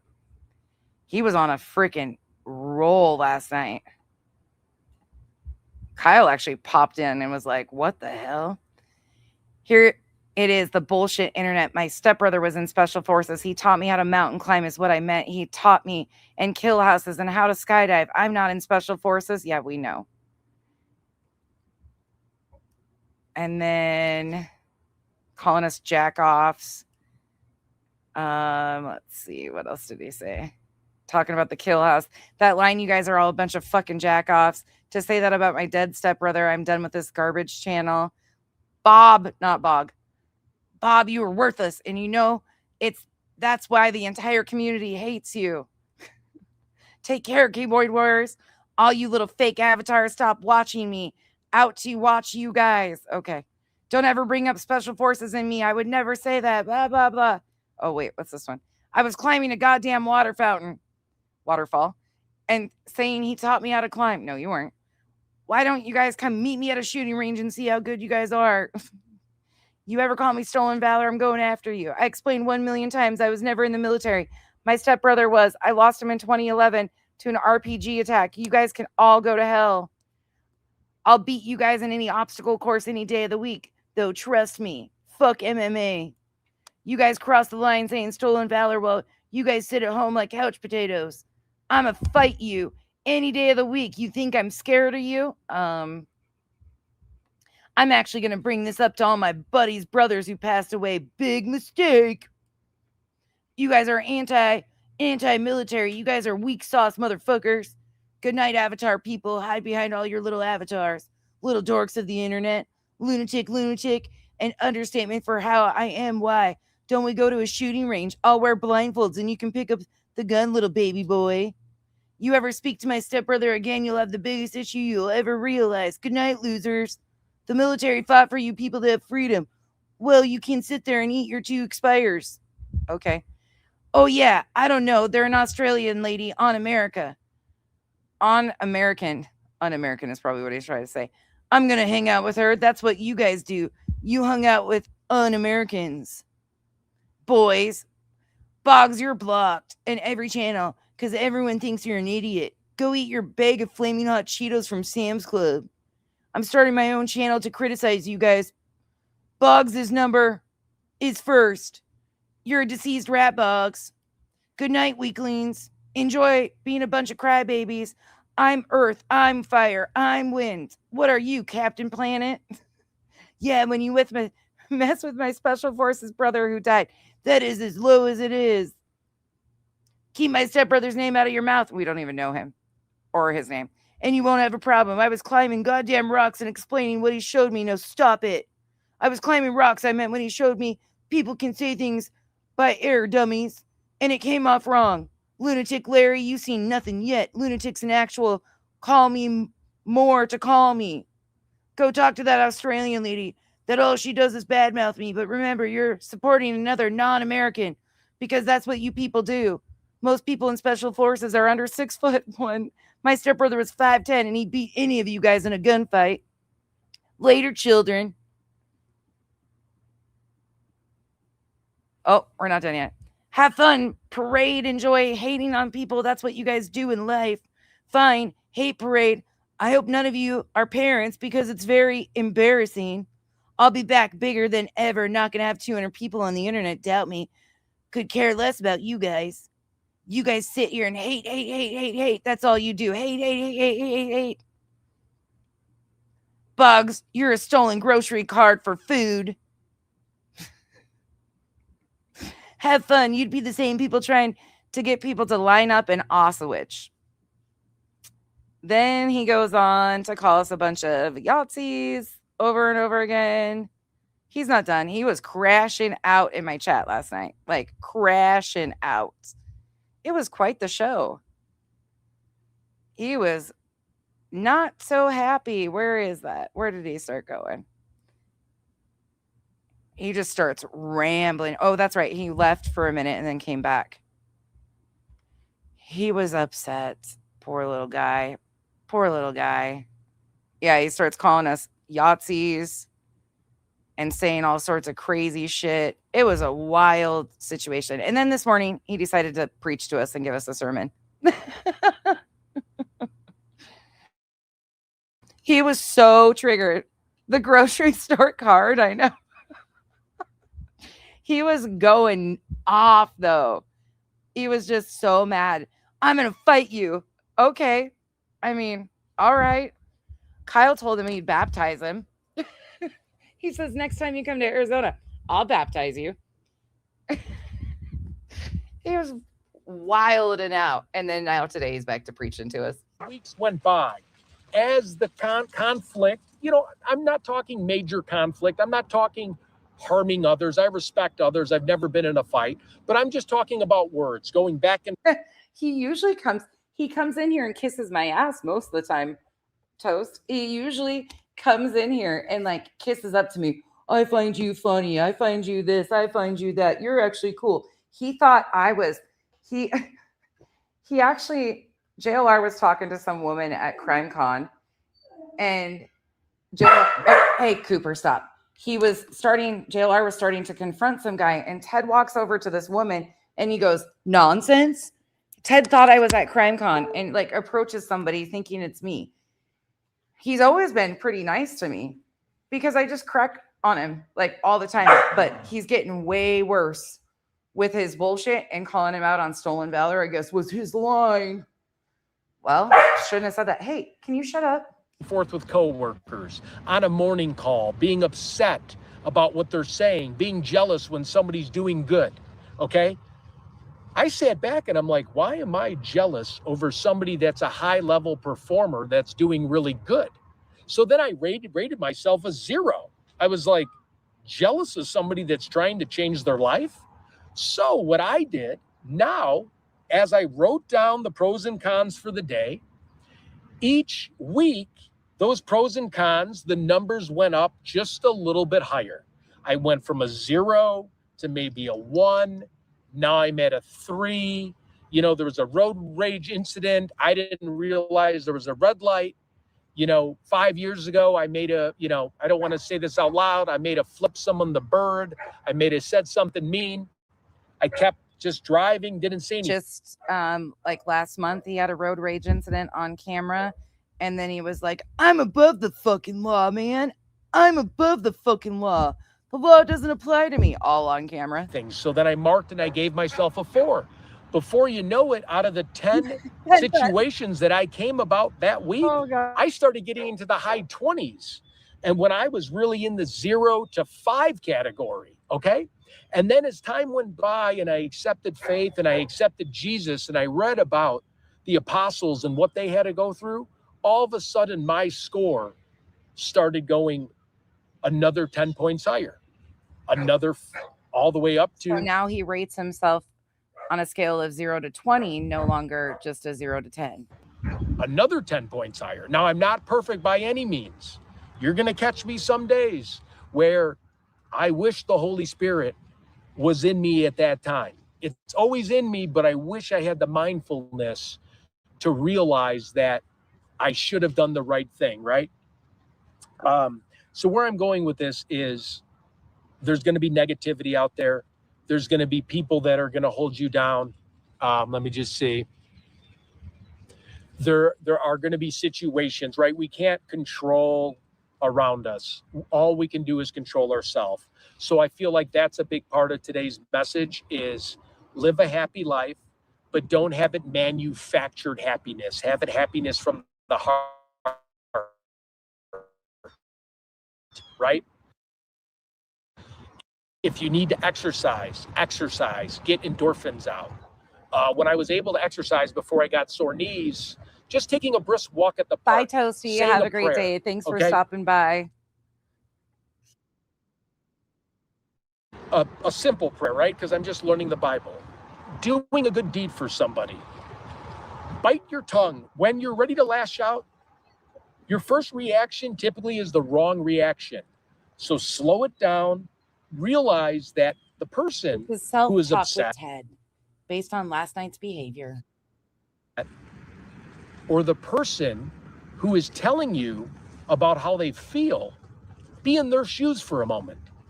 This person doesn't like you because of why. Why don't they like you? And try to understand their point of view by writing down a pros and maybe because you threatened violence on a bunch of women. cons. People can be hard-headed. I was hard-headed. And I'm like, how could this person not like me? I'm saying hi to them. I'm nice to them. But what I didn't do is I didn't have any self-reflection.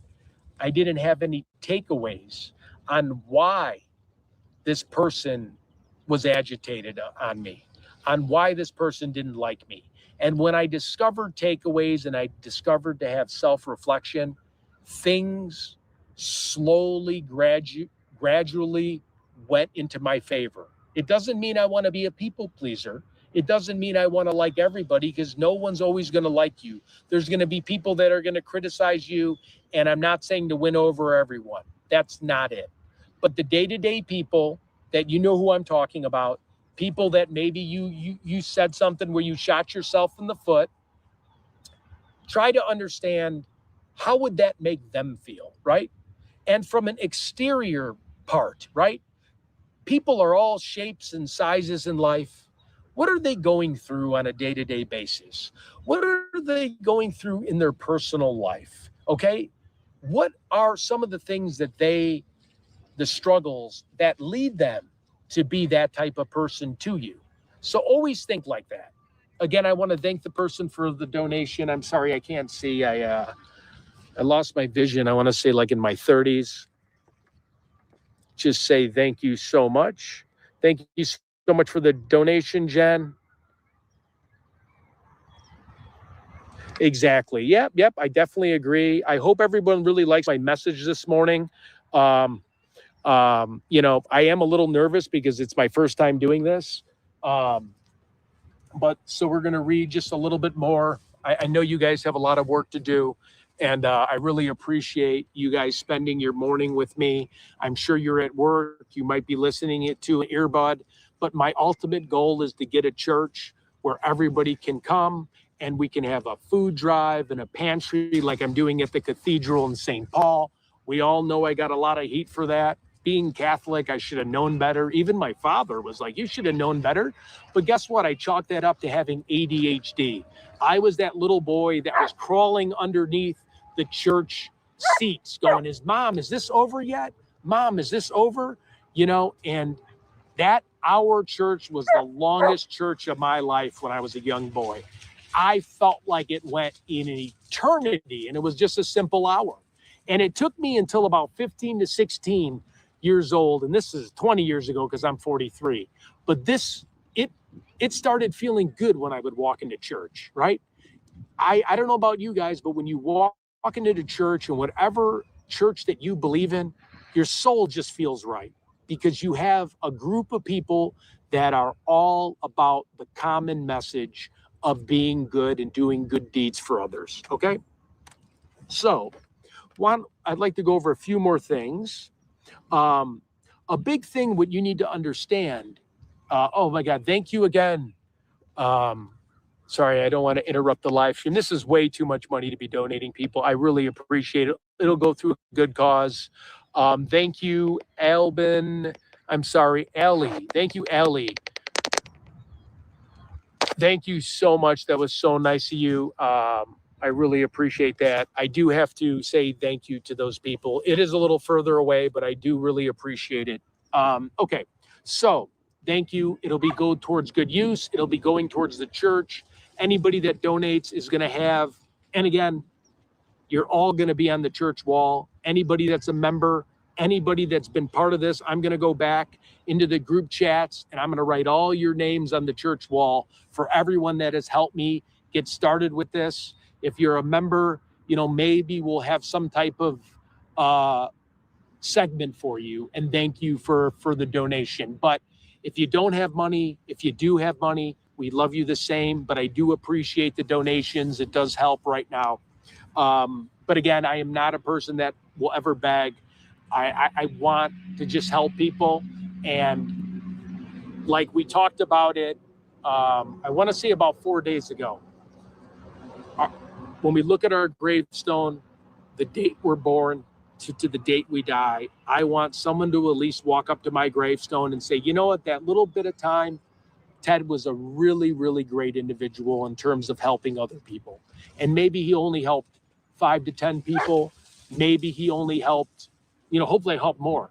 But even helping one person that can better their life, whether it's getting past the offering plate. What is up with the fingers? Oh, here goes the Cooper. Here goes the fingers again. Okay, Coop, stop. Getting out of credit card debt, whether it's loving their family, whether it's getting a promotion, whether it's getting motivated to get out of bed, whether it's forgiving their enemy for not liking them. I love to hear those stories. So please write it to Ted Investigates. I love your stories, any stories. And if you have a challenging story that you're not sure about on what to do and how to handle the situation, I will email you. Put attention Ted, ATT ;Ted. And that'll be our subject line where I'll get back to you within a 24-hour period. If it's super urgent, put super urgent and I'll look at it quicker. But again, let's go back to what we were discussing about happiness. God bless you.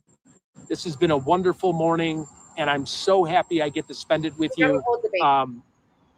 But we are going to go back a little bit here, back to this happiness thing, because I really want to hit on this on the happy hump day. You know, Paul said, and I know I said this before, Paul was very content with whatever state he was in, whether he was wealthy or whether he wasn't wealthy. He was content to accept Jesus Christ into his life. He was saying, whether I have a lot to worry about, whether I have a little to worry about, whether my plans are big, whether my plans are small, if these plans work out or if they don't work out, I'm happy. And that's when you know you have conquered happiness, when the outside circumstances do not affect you whatsoever. You got to understand, seasons changes just like in circumstances changes. People change like the weather. 1 minute they're happy, 1 minute something happens in their life. They may not be so happy-go-lucky. So you have to almost understand the people that you're dealing with. Just because you only... He got bit right in the nose. Right in the snout. Right in the snout. And it was a big one. It must have came in one of their stuffies. Sorry, this is what happens. He's trying to get my claw clip out of my hair. This is the baby. Everybody say hi to the baby. Poor little guy. He doesn't feel bad. He didn't have a reaction to it or not, but he's definitely got some nerve stuff going on. He's got some nerve stuff going on. Oh, he's just miserable. He's just a miserable baby. Okay, can I touch the computer now? Can I touch the computer? See them maybe at a workplace or maybe at a park with your son. Okay. We don't know what people are going through, but let's control what we can control. The love of God and being a good person. Okay. Right? That's the most important message of today. Control what you can control. Okay? Fuck those scorpions, right? And okay, so just to keep going back. Everybody gives me shit about killing those scorpions from now on. I'm going to tell them to take it up with Coop because he got it fucking bad right in the goddamn nose. Made me and it was inside too. Oh, he always wants to be held like a baby bug. He loves to be held like oh, come here. Come back up here. Come on, get up in my lap.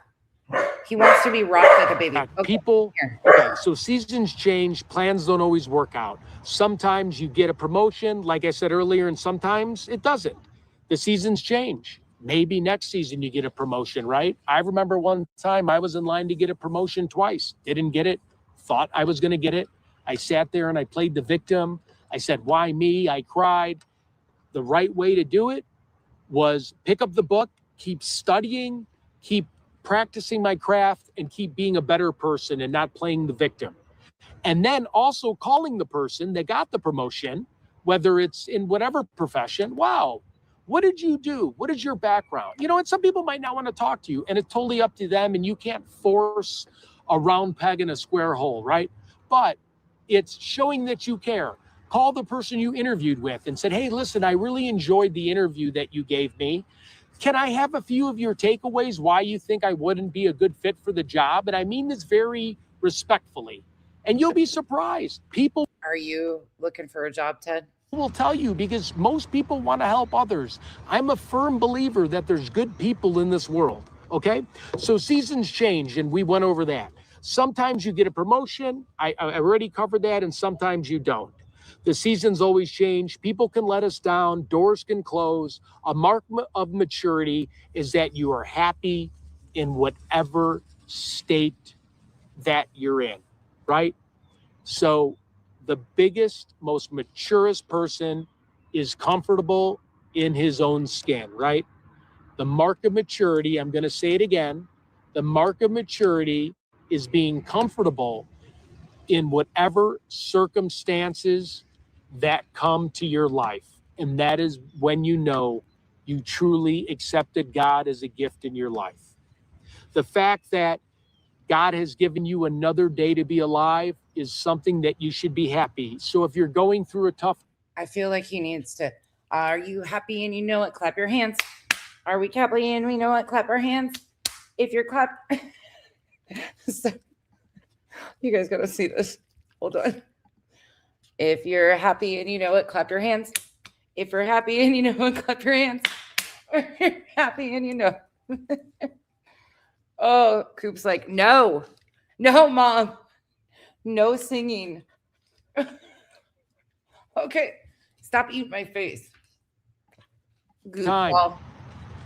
Forget about the past. Live in the moment. Can I have my Today's a new day. You can change every day. You can inspire. You can help other people. You can help yourself. Every new day is like erasing, on a chalkboard and starting over, right? And that's the beauty of life. We have so many at-bats, right? In baseball, you might play 182 games, and if you bat 300, you're considered in the Hall of Fame. The good news about life is you got a finite amount of bats until it's your time to go. So whether you're getting older, whether you're younger, being older, it's all about the mindset, because the Holy Spirit always stays youthful, even if your body breaks down. But you become more wiser when you're older. When you're younger, you're more eager, you're more ready to do it. But if you keep your soul young, you will be just as energetic as somebody in their 20s. Now, you may not run 5, 10, 20 miles. Coop heard the ducks and was like, let me go get them. There you go, buddy. They're not out there, though. They're on the computer. I do. I need a baby carrier for him. I used to wear Kiki on me all the time. That was probably before your time, Bob. My orange cat, the male orange cat that I have, I used to carry him in a carrier. It's so bad. My animals are so spoiled. He just wants to be held like a baby, okay? Look, most of the time he's pretty good, but he wants to be held. He got bit by a scorpion last night. He's already gotten a lick mat today, a frozen peanut butter lick mat. Poor baby. Listen. A day, but you will have the motivation because your spirit is young. Your spirit lives forever. Right. Remember that, okay? Yet you're going to have a church and pass the offering plate. Right. Tell us more how much of a grift this is, right? Focus like David did on the good. See, happiness is not a feeling, it's a decision we make. If you're going to be happy, you have to be happy on purpose. Paul said, I've learned how to be content. Okay? I'm not forcing the happiness, right? Kirk, do you think he was a Kirby vacuum salesman? Look, those guys are aggressive. Because those things are like a fucking car. Paul, he didn't say I woke up and one day I was just content. He took it to practice. Jax, thanks for the makeup brush. Sorry, I didn't see that earlier. He was praying every day. Study your craft. Thank you so much for watching the channel, everybody. I really appreciate it, and I'll keep going. I just want to see some of the messages.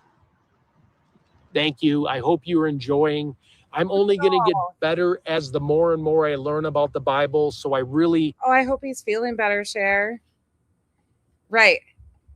Miss Blue Moon. Brother Ted, can you heal the scorpion bite?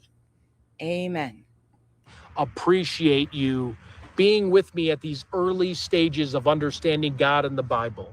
Okay, I'll go back to what I was saying. Okay, so... You want to hear a really demented story? They can take this and run with it. You know how I got rid of the scorpion? Because it was inside? A bamboo wooden spoon is what I used to get it out, because after it stung him, it went under our TV stand. So I had to fish it out. I can't use I could have used the blowtorch inside, I guess. But I had to fish it out with the little bamboo thing. And then you can't just crush them. Like, that's just not going to work. So I did halfway rip rid of it that way. And then I used the garbage disposal. That's what I did. Sure as shit. Bye. Paul said, I have to learn how to be content. He didn't say I woke up to be content. This took practice and prayer, right? If you want to be good at a sport, you don't wake up and just start scoring goals in the National Hockey League or shooting baskets and hitting every shot. Hell yeah, Bob. Closest thing that I could find to get rid of it. The cats and the dogs were like all sitting there ready to play with it. I was like, fuck no, rid of it. Kyle's like standing there like hiding behind me. It was a mess, but it worked. It went bye-bye. Right? You're not going to just pick up a book as a toddler and learn how to read it from A to Z. No, he was like 20 feet behind me with the black light flashlight in the house with all the lights on. I'm like, babe, you're not really.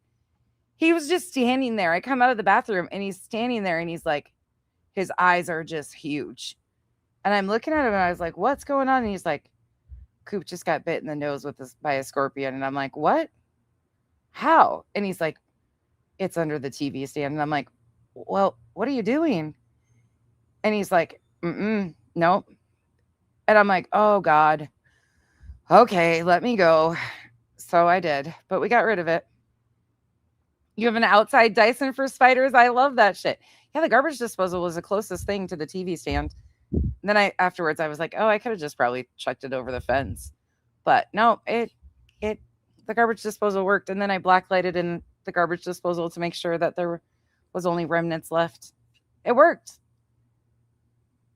I could have just brought out my Ninja blender. That would have probably worked too. Hell no. No, just me. He was supervising from like 20 feet behind me. Absolutely. We actually, Kenzie can pull the inside camera and show it. I didn't even think about that. Because he was like, everywhere I would go, he would go the opposite direction in 20 feet. He was trying to get away from me. Oh no, they come in, like this one had to have came in on like they bring toys outside all the time, like they're fluffy toys. They come in on shoes, animals' hair. They just come in. Unfortunately, this is the second one in like 2 weeks that we've had in the house. This one was huge. The one in the bathroom was tiny.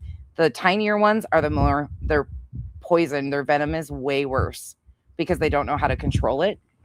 The bigger ones are less potent. The smaller ones are really scary, but they're bark scorpions, so they're deadly. But thank God he didn't have a bad reaction to it or anything. But I know I should get mine out to try it next time. But yeah, it was a whole entire shit show. It was a mess. But they come in all sorts of different ways. It's just something you deal with. What's crazy is they're not on our fences. Like I have not found any outside for the last week, but I found 2 inside in 2 weeks. And I'm like, okay. But they come in on anything. So now the dogs have a rule, which is going to be hard as hell because they have all these like fluffy toys. They cannot take fluffy toys outside. They can only take hard surface toys outside. So now they're on timeout because I think it came in on one of their stuffies or in one of their stuffies. You're going to have to be taught that, right? Just like you're going to have to teach yourself how to accept God in your life. And then you're going to have to condition yourself to be a happy person, but that's going to take practice. Words don't mean as much as action. Take action of your life. Even if it's 15 minutes a day, reading a passage from the Bible, and you can go on Google and you can go, what are some of the motivational speeches of the passages in the Bible? And you can read those. That's what Ted does for his sermons every day. ChatGPT sermons for Ted. But I want you to do more than read those. I want you to write them down, because what I do is I write it down in a notebook. I sometimes even use flashcards. And, oh my gosh, we got flashcards and a notebook. Do you think the hit list is in the same notebook as the Bible verses? You think one page is the hit list and then the next page is Bible verses? Do you think he's casting spells on us? I think he might be.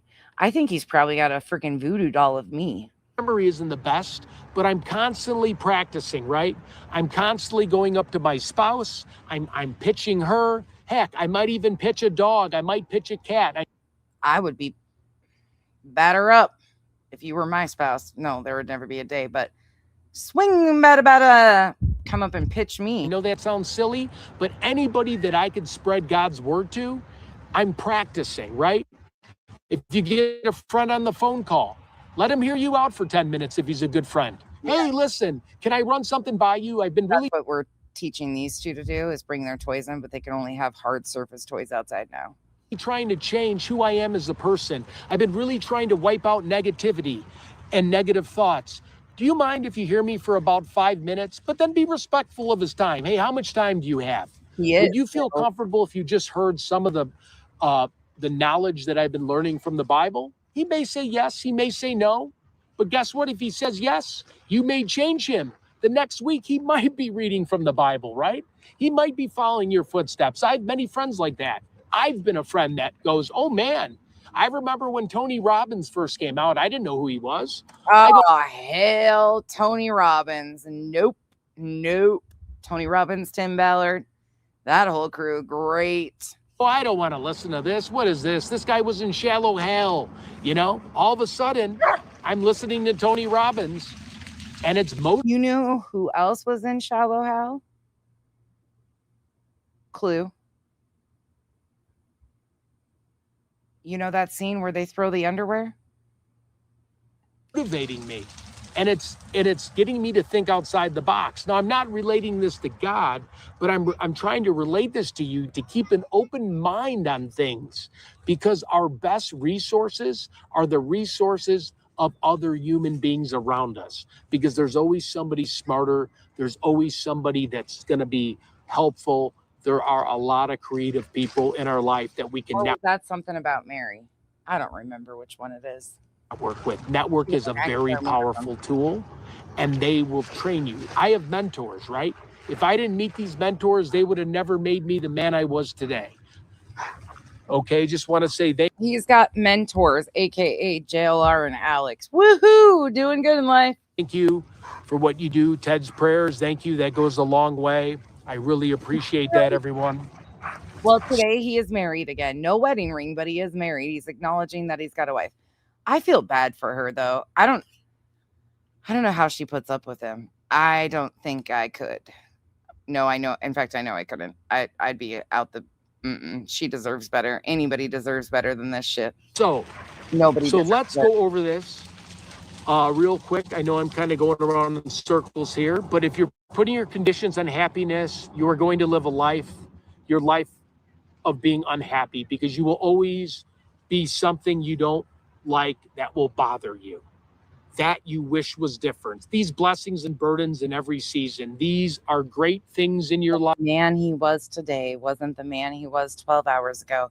Ever since this live, he's been on live stream after live stream exploiting Nancy Guthrie's case. It's really gross. He's not getting the numbers and the views on this, so he went right back to Nancy Guthrie. It is grimy as shit, and did a call-in show. Life that you can be happy right now. You have your health, you have your family, you have your job, opportunity, and then there are things you can be discouraged of, that we all go through it, right? We can be discouraged. You can choose what you are going to focus on. So are you going to focus on being discouraged? Are you going to be focusing on the negativity? You can control your own destiny, and that's what's very important. You know, so if you focus on the burdens, you're going to put off happiness. So if I'm going to sit here and talk about all the bad things that I've encountered this past week, I'm going to just, I'm just going to be walking around the boulevard, blaming the victim, saying life isn't fair. Oh, thank you very much for the super chat. Good morning. Attitude of gratitude. I love saying that. I'm so glad too that, Ted, I'm glad you start your day with you. I really appreciate that, everyone. Thank you for. Somebody said he's working on his next one. Look, he already found it. Her name's, she's trying to go by heels on the ground, which is really fucking weird. Watch. More intelligent, and how the graph, who says her intent. Well, we're going to bring on Michelle. Hey, Ted. Hey, what's up? How's it going? Good. How are you? Doing good, doing good. We want to break you on, like to kind of break down some of the things they're talking about. We're just going to let them play for a little bit longer, and then we'll get your opinion on some of this. Sounds good.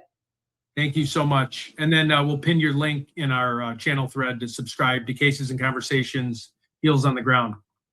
Thank you. Kill her.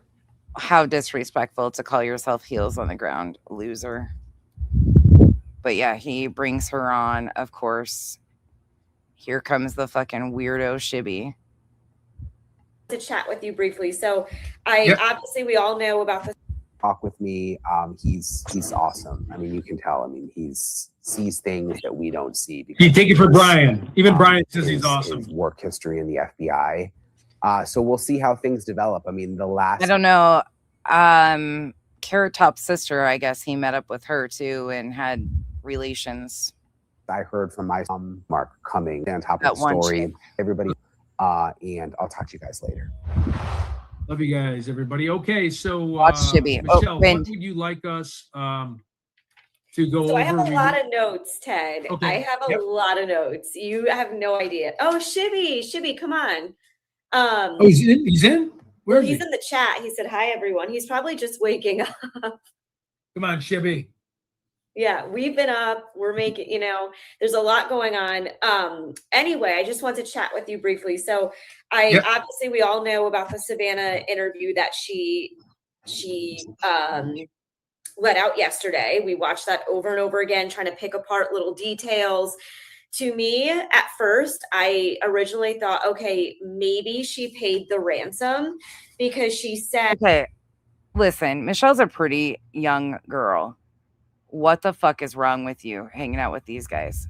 That's all I got to ask. And that's her friend that comes on. There's the fucking one chick, the Crystal's Crime Conversations or whatever. Yeah, Ted has no idea, but this turns into a whole session of bullshit. Look at Ted up here, though. He's looking rough as hell. Per usual. I'm surprised he actually stayed on his own show this time. He usually just goes about it, but that's what he's been doing all morning. He actually came in this morning. Look at him. Didn't know what day it is. Tuesday, I know. How can I forget it's Taco Tuesday? This is after the sermon. End of the month, Griff. She's really pretty. I don't know where she's from. I think, actually Connecticut. Hello, everybody. Welcome to Ted Investigates. Shibby is creepy as hell. It's been a little bit. We wanted to cover Nancy Guthrie. I know I've been on a few other panels discussing it. Wanted to play her most recent video. I'm sure you all seen it. Hopefully, it's the end of the month. Like, stop fronting. We already got you on your hot mic. You're looking for views. It's the end of the month. You need money. That's what you said. It is what it is. We see it. You're having a wonderful... He obviously lost his job, and if he didn't lose his job yet, he probably likely will be losing his job because you can't threaten people online. And look, I don't go real life. I'm not turning him in for any of the threats he made, the things he did in the chat. But we all know that other people do not have our boundaries. We keep it online. Other people do not. And if his employer gets word of how he behaved in that chat last night, threatening women, telling me he was going to beat my ass, basically, I'm going to beat you up, is what he said. And then saying shit about taking us to kill houses and shooting ranges, that is not going to be a good look for any company. And like I said, we keep it online, but other people do not. And unfortunately, other people are watching. So if he has a job, he likely won't for long. For watching. Oops, sorry, let me get a drink of Hey, water. Dutchie. So I have to fix this problem. But before I'm going to be happy, I need to, a lot of people say, God, I am not happy. I am at a state of unhappiness. I need a bigger house. I need a promotion at work. I need to have brick pavers all over my backyard. I have to have a built-in pool. I have to have so many things because I think those materialistic things are going to make me happy. Now, don't get me wrong. You're going to need certain things for survival. I'm not telling you to just be like, hey, quit your job and not do anything. But constantly chasing different goals that you think you're going to be happy with, you are not living in the moment. You are not understanding that you need to be happy today because tomorrow is not granted. You could save all the money you want for an in-ground pool, and guess what? And I hate to say this, but you could get in a bad car accident the next day and never be able to enjoy that pool. So embrace God every day. And we don't want that happening to you. The likeliness of that happening to you is odd. So I don't want to discourage you, but I want you to awaken and realize that not every day is given. So we tend to be so focused on so many things. I want that new deck. I got to get the house painted. I got to figure out what we're going to do this weekend. God, I really want Monday and Friday to go by as fast as possible. You're not living in the moment. God created Monday for you. God created Tuesday for you, Wednesday for you. Yes, it's at work. It might not be ideal, but understand that you are alive, well, health. Paula, that's what he does, is he just circles. He fucking circles and circles and circles. Y'all, I'm so mad. I'm getting messages about what's going on the other channel, and we knew what was coming, and sure as shit, they're doing exactly what we thought. Bitter tea, I warned you. We saw it coming when Elevated Truth put you in timeout. Don't take their shit and don't back down to a single one of them. You walked yourself right into it. You're your best you today, right? So that's a big message, okay? There are blessings and burdens in every season. There are things in your life that you can be happy with right now. You have your health, you have your family. We went over that. You have opportunity. And then there are things to discourage you, okay? And I'm going to read through this a little bit because I know I've been kind of going off a little bit too long on different subjects, but I really want to get my point across here. I need to move into that bigger house. We went over that. I can't be happy with this coworker. He gets on my nerves. When he leaves and when God moves him out of my life, I'm going to be happy. So, hey, when this coworker goes away, I'm suddenly just going to be super happy. Oh, man, coworker's gone. I better. Oh, my gosh. Clues Queen, please stay safe. Please stay safe. You guys have had enough crazy weather events, and I don't even think you guys have recovered from the last major weather event in your area. Please stay safe. Wear my Superman cape now and fly to outer space. I'm so happy, right? That is not what's going to happen, okay? A, the coworker may never leave.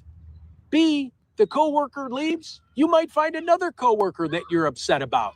Again, thank you for the donation. My vision's hard, so I'll have to kind of zoom in. I'm sorry if some of the mods can thank these people. His vision is hard. My God, can you just get an eye transplant, please? And then I can always, if you want to email me the amount you donated at the end.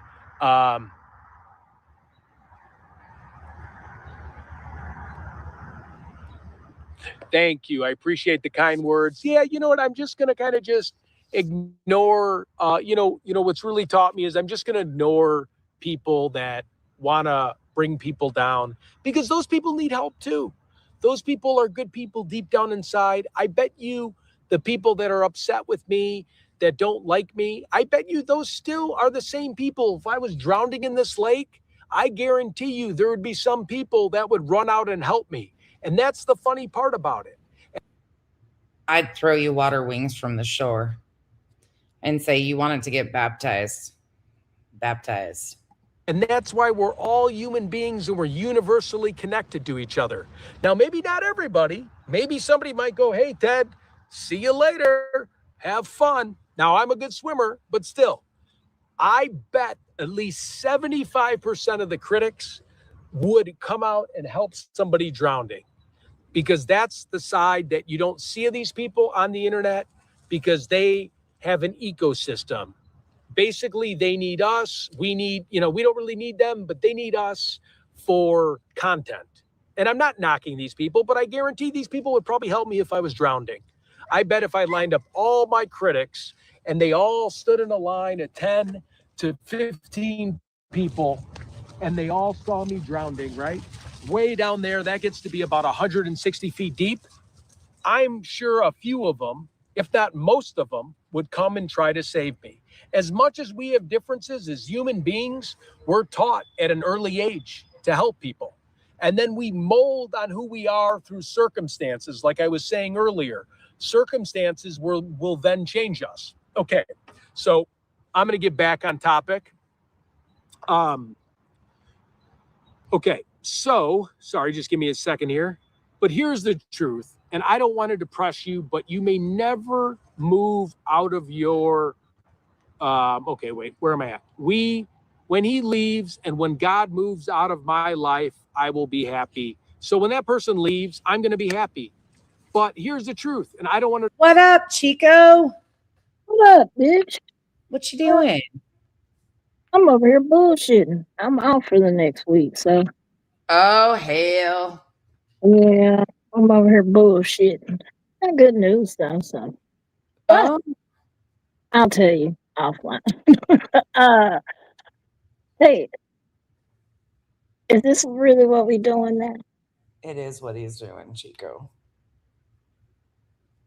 This is not.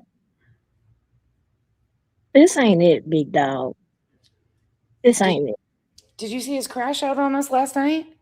No. Oh, that's what I came up here to ask you about. What the fuck was y'all doing last night? So y'all were unsupervised again? No, it actually wasn't late at night. It was actually still early. He came in here and lost his fucking mind on us. Like, because I was showing how I'll show you what I did. Okay. So give me a second. Let me organize this here. I was showing how he uses his brother's service and said this.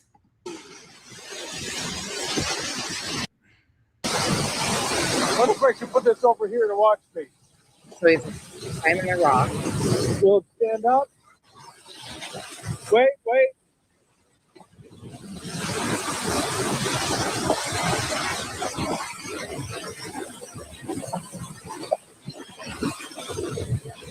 Here he comes. I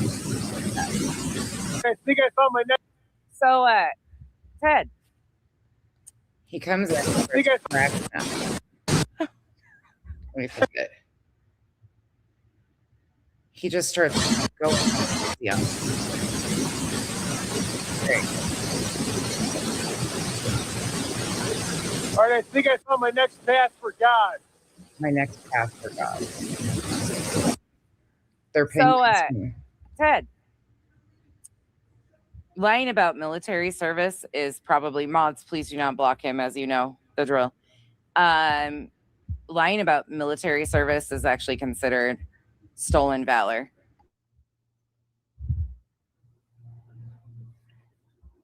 I'll take any of you to a kill house where there's moving targets. I cut my teeth with Special Forces community following my stepbrother. I was never in the military, jackoffs. Yeah, we know that. Yeah, yeah, we get it. Calling us a bunch of fucking jackoffs while you LARP play the clip as ex-Special Forces is kind of the most disgusting thing.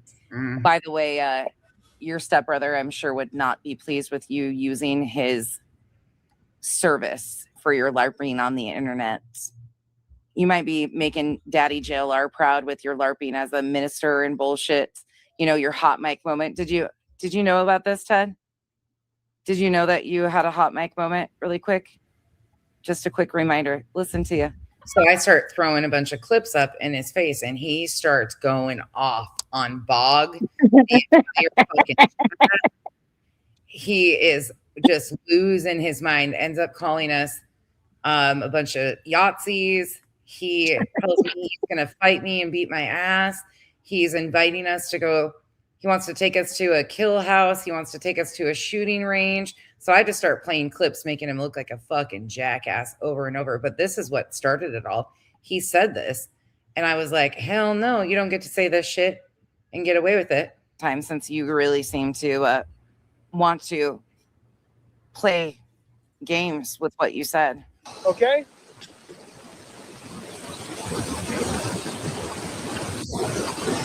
No, don't worry, guys. Why are you threatening people by using your brother? That's kind of grimy. Spent a long time in the Special Forces. with my stepbrother. He spent a long time in the special forces with his stepbrother. Spent a long time in the special forces with my stepbrother. I spent a long. Is there anybody? There's no confusion on what he said. He crashed out, Chico, like crashed out on the chat. Boggs was giving it to him right, left, and center. He ended up calling her a diseased rat, calling her, she's like the grocery cart that got left behind at the grocery store or some shit. Like he lost it. And but then wait, but what? all why he's sitting here preaching today about ignoring people, letting, I don't pay attention to that type of stuff. You just move on. What happened to that, Ted? So bad. His See, preaching. that's why I don't like hypocritical ass preachers. I don't. Well, during his sermon the other day, you will find interesting that he basically says if you're not American, he can abuse you. He basically, oh yeah, hold on. Ted's been having a rough go. Ted's been having a rough week. And he also, from day to day, he forgets if he's married or not. Hey, badass. Thanks for popping over. Badass dude. Been clipping the shit out of Ted and putting Ted on blast. A stolen grocery card you buy guns with. That's what Boggs is. I think we should put Boggs in the Urban Dictionary now with Ted's description. Watch this. Watch this, Chico. You're going to lose your mind. And he's been, okay, backstory on this. Remember months ago when I first started covering him? God, it's probably been April. There was that young Brazilian girl that was going on panel with him all the time. And we were like, oh, this is bad news. Well, both Ted and Alex were trying to get with her. Ted and her were like FaceTiming and kind of having relations. And then they crashed out after things went south. They crashed out on her, started saying a bunch of terrible things. Well, she went on panel the other day. Alex started again saying all this stuff. She released their messages. She was like, fine, fuck it. Here's all the messages. She put them all out. And it is very clear that she was talking to Ted on FaceTime. Like, there is no discrepancies about what was going on. It's her face right here. Like, he was passing out with her on the phone and shit, like major shit. Like, there's just. Yeah, wait a minute. Hold the fuck on. Yeah. Oh, wait a minute. So you on here talking about your wife, but boy, before you start preaching to other motherfuckers, I think you need to read that Bible for yourself. And don't preach to nobody else. I need you to read that Bible and practice it before you try to preach to somebody else. Yep. Because that's some bullshit there. Oh, it's bullshit. That's why he's probably mad, because he's just got outed as a piece of shit cheater. Well, he calls into White Boys the other night and says that he's not married. He's not even married. Then he found his wife again. The next 12 hours, he's talking about his wife again. I mean, he's just back and forth. He is such a chronic piece of shit. It's horrific. But the other day, she's from Brazil. So this all gets exposed and he's starting to get heat, rightfully so, for the bullshit. Well, since then, hold on. Let me find you the start of this, because he's been doing it like every day. It's so disgusting. He claims that oh yeah, here. So you just got to go like this. No, I want to be baptized.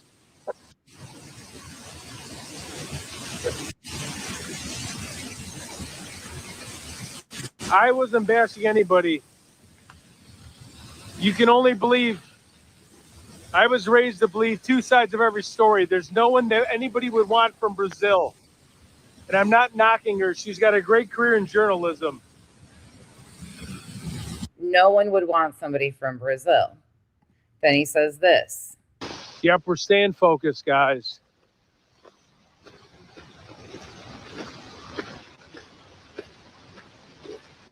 Oh, Chico, the things Alex has said to this 25-year-old woman are like so disturbing. He's said that he was going to cash app her rope, and then she needs to go take the rope to a bridge. Like, horrific shit. Horrific. Oh, so suicide trolling. Oh yeah, majorly. And using her father's unaliving and stuff. Like, it is the most foul shit, saying she was screwing her dad. Like, horrible shit. All because she outed messages. Yep. And told the truth. Yep. And initially she was a huge fangirl of the group, but she's taken accountability, and it's somebody's Kenzie's age. Like, it is so, my Lanta, because unfortunately she shared with them some of her trauma from her childhood, and they have now used that and weaponized it against her. It is so fucking grimy. I'm going the right way now. Is that what you're saying? You'll hear what he says about her.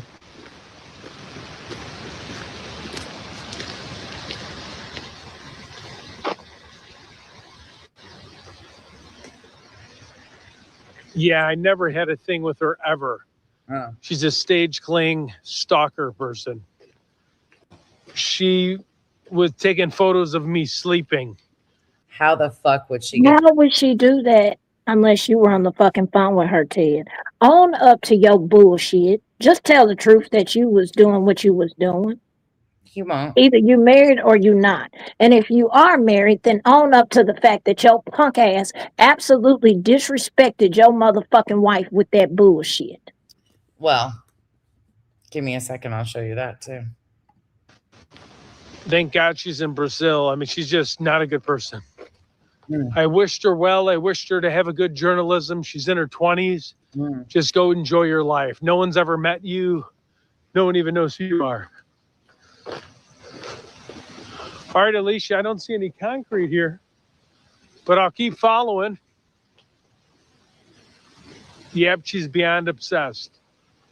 It's because she's trying to chase views, and doesn't even have a YouTube channel. She's got an X account, and that's it. She's got nothing to talk about, and she just needs to work as a journalism. You're 25. You need to focus on being a journalism, then good things. A journalism. Things will come from hard work. Oh, it gets worse, Chico. Hold on. Watch this.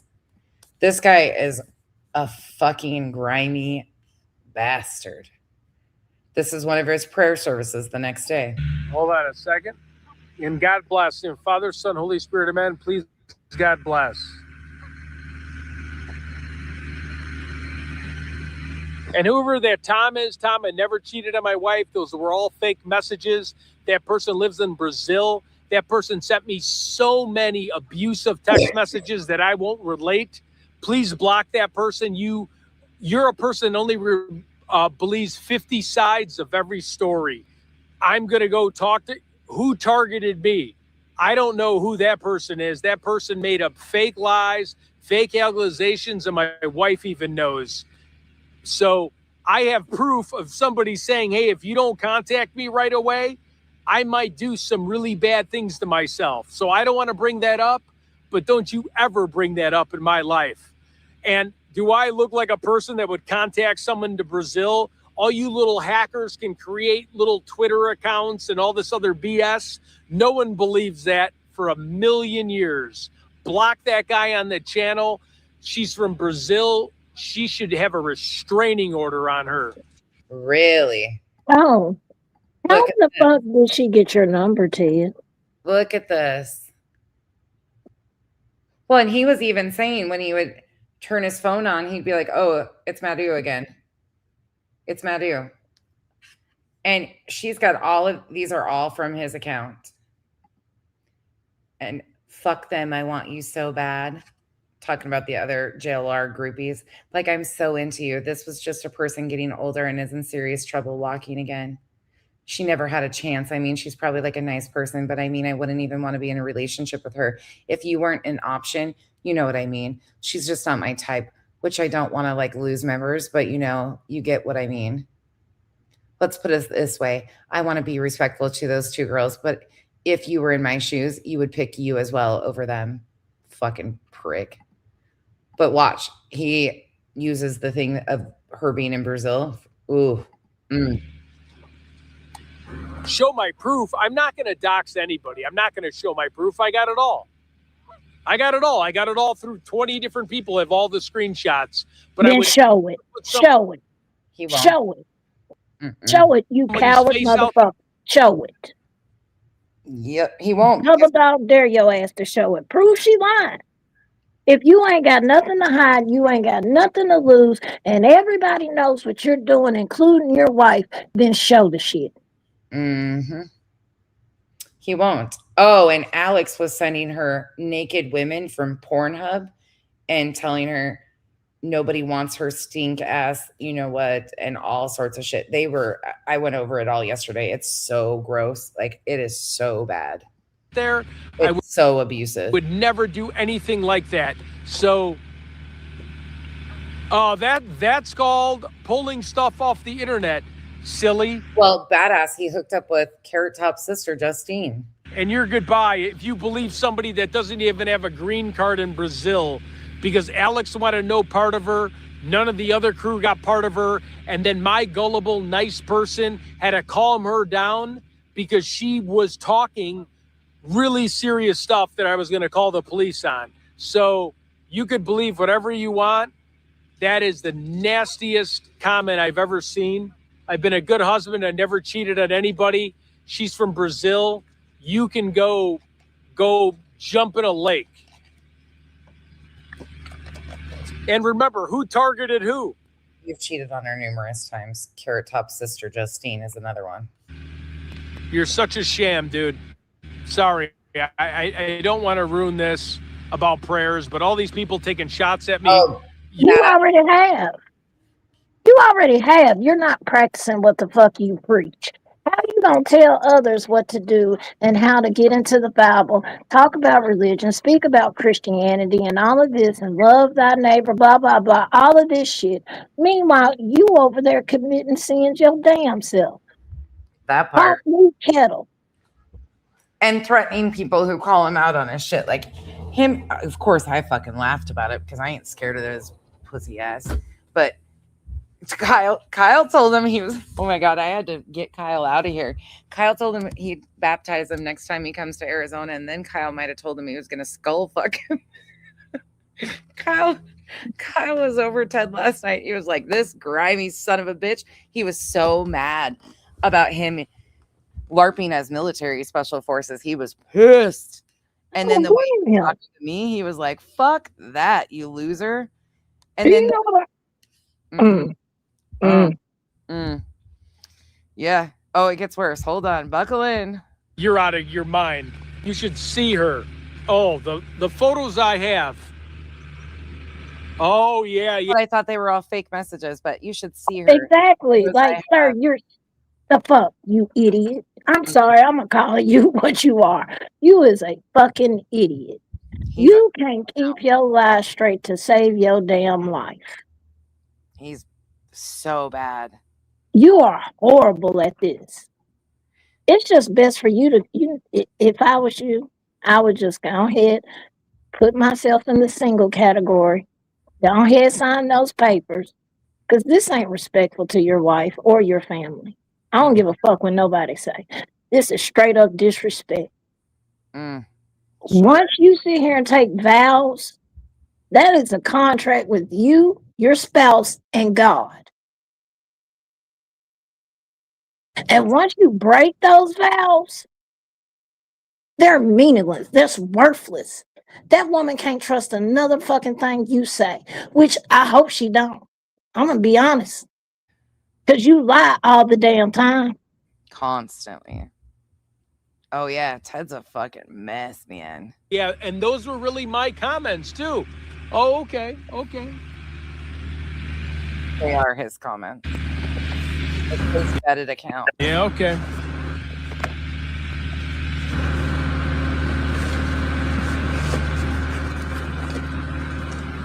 Me and my wife have this running joke. If I ever went with anybody, it would look like Blake Lively. It wouldn't look like some fake AI character that created a Twitter account of me and then hacked my password and messaged yourself. Okay? I think you're way out of the game, my friend. And I will never show the photos I can show and all the mean stuff because I'm not a mean guy. She needs to enjoy her 20s and go away. That's all I'm asking for. I was never mad at that in my 20s. Yeah, I blocked her 5 different times. She keeps popping up. Please, we need to talk. Please, please, please, please. Always got to make it work. Yeah, he's abusive. Never even met you. You're from Brazil. Oh, and the fucking part that because she's from Brazil, she deserves. Oh, he's such a creep. Yes, I'm sorry to do this, but like the Madu stuff is from like 4 months ago. It's like I told her you're a great journalism. We wish you well, but stop messing with me. I'm as old as your daughter's age. You know what I mean? She can be my daughter. So I'm sorry, guys. All right. It didn't stop you when you were trying to get with her FaceTime at night. And I can tell you how this shit played out because y'all know me. I tell y'all my past all the time. He got excited because, ooh, a 20-year-old is talking to me. And he entertained that shit. Excuse me. He entertained that shit. And then, I don't know, maybe she did flip. I don't know. I'm not blaming the girl. I'm not. She did. But something triggered. And now he's flipping it, making it seem like he was into that shit. I guarantee he was into that shit. Oh, he was. He was geeked up. Oh, a 20-year-old want to talk to me, a 25-year-old? Oh, yeah. You should see how he was when she'd pop on panel, the fucking creepy looks and stuff he'd give her. And she was into him. She was like, absolutely, she believed everything he was feeding her. So she was absolutely, she's taking accountability. Yeah, it's crazy. And now Alex is like, she showed up on a panel the other day and Alex started rage texting her just psychotic things. Horrible. Well, these guys are fucking bad. I gotta be 100. Girl, you shouldn't have hopped your ass in that chat, period. I know. I agree. I gotta be 100 about it. And I'm not saying she shouldn't have hopped her ass in that chat because she knew what the abuse she was going to get. Everybody knows how Alex talks, especially when he gets pissed off, irritated, or what the case may be. She shouldn't have hopped her ass in there. She should have kept pushing. Once you did what you did and released, I don't know how long was the messages released before the live. Some of them, yeah. And then you was dead ass wrong. You should have kept your ass pushing. Drop the receipts and keep pushing. Why you hopping in chats? You ain't got to prove shit. You already done dropped the receipts. Take your ass out. Don't keep entertaining that shit. And they're not going to stop. Because they think they're free to do whatever they want. They're terrible. It's fucking terrible. And we tried warning her way back when. Unfortunately, these women have to learn, but it's so fucking shitty. I said the same thing, but she did take accountability for what happened, and now they won't even stop. Now it's just been this barrage of abuse. And she's gonna have to leave. She's gonna have to leave. Well, she's in Brazil, thankfully. I know that, but I'm just saying she's gonna have to log off social media for a while because the attacks is not gonna stop. Y'all know how a community gets once they seep their teeth into somebody. Yeah, she's getting attacked from all sides, and I do feel for the poor girl, but actions have consequences. He is so bad. He lost his ex account. Alex did, thank God. So hopefully she'll be a little bit safer with that because it's just been horrible. It's absolutely brutal what they've been doing in this fucking clown. Walk. Listen to what else he says. Okay, you're gone too. We don't need you.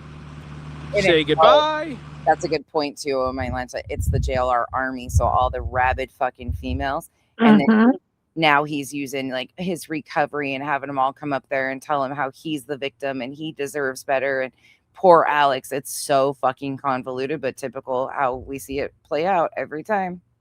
Have fun just arguing with other people on all your other chat threads.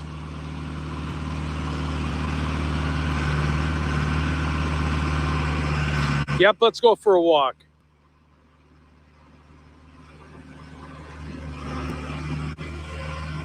Yeah. A hot topic from someone I've never met, that if she ever came to the United States, she would have a restraining order on her because she's a stage 5 clinger. And it just goes to show me how crazy someone could be. And you didn't even know my personal life. You can tell he's lying because his eyes are bugging out of his motherfucking head. At the time. So. Oh, he's so abusive. Yeah, please block. Here, I'm going to make Monday a troll too. Please block all these people that. Block everybody that's going against my version of events. God damn it. Block them now. She's just doing that to be in the public's eye because JLR, Alex, nobody wanted to do with her. And I'm just a very nice person. So I kept the doors open to communication with her because she was saying things that were. I thought they were fucking fake, you jackass. Really bad about what she was going to do to herself if I didn't talk to her and act nice to her. So there's two sides of every story. So I'm not going to sit here. I'm sorry, guys. I'm not going to vent on a church show. But this has been an all-day thing with all these videos. And we're just normal human beings. Okay? Normal human being. No, I know. I'm sorry. And then I wouldn't even be as mad about her if the troll didn't call the church on me and ruin my revenue because I had a lot of views on the church. So again, if the troll didn't call, oh my God. Oh, you're only doing the church shit because you need the views and the money. Gotcha. No, I wish your people would see that shit because the way I just heard that. What do did you hear it the same way? You don't know what stream he's talking about though. Hold on. He's not even talking about this stream. He's talking about this stream. Motherfucker. Oh my God. Hold up. He's talking about, I gotta clip this down. I downloaded Badass News. Thank you so fucking much for reposting this. I downloaded it so I can clip it out and uploaded it. It's fantastic. Okay, hold on. Fucking wild, man. This man literally just admitted he's doing these damn religion streams for money. Watch this shit. Girl, he went into the Catholic Church. We hear him get caught on a hot mic moment the other day, calling JLR to find breaking news because it's the end of the month and he didn't get any live streams in. So he goes into this fucking Catholic mass service. He sets up this whole fucking scenario, this whole thing. And then he goes in and pulls this shit, Chico. This is what he did. They're in mass. He's filming. But watch. You're supposed to pay $2 and light one candle. It's a $2 donation.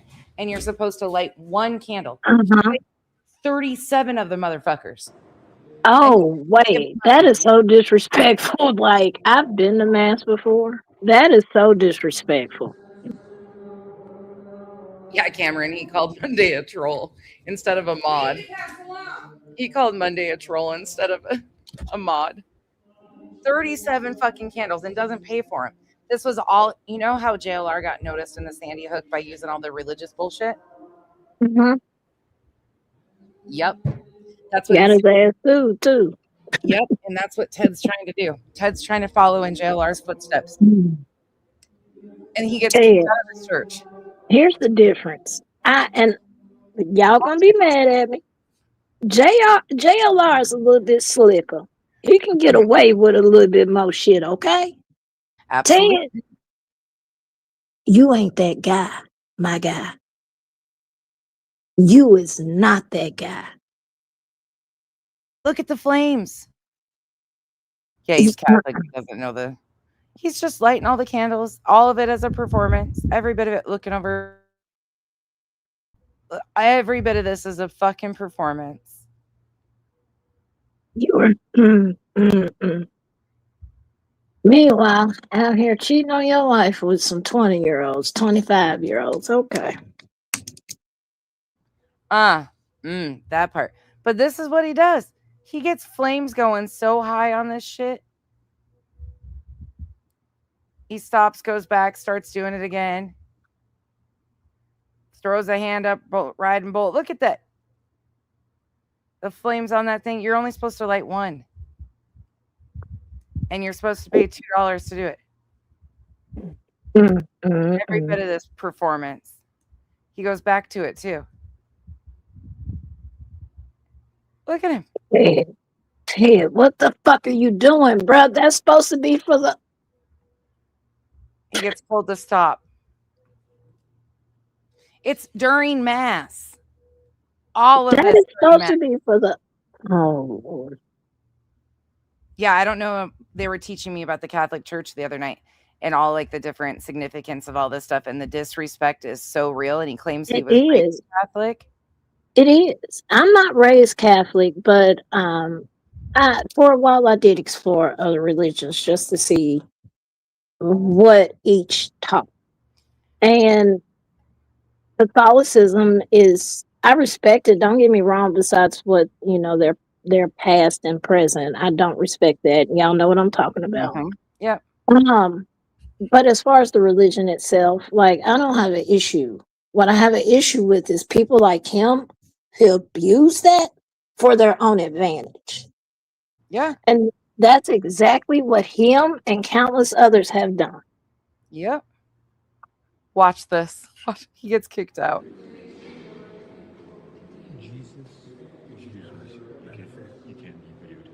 This is all like a promotional fucking stunt for his church because he's the persecuted one being kicked out of places. No. Again, This guy's like, what the fuck? So you go to a church knowing damn well what you finna do. You finna cause drama. Then get mad because they ask you to get the fuck out. Yep. Get the fuck out of here. That is a real life Mr. Bean. It is. But that's It is. Like, I love he is Mr. Mr. Bean. Bean. Jesus would never be kicked out. Jesus would never be kicked out. And they don't mean what they do. They don't mean what they do. Not What about the fuck? You go in somebody else's establishment. We are not about money. We are not about donating. We are about believing in God. That is what we're about. So he's just going to all these places, causing absolute fucking chaos. All because, what did you say, Ted? Ruining your Two life? sides at every story. So fucking loser. Not going to sit here. I'm sorry, guys. I'm not going to vent on a church show, but this has been an all-day thing with all these videos, and we're just normal human beings. Normal human beings. Oh, I'm sorry. And then I wouldn't even be as mad about her if the troll didn't call the church on me and ruin my revenue because I had a lot of views on the church. So again, I wish her well. I got no bad Now I get this. Okay. Yeah, that's okay. Now I get this. So he's blaming her. Yes, he's blaming instead her. of saying he broke church policy and rules. Yeah. Instead of somebody just calling and saying like this guy is there LARPing and causing chaos intentionally. He does an entire, like the whole thing is so performative. Then he claims he put his backpack in the car before he went in. Everybody knew it was in his car. Then he claims that he left his backpack in there and went back into the church 3 or 4 times looking to provoke a reaction from him. Thankfully, they didn't bite. He didn't get his viral moment that he was looking for. Then he goes walking around town and like fist bumping everybody, acting a fool again. She didn't call the church. She didn't have anything to do with it, but he's blaming her for ruining his revenue. No. You did that. Yeah, no. You did that, but at the same time, I'm gonna be honest. Fuck your revenue. I'm glad it was ruined because you're exploiting the church Mm-hmm. Yeah, for your own bullshit ass benefits. badass. You know what you're doing. I would never go into the Lord's house, whatever religion it is, and go in there with my damn phone and out recording. 9 times out of 10, they're recording the shit anyway. I would never do that. Then go in there, lighting all these candles to provoke a reaction. You get a reaction. You told to get the hell out because you're basically, he leans down and tell you to stop and you steadily trying to light more damn candles. Yep. Just like a 2-year-old. Like, and it was all for a viral fucking moment. Every bit of it for a viral moment. Loser. I do not like people like you, sir. I don't. This is exactly why some of us have religious trauma. And they also use religious for bullshit ass reasons to excuse their bullshit. But people like you are the reason why some of us stay the hell away from churches. Yep, that part. But that's what he's doing. He's trying to cause all these viral moments at all these churches so he can get kicked out, and then he can. His goal is to start this streamer church, and he's trying to start like a sympathy reel, promotional video of how all these churches persecuted him and they don't like him. And that, come to my church, it's different. He's doing this same exact fucking thing, and it's so gross. And then he does that shit. He's basically saying these churches ain't shit. They don't follow the rules of God, but come with me. I do. No, you don't. You don't even know what he's talking about. He sure in the hell don't. He doesn't. Like, that's the crazy part. You're trying to preach to me while you out here doing bogus ass shit yourself. Fuck out of here. I don't need a mentor or a preacher or a pastor, clergy, none of that shit like you. Sorry. Really enrage you? If you don't make me say something I might regret later, probably not. You know what's going on in Madison, Wisconsin? What the hell is going on there? The protest, the peaceful protest because the man got murdered. Oh my God. If he sat here and did some bogus ass shit or said some bogus ass shit, you don't get me canceled. I'll just play a clip for you. Okay, so he's streaming this. This is where he has the hot mic moment with JLR. So he's claiming he calls JLR to find out what is going on. I'll do that because I'm doing. This is delayed, so he's restreaming this, trying to get views off this, and it had already been a couple days old at the time. This is a serious situation where they're protesting what had happened with somebody being killed. He also calls it a riot, of course. Wait a minute. Hold on. Pause. See, I already got an issue with that. I already have a motherfucking issue with that. So you mean to tell me that your people can march on the fucking Capitol, take over train cars and every damn thing else? True enough, they were peaceful. But this peaceful protest is a riot. I don't see shit smashed out. I don't see cars fucked up. I don't see trash cans burning. Do y'all? No, but just just wait. So it's rules for thee, but not for me. But when it's a different color, fuck you, Ted, and I stand on that. Yeah, he's got a major issue. I'm on day 2, and there's like 50 people watching. And when I do my church thing, there's like 4,000. So I did it all morning from 5:30 till I jumped through a water fountain and almost died. Well, this is my friend Chico. For anybody new here, this is my friend Chico on panel with me. Chico has her own channel. She doesn't stream very often because she's got a job and shit. But she tell the truth. I run an all animal rescue over here, so she's got a fucking zoo. She does drive-bys occasionally. I do, and I know people want me to go. Hell, somebody just told me I went wild today. I'm like, no, I didn't, unless I was pocket streaming. That was not me, y'all. Chico's a blast, though. But no, everybody knows the story as to why I stopped streaming as much. Tyree Nichols' trial fucked me up very bad. Like I had to take a mental break for a while because those are the type of topics I do cover because I like making people uncomfortable. I like talking about the things that a lot of people don't like talking about. So I took a me break. And I recommend everybody to do that. When YouTube or just anything gets too much, log the fuck off. A lot of y'all need to do that, FYI, Ted. That's the end of my speech.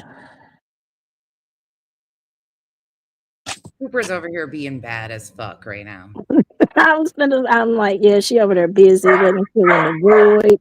Look at him. He's just fucking talking his ass off. Shut up, Cooper. Cooper. God damn, dude. Okay, hold on. Let me play. You're going to get frustrated. So he has the hot mic moment, and then he comes back and he starts playing this. He's just restreaming this other guy's content. So watch. So I will grind video. Chico, or not. God, I'm gonna yell at you instead of Cooper. Cooper, shut your mouth up. Coop, you about to get me in trouble, damn it, and I'm over here quiet. Shit. I know. I'm like, God damn it, Chico, Cooper. I mean, Cooper, shut up. He's just sitting here talking too. He's not talking to anything or anybody. He's just talking. Hey, because he knows Ted full of shit. That's why. Hates Ted, man. He fucking hates Ted. X Angie baby, thank you so much for the support. Appreciate you. Okay. Game content. So it's all peaceful. He's streaming Andrew's stream. Because I like video game content. So these wackad Ted pops in and says this shit. Dumbass motherfucker. So these wackadoodles just they're attacking because the cop got stabbed with a knife and then they shot him. So things are going unhinged. I think I'm going to be there tomorrow. Also, we have crazy violence in Chicago. We're going to be showing these wackadoodles. They're peacefully protesting. They're not doing shit. They're peacefully protesting.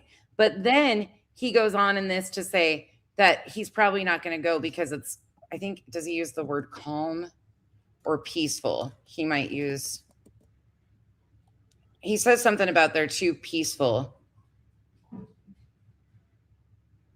Oh, yeah, right here. Support to Israel. It's a pretty peaceful protest, isn't it? Oh, it's a peaceful protest, but you call it a riot. Get the fuck out of here. Jaylene! Oh, you're Jaylene! Yeah.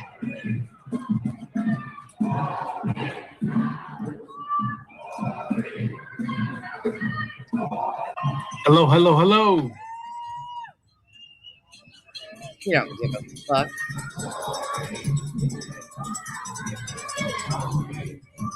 You're trying to find anything to get content and go viral.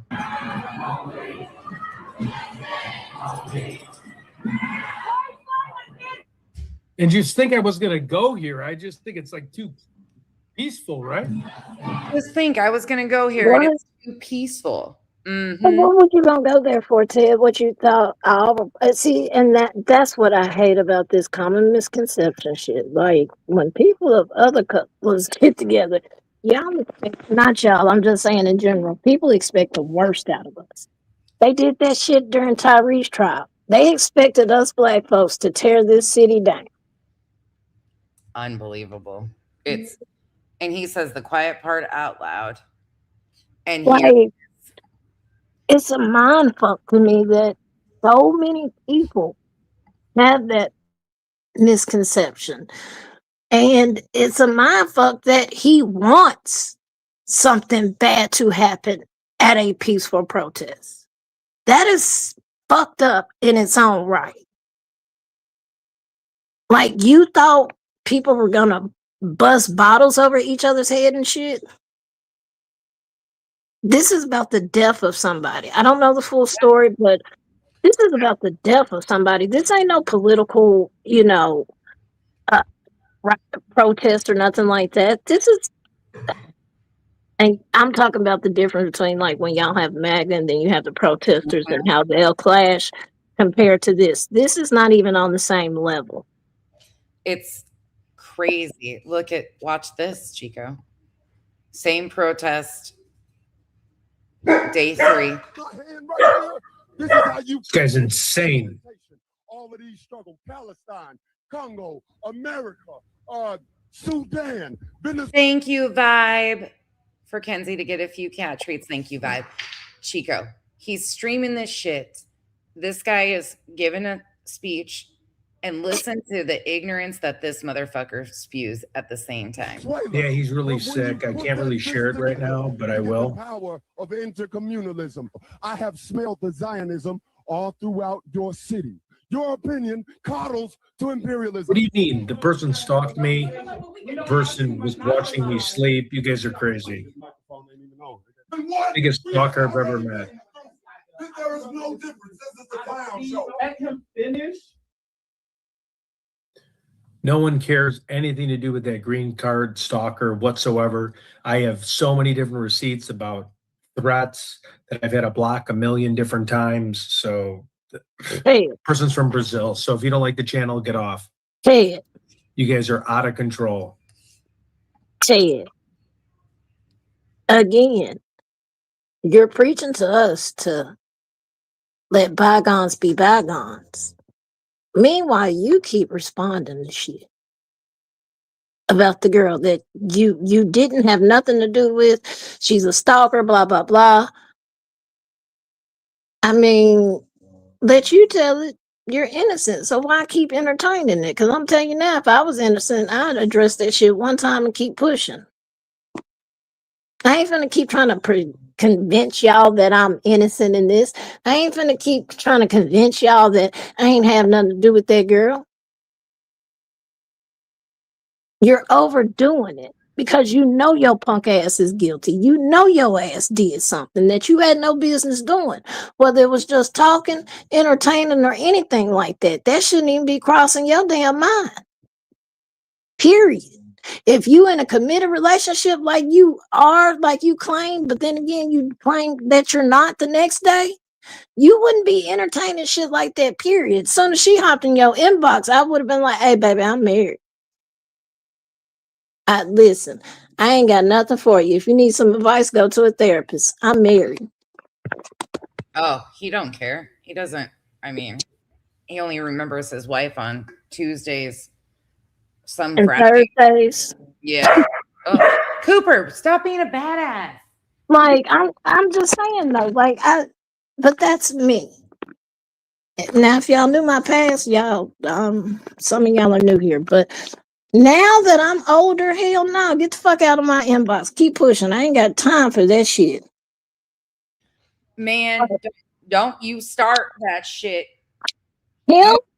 No, you don't talk about your no wife at all. Listen. No. Mm-mm. Baby. Bitch, I I was got a a beast. message about you the other day. I was a beast, okay? And I'll leave it at that. I'll admit my fault. I was a motherfucking beast out here. I had no sense in my 20s. Plus, I was in active addiction too. So there's that. Not an excuse, but I'm just telling y'all how I in my 20s, I wasn't shit, okay? I was a hoe. Very much so. Very much so. But I'm a reformed hoe now. I've calmed the hell down. I've stayed to myself. I don't do the things I used to do. Now That's you why. got a zoo to take care of. You don't got time to be a hoe. Hell no, I don't. I really don't. Between work and the zoo, I really don't. But and then a relationship is another bill. Sorry, I know some of y'all love it, but me, that's another bill, and I don't know if I can afford that right now. So, I stay in my lane only. I don't swerve in other people's lanes. I don't be hopping in inboxes and all of this shit. Because And don't be asking me if Chico's single. Don't be trying to get me to put in a good word for you. Don't be doing shit. I know shit. I don't need to know shit. Chico's my friend. You hurt my friend. I hurt you. And don't be asking me no questions, okay? Because every time Chico gets on panel, I get, hey, nope, nope, not doing it. I got caution tattooed on my forehead, just so you know. Okay? Is that clear enough for you? Man, you and Pika missed it last night. Kyle was acting up, Chico. I had to mute his ass. I was like, oh God, Chico and Pika aren't here to even enjoy this shit because he was fucking rolling. He's like, I'll baptize your ass. And then he's like, oh no, you talk to women like this. And he's like, how? I don't even remember what he said. He said something. You think you can talk to my wife or whatever the fuck she is? Some shit like that. Whatever you want to call her. Some shit like that. And then he's like, I'll skullfuck you. I'm like, oh. Oh, no. Nope. You don't get no more time on camera today. He was, woo. I was like, okay. But you know how passive he is. He's like so passive until you hit that right button. Yeah. And this pissed him off because of the LARPing, pretending to be military, the faith manipulation, the abuse to a 25-year-old. Kenzie's 24. It would be like them doing this shit to Kenzie. And then the message is, you know, her being naive to believe that there's something or anything like that. And then doing this shit. And then all of this other shit that I was showing, he was fit to be tied. Kyle was livid. He was ready to roll. And I was like, oh God, here it goes. Kyle takes that shit seriously, which I do too, because I had special forces in my family. I've told y'all, my cousin was special forces. His Humvee took a mine, and he does have a metal plate in his head. And unfortunately, he's fighting right now to get 100% payout because, yeah, y'all know how they are. But my uncles, no, you don't fucking disrespect those people like that. They put in real time and work to get to that point. Do you know what the SEALs do? I couldn't pass that shit. I know I couldn't. Ted, I know your punk ass couldn't either. Hell, I don't think you could pass Ranger School. And that's probably the easiest one out of all of them. That's what Kyle said. Yeah. He said you couldn't even fucking pass basics. Not saying that being a ranger is easy. It's not, because I had uncles who were rangers, parachute, all of that shit. It's not. But I'm just saying, out of all of the special forces, that one is probably, I would say, out of a class of 100, you'll have probably 50 that'll pass. SEALs, you can have 100, 10 of them will pass. Big difference. This motherfucker doesn't even pass an elementary school fucking spelling test, let alone. You remember those spelling bees? Yeah. Can you spell the? Can I buy a vowel, please? Loser. I was laughing though because Kyle's listened to all the stuff around elevated delusions. He don't care. He just fucking thinks that guy is like the biggest clown he's ever seen. He's like, that guy ain't even worth a freaking word back. Like, what an embarrassment to men. He's really not. He just freaking like cringes every time he hears that dude. He's like, what the fuck? What a loser. Like, he can't even be bothered. And then when he heard the performance about the 3 burly men that are his mods, that are ready to be dispatched at a moment's notice to help. And it was like this intimidation thing to me. We were laughing so fucking hard, but he won't even give it any attention. Now, Ted, on the other hand, Ted's bullshit last night, that got attention. But it was funny because the ones that want something from Kyle, he don't even care. He's like, nope, not worth my time. And then Ted got the wrath of it last night. I was like, oh shit. Oh well. Sometimes people be asking for that shit. And listen. Sometimes people be asking for this shit because of their ignorance. Yep, sure do. It's fucking wild, man. Okay, hold on. Listen. He's supposed to be having a boxing match with White Boy Lockdown. White Boy's a big dude. A big dude. Like, he's a big dude. His arm span is like the length of Ted's fucking body. Let's be honest. My money on White Boy. I'm gonna be honest. That motherfucker went to prison. My money on him. Fuck no. My money on White Boy, bro. Sorry, because and I don't even like White Boy like that. But no, I think he would beat Ted ass all over that motherfucker. Like. It was so funny though, because he's like, he gets on the phone and like apologizes to White Boy, calls him a tall drink of fucking water. Ted on the phone with White Boy calls White Boy a tall drink of water. Then he comes in here and threatens to beat my ass. Like, he's got all this fucking energy towards me, but when it's White Boy, he's like, you're a tall drink of water. Bitch, what? I'm gonna beat your ass saying that. Nah, you think I wouldn't handle you, Ted? I'm sorry. That jaw hasn't been rocked enough, obviously. Sometimes that's all it takes is one good one to the face. Right. He doesn't know. Oh, yeah. When Kyle was offering to baptize Ted, all of a sudden I feel this presence over my shoulder and I'm like, fuck, here we go. because that's when he wants to say something. He just appears right over my shoulder. He's like, all this, Cooper, why are you being such a badass dog today? He pops his head up over my shoulder. That attention. He's acting like Ted, motherfucker. Needy as hell. A little mini Aussie that acts like Ted. I'm going to start calling you Ted Jr. He just pops up over my shoulder, and I'm like, oh, God. So I mute, and I'm like, where are we going? He's always calm. And he just said, I'm here now, because he was in the shower when all this was going down. He comes down, and he's like, what the hell's going on? And he's like trying to figure out what's going on in chat, and I was muted, so I explained. I was like, well, Ted thinks, he's tough. And then he just appears over the shoulder, and I'm like, oh, shit.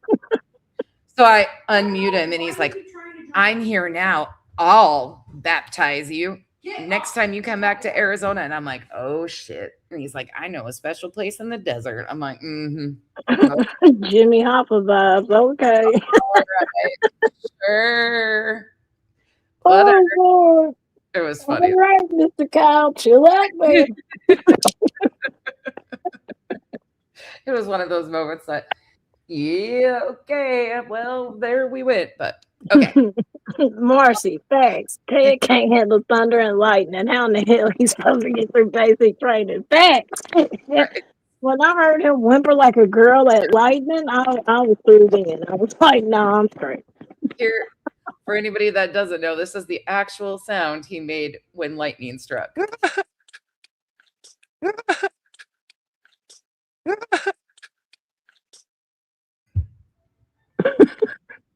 Oh, no shit. Oh, my Atlanta, the next stream that QueenBee and B Tim tried to claim Kyle never listens to your streams. Okay.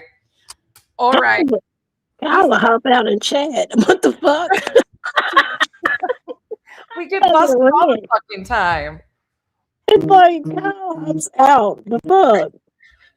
Kyle pops out all of a sudden when he's at work, and we're like, oh, fuck. Here he is again. Can't get away with shit.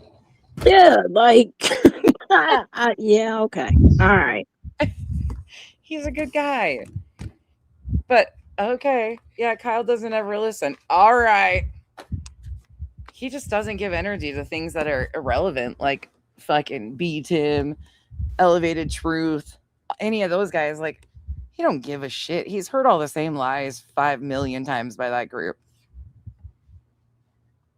It gets redundant at this point. Like, God, I've heard so so much shit. I've heard a lot of shit about you. So have I. That ain't true.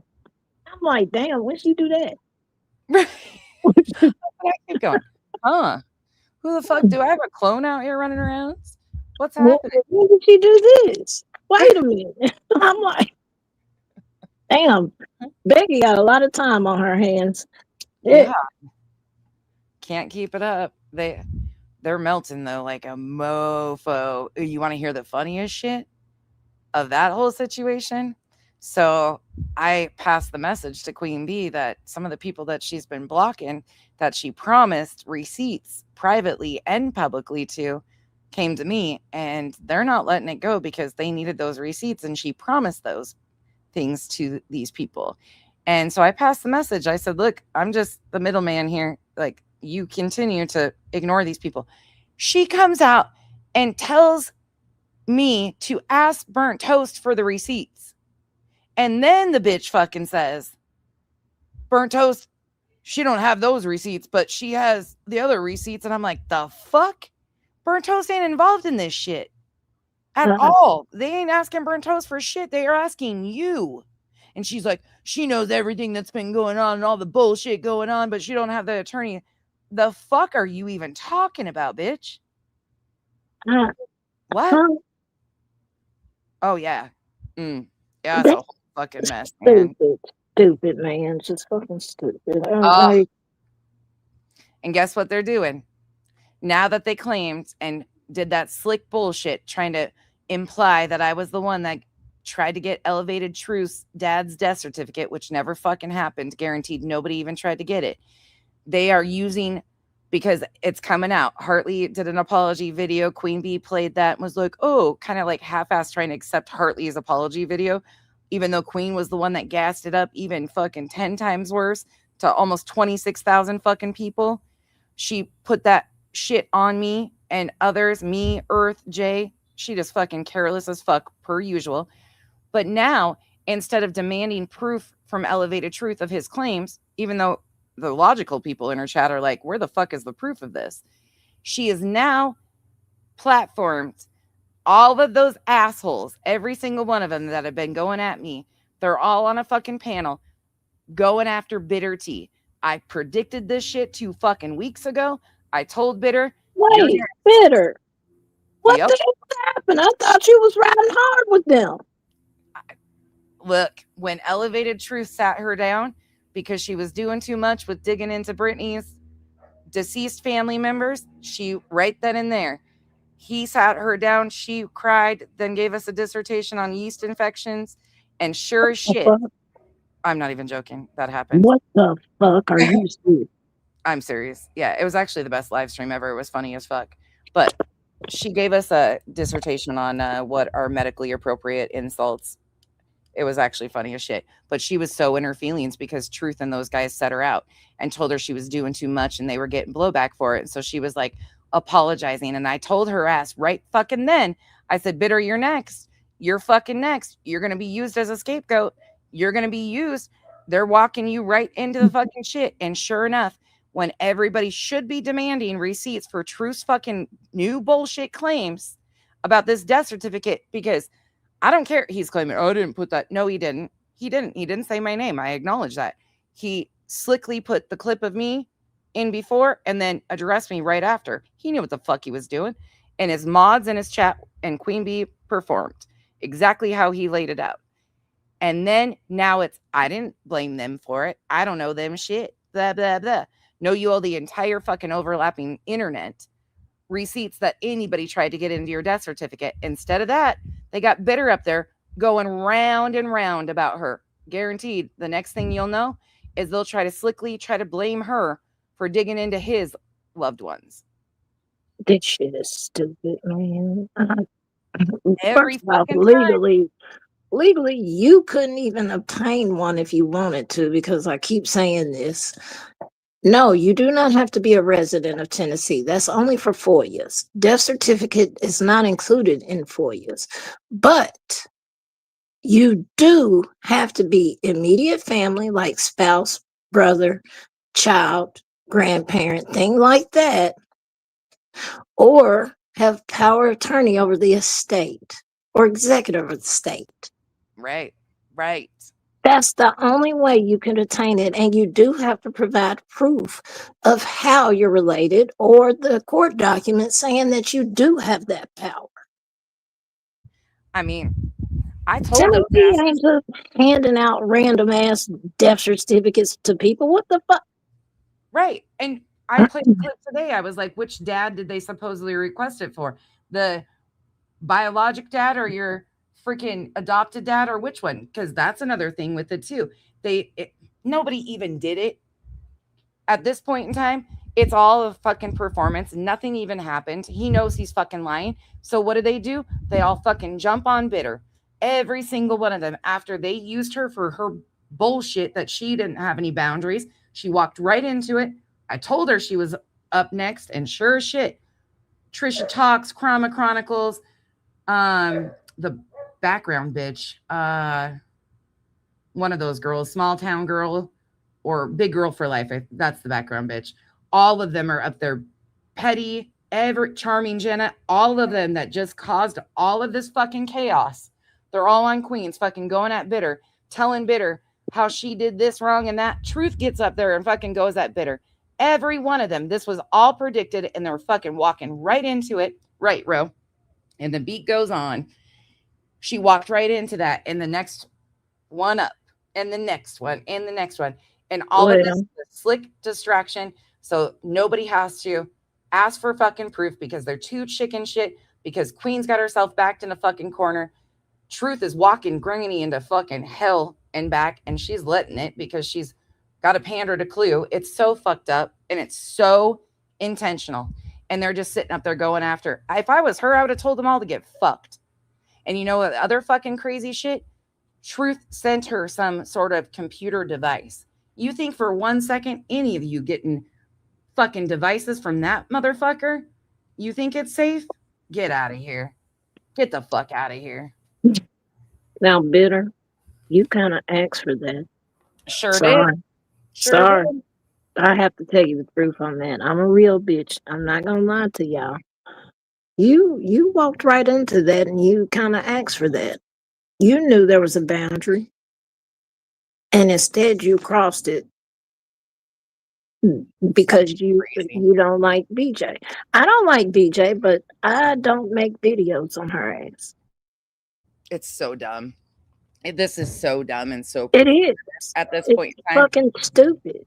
And they've all got their shit in so many fucking caught up in bullshit, and most of it's about money and fucking content farming the fuck out of people. And they're just, how they're letting a bitch that's banned on YouTube run their fucking channels is beyond me. But she is. Sorry, She sure did, bro. For a minute. I'm just bitching to you now. Blessings. Listen, do you not ever feel bad for laughing at somebody falling down a hill? I actually am the sole reason why one of JLR's videos is spiked a certain section of his video because he fell down a hill, and I've watched that fucking time probably 1,000 times at this point. Slow-mo, half speed, every way, front, back, inside out. I'm not even joking. The most watched part of the video is where I watch that shit over and over and over again. So don't ever feel bad. I think Ted threw himself down the waterfall, though, intentionally. Oh, speak of the devil. Oh, he doesn't watch your streams? You're never around. I am now. He ran off with somebody. The scorpion. Oh, he even knows. I listened for a little bit, but then Valhalla came out with another video, so I had to watch that. Oh, whatever. Whatever. Fuck. God damn it, Nate. Getting my fucking man to leave my streams for yours. Bro, she really did. She jumped right up in that bitch with shark infested waters once again. She did. She really did. Ted really looks like Gaia Smiley in that pause. Amy, thank you for the support. He does. Sorry, we're just all like, yeah, deep, dark, and disturbing. There is a live stream that we listen to of Bitters that she talks about ElevatedTruth sending her some like laptop or some shit. You think for 1 second I would take anything from those fucking creeps? Hell no. But they were all sitting around digging into people. She walked herself right into that shit. We called it. We knew it was coming. And guess what? They have 1 million of them lined up. Chroma Chronicles, Small Town Girl, or wait, no, Big Girl for Life is the one that has the channel. Yeah, she'll be one of the ones next. They're using all of these people for deflections because they're all caught up in so much bullshit. And then the meantime, they're like, nonsense is attacking all of us. No, I'm just calling out your fucking lies one by one. And how you are so performative and how you all do these little setups, emotionally manipulate people, fucking play games with people. You're all sick. That's it. That's all we're doing. And now they're coming for allegedly, oh my God. We're turned into pirates now too. Arr. Y'all are just out here. And public enemy number 1, goddammit. Hell, you know. I know. You like setting fires wherever you go, you know. Burn, motherfucker, burn. Because that's the thing. I'm not caught up in this shit. I've been asking questions and looking for adult conversations. They had every opportunity to be honest. They chose to play games. They've chose to lie at every freaking turn about dumbass shit, stupid shit. And I've had zero tolerance for it. None. Done. I don't know. Some of the lies I've heard has been straight up outrageous. And I like. What's the best one? You requesting the death certificate. That's gotta top everything. Oh, now I heard. Did you hear that QueenBee is trying to front like she did a fundraiser for my move in 2023 and that she paid for my move and trying to like let these new people think that she did something? That bitch sent me $100 of somebody else's money. I thought Yeah. we helped. Yeah. No. She Manya Us, went the over there. community. Yep. Yep. Not one person. Nope. That's exactly how that went. But now she's wanting to rewrite shit. She got herself caught up in that. She's been throwing everybody in there, like names that I don't even know, like this person and that person, because I said I was going to pop open Pandora's box. And she starts naming all these people, and I'm like, where the fuck? Why would they be in my Pandora's box? Oh, yeah, they've been trying like a motherfucker to rewrite shit. Well, I knew that was coming, unfortunately. But it's like I told you. I eventually knew it would come to head because you're not going to back down. Nope. And I know some of them are not. And I know everybody in the situation is bullheaded. I'm going to say it. Every last one. But I understand why you have responded the way you have. I get it, because if like y'all are saying I'm going real life and I don't do that shit, like, no. Yeah. And then the one thing that they try to hold over you is you calling the police on yourself because another creator allowed shit to be said in their chat that shouldn't have been said. And so you just filed an information report, but yeah, called and gave him my information, didn't report anybody to the police, didn't say anything negative about anybody, just said, look, this is the situation. I have a job to protect. And she's encouraging people to call the police on me. So here, if you get contacted about this situation and need to contact me, here's my information. Yeah, they're still leveraging that and rewriting. It's so fucking funny, though, Chico, because the more they talk, the more they're exposing their games. And it's so in front of everybody's face. It's unreal. yeah. Well, some people, it's been in their face. And then I don't know. I've never been into that whole situation of I'm gonna try to bully people off this platform. I'll say what the fuck I gotta say and keep pushing. Just some of the behavior I've seen, people know better. The lies I've heard, y'all know better. Fucking telling people that I'm suicide trolling people really pisses me off. He does what I agree. And I haven't even been around for a lot of it. I'm based on what I've been told.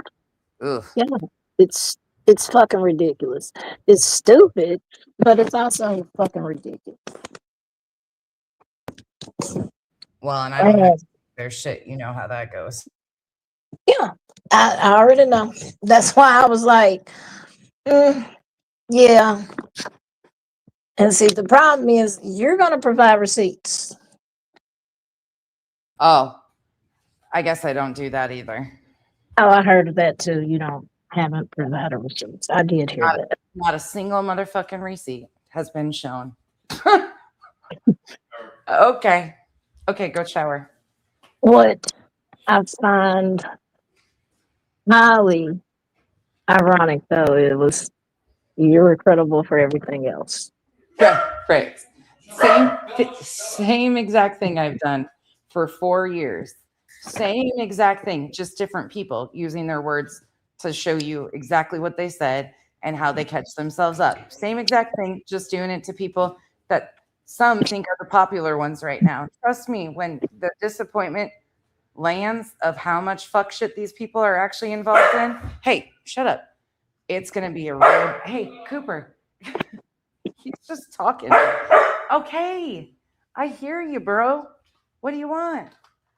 You just want to talk to somebody? You want to talk to Chico? Hey, girl. Anybody. God.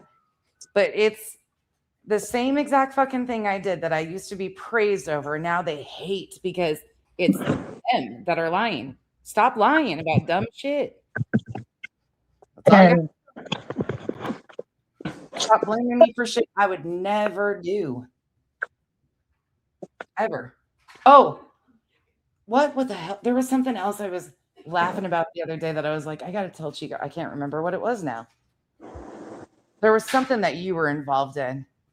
Oh, something that I left? No, it was how does Chico feel about me being in a chat somewhere because of something the other creator said. And I was like, Chico's not going to put that shit on me. I go in public YouTube chats and we don't know all the fucking history of these people in and out, but they were like trying to get you all fired up or something and trying to blame me for shit another creator said like 7 years ago or some shit. And they were pissed and they were like, Chico's going to have her ass for that. And I'm like, what? First of all, I didn't say it. Second of all, most of the people throwing a fit have said just as bad, if not worse, and those have already been exposed years ago. What are we doing now? And why are you trying to use Chico?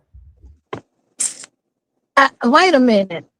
Yeah. But I thought, you know what? Y'all leave me out y'all bullshit. That's what I said. Leave me out of y'all bullshit. Because 1 minute I didn't go hard enough on a creator. Now it's I am going to go hard on a creator. Leave me out y'all bullshit. Don't put me in y'all shit. I want no parts in none of this fucker. I think it's fucking stupid. Bottom line, it's fucking stupid. People lie about the dumbest shit. I don't understand that shit. I really don't. But that at the end of the day, if that's what you want to do, that's you. It's don't dumb. put me in y'all bullshit though.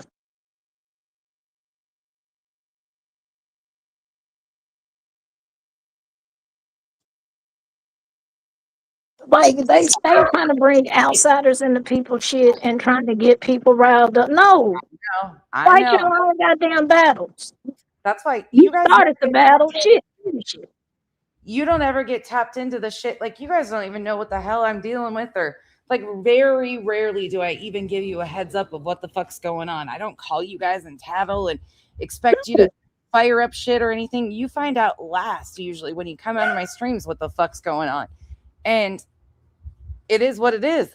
I've never once rallied my mods to fight my battle or anything. And the way they try, and it's a certain group of mods that are trying to weaponize my mods against, it's so dumb. It's so immature. It's laughable. But like, no, fight your own damn battles. Like, stop trying to bring other people into the shit. Stop trying to get, no. It was like Halloween all over again. The Halloween shit that they fucking. Oh my God. Yeah. Whatever. Y'all still can kiss my ass for them. Right. It's just dumb. It's so dumb. It is. It's so like, old. It's stupid. Like, the fuck? Like, folks. I would have expected y'all to say y'all's word and go y'all own way. Not all this long drawn out shit. Who can get the most salacious shit out of another person? Like, it's stupid. And I've always said this shit. It's stupid. Well, and you know how I feel about, like, I don't fucking weaponize my mods and put them in shit. I don't appreciate when other people are doing that shit either. It's fucking weird. I fight my own battles, and some of you need to learn how to do that without fucking having your run tellets fucking fight your battles. Like, no. Don't put us in shit. Well, that pissed me off the other day when they fucking started the rumor that Pika was gone. I was like, wait a second, what? Pika's been modding for heavy ass shit. Leave her be. Pika, what the fuck? Pika don't bother nobody. Even when all that shit was being said, guess what? Pika stayed, didn't say a fucking thing. So leave her out of the shit too. Next Pika does mod for other fucking channels. Shit. She doesn't do shit to anybody though. That's like they are picking my, like, none of my mods are problematic. Not a single fucking one of them are problematic. No, I don't go to chat trolling and fucking with people. I don't do that. None of you. My lane. Not a single one of you does that shit. Not a single one of you goes and fights in these channels or does shit like that. None of you do that. None of you are running to me. If there's something I need to know, of course, you're going to let me know. Well, the other day when you screenshotted that fucking comment in the chat that I missed of my scorpion video. Oh, man. I was dying. I was like, wait, what? That's actually being said as true? There was a few of them. I was like, what the fuck are you doing here? I finally found the I'd be source. glad I haven't blocked your ass. You. He actually has been telling people. I did a video, Torch and Scorpions yelling DIE elevated truth. Yeah, no, that didn't happen. Like, what the fuck, man? People say the craziest shit, but then again, hell, look at what they said about me. I know. I wish I had a wee and all type of shit. So like, they even call me fucking trans, and I'm like, wait, what? I've never identified. I'm a woman. I'm a lesbian. I know what the fuck I am. And no disrespect to the trans, I'm just saying, I that's not me. It's crazy though. We did this shit 2 years ago. We did this. They're doing the same thing that BJ and their people did to us. The same fucking playbook, the same tired ass things, like verbatim BJ statements. Kyle's sick of your shit. Listen, Kyle said this. He's over her shit. Playing a clip from fucking 2.5 years ago of Kyle talking shit with you guys about me. When I walked inside, I handed him my computer. And you know how he's always like, you see what I got to deal with?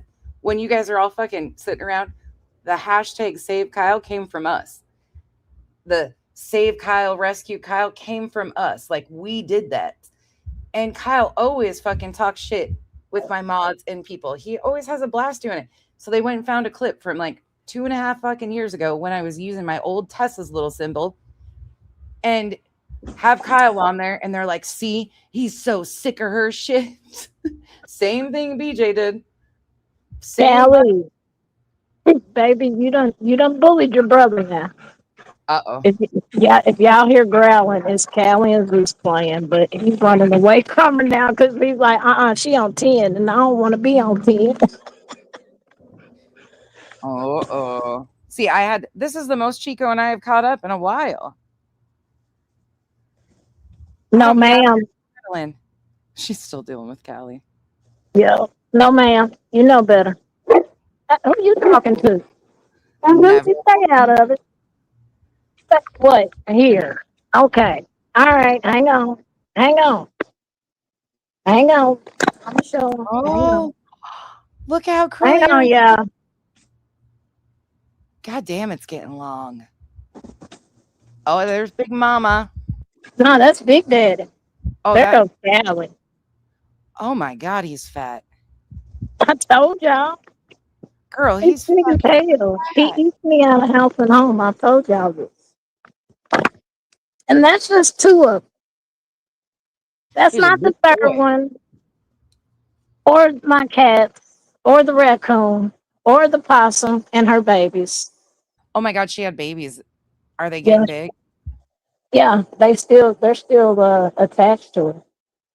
But she comes and eats my cat food every night. Of course. What the cats don't eat, her and Mama Raccoon eat, because Mama's pregnant too. I've been waiting for her to bring her babies by when she have them. Her tits are getting pretty big. Aw. I don't think we've seen one. We have a cat that's come into the back door, one of the TNRs, a Siamese one that keeps coming to the back slider that wants to come. Like, it just sits here and watches the inside cats, and we've opened the door and allowed it to like peek in and stuff. It won't come in as soon as the cat sees us, but she or he just sits here and watches the other cats. Super nice though. Oh, you gotta be careful. She don't end up in the house. Shut it. You better be careful. The baby just got fixed. Henny just got fixed. So last How one. is the baby going? She's a devil. If her and Whiskey are separated, which they've had to be separated, so she doesn't play too much with her incisions, Whiskey sits at the fucking door and screams and cries. Oh, you want to know what Kiki did today? Oh my God, today's been a mess. He got in Cooper's kennel and just laid there. And Cooper sat and threw a freaking fit for like 10 minutes straight. Kiki just laid in that kennel looking at him like, what you gonna do? Cooper jumps in the kennel. Kiki fucks him up. Like just and just lays there looking at him. And I finally had to like open it all up and pull Kiki out because Cooper's losing his mind about Kiki torments this dog. He's so mean. Orange cats are just the devil, I swear. He's like, so there's that. Kiki's like, my place. Cooper was fuck everybody. He is. He's the only male cat in the house. And he runs up and down the stairs, getting Cooper to chase him. And then he goes beyond the gate so Cooper can't get him. And then he just sits there and like hisses at him. Yeah, Kiki's the orange one. Kiki's an asshole. I'm telling you, it's the orange cat syndrome, man. Orange cats are motherfuckers. I'm telling you. He's a devil. You can just see it in his eyes too. He just gets this look in his face like, watch me go. And he works. He works it over. But it was so funny. He's just laying, and Kenzie was in her room with Henny, and all of a sudden I hear her over the camera, and she's like, what is going on? And I'm like, Kiki's in the fucking kennel and won't get out. And she just starts busting up laughing, and she's watching Kiki just lay there. He's all sprawled out in the kennel like, do, what are you gonna do? It was a fucking mess. My house has been a mess today. Cooper got bit by a stung by a scorpion. No, I came in around that part and I seen him in your lap. I'm like, yeah, he's licking this shit up. He's like being treated like a baby right now. So he's going to use that to his advantage. He's such a bad dog, man. And Hank's dumbass, just being Hank per usual. And then old Granny Grunt over here. She looks like Skeletor, 16 years old, but she just sits here and tattles on everybody. Poor Bella. She's loving it though. She's still, I tell you what, she's going to live until she's, I don't know. Yeah. With all of her health issues, I didn't think she'd make it this long. And she is still got one tooth hanging on, but she's going to fuck somebody up still. God, my house is a mess. Some of them cats. Some of them cats will live for a long age. Mine lived to 16. It's crazy. That one really broke my heart. That was the only cat I ever had in my growing up in the childhood. After that, I didn't get cat for a while. It wasn't until Atlas and Electra showed up at my door, and I'm like, well, fuck. I ain't gonna let y'all starve, so. And yeah. And I also didn't want them having babies. It took us 2.5 years to catch their mama. And by that time, she had had 7 litters. Oh my God. Yeah. And we managed to get 6 of the litters adopted out. Well, the first one I didn't deal with. The owner of the mother cat actually dealt with that. Then they just stopped giving a damn. That's when they stopped feeding her and all of that stuff. So she literally had to be a bitch to survive. That sucks. But now she lives like a princess. She is pampered. She lives inside. She is let outside when she wants to go because, I mean, she pretty much was raised outside. So, but she's very spoiled. She's very affectionate now. She's just all around in a better place. Yeah. So, and I did take 2 of her offspring. That's Electra and Atlas. A lot of people think they're twins. I think so as well, but if one is around, you'll see the other not far behind. They're bonded together. They're so cool. Charlie still comes over and visits Smush. He is a rogue inside outside. He goes in at night to the neighbor's house. They're moving and they're taking him with, and he's going to be crushed because he roams this neighborhood. He's a wild one, but he comes every morning for treats. That's Smush's brother, the white one, that are like the twins of yours. Mm-hmm. Yeah. He still comes and checks on her, and she wants nothing to do with him. She's like, get my bougie ass right back over here. And Miss B, yes, that's Eclipse. We have Eclipse still. We have all of our cats, plus more. Yeah. No. Yep, they're bonded because Christy was going to take Electra, but then we discussed it, and by that time they were too glued together, and I'm like, I can't do that to him because that's not fair. He's attached to his sister. So And unfortunately, she already has a male cat and all of that. Rocky's a ham, though. I don't think I've ever showed y'all Rocky. He's an orange cat. He is a fucking ham. Anytime I go down there, he meets me at the door. He will literally grab my shoes and don't want me to leave because he wants me to pet him all day. And he will. He doesn't even have a meow. It's like this raspy ass tomcat voice that comes out. And he literally hollers at you so you won't leave. But I love Rocky to death, but she wouldn't have been able to take Atlas in. So we made the decision to keep them together instead of trying to separate them. They're smushy. He's a big old Fiat girl. Yeah, that's hard to separate them when they're a bonded pair. Yeah. Oh, she's grabbing my arm now. She's got her little claws out. I woke her up from her nap. That's the little Fiat girl. She's so fucking smushy. He reminds me of Electra so much, except Electra's the skinny version of her. There's the big badass. Wait, can I show them my baby? Yeah, you want to show him Henny? Here. She's finally done with the bits. Look at my finger though. It Hold hurts on. so bad. Then there's this one. You guys have known her since she was bottle fed and 12 hours old. There's Whiskey. Whiskey badass. Whiskey's a little demon. She's a demon, man. Look at him. That's right. Pet me, peasant. She's such a big. Then there's Coop. Coop's got to be in the middle of all of his cats. Whiskey, Smush, and Look at him between my legs. He's stuck. Oh. Whiskey and Smush love Cooper and me. Okay, go ahead. Take her. Kenzie's going to show you Henny. Every time I hear the name Henny, I think of my dog Henny that passed before I got the goof troops. Oh. Of course, she's in her little tunnel right now, but Let's go, fat mama. Come on. you can't really see her. Henny. Aww.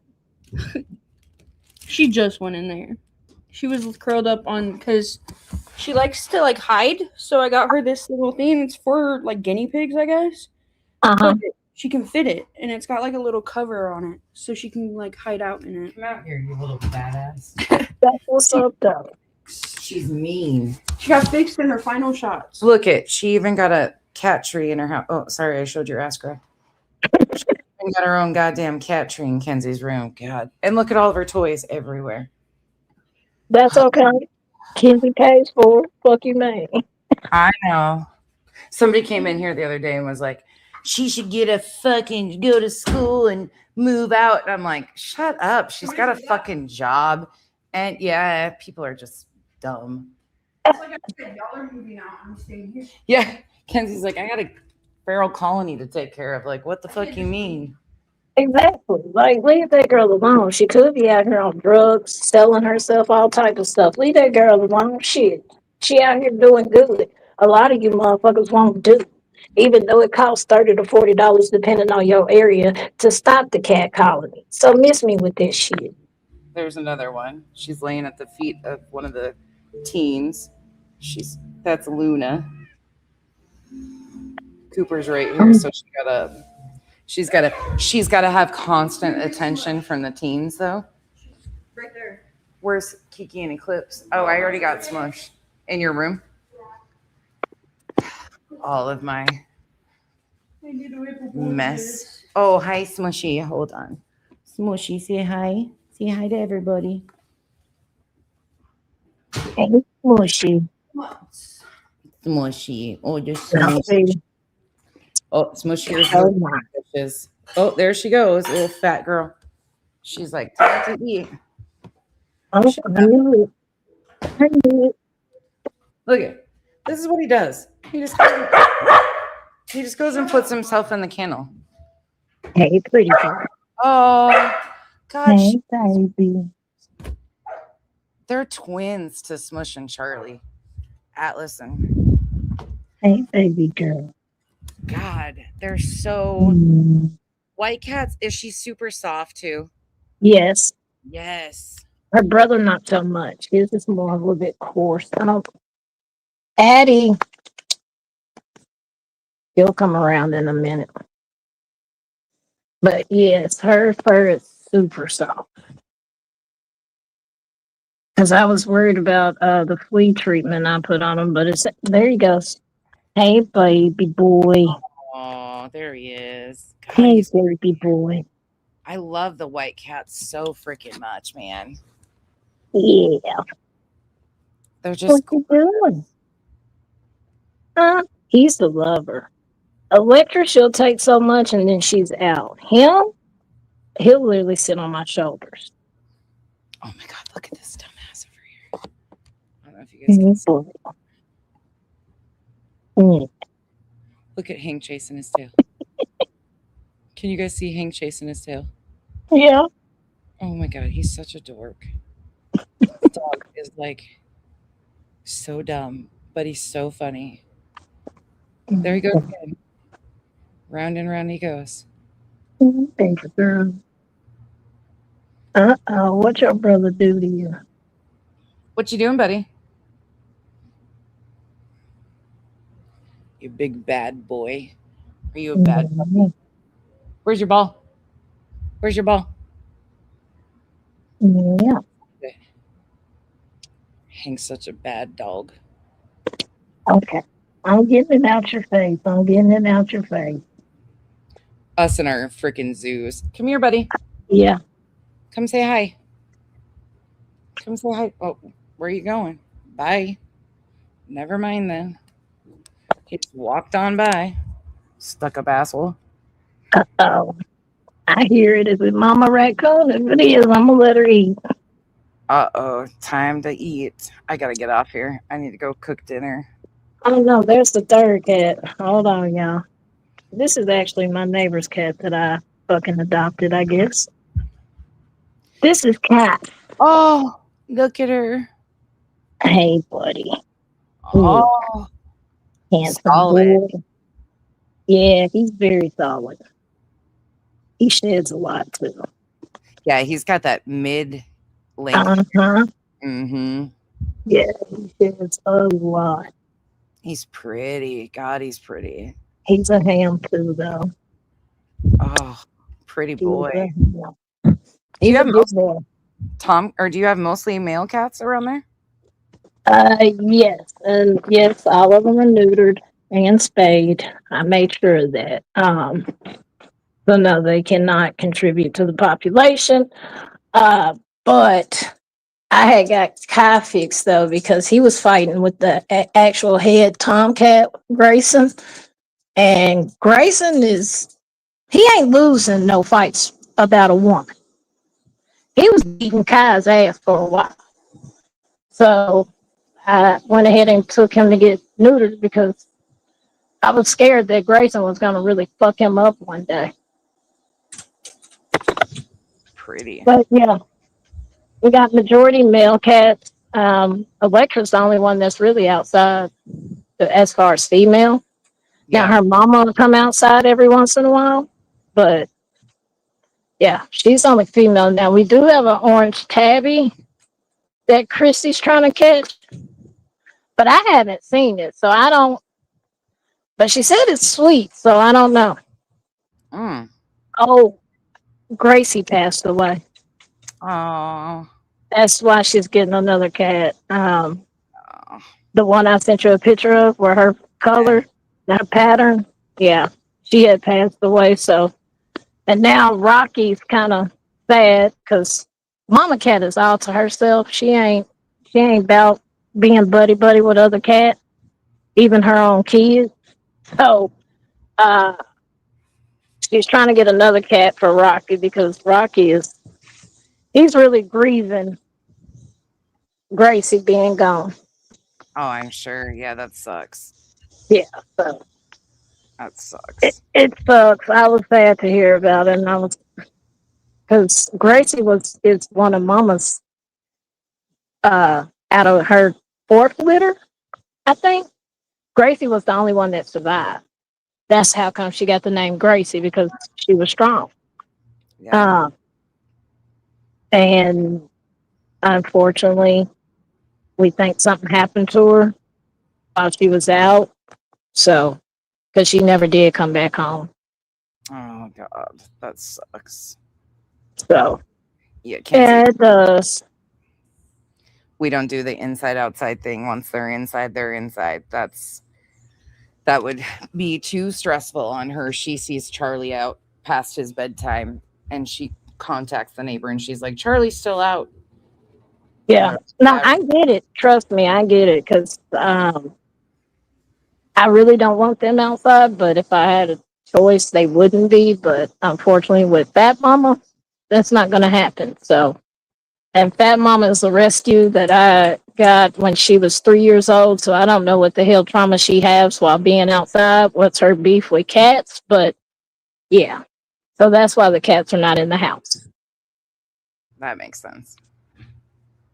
Sometimes it's better though when you have, I mean, Hank's grown up around him, so he knows. He chases. I mean, they play and shit, but he's never been. Smush is his favorite thing. Smush waits for him every morning when we get up. She sits there waiting for him to come give him kisses and rub all over him. I don't know what it is, but that cat loves him. She just loves him. So does Whiskey. It's like Smush.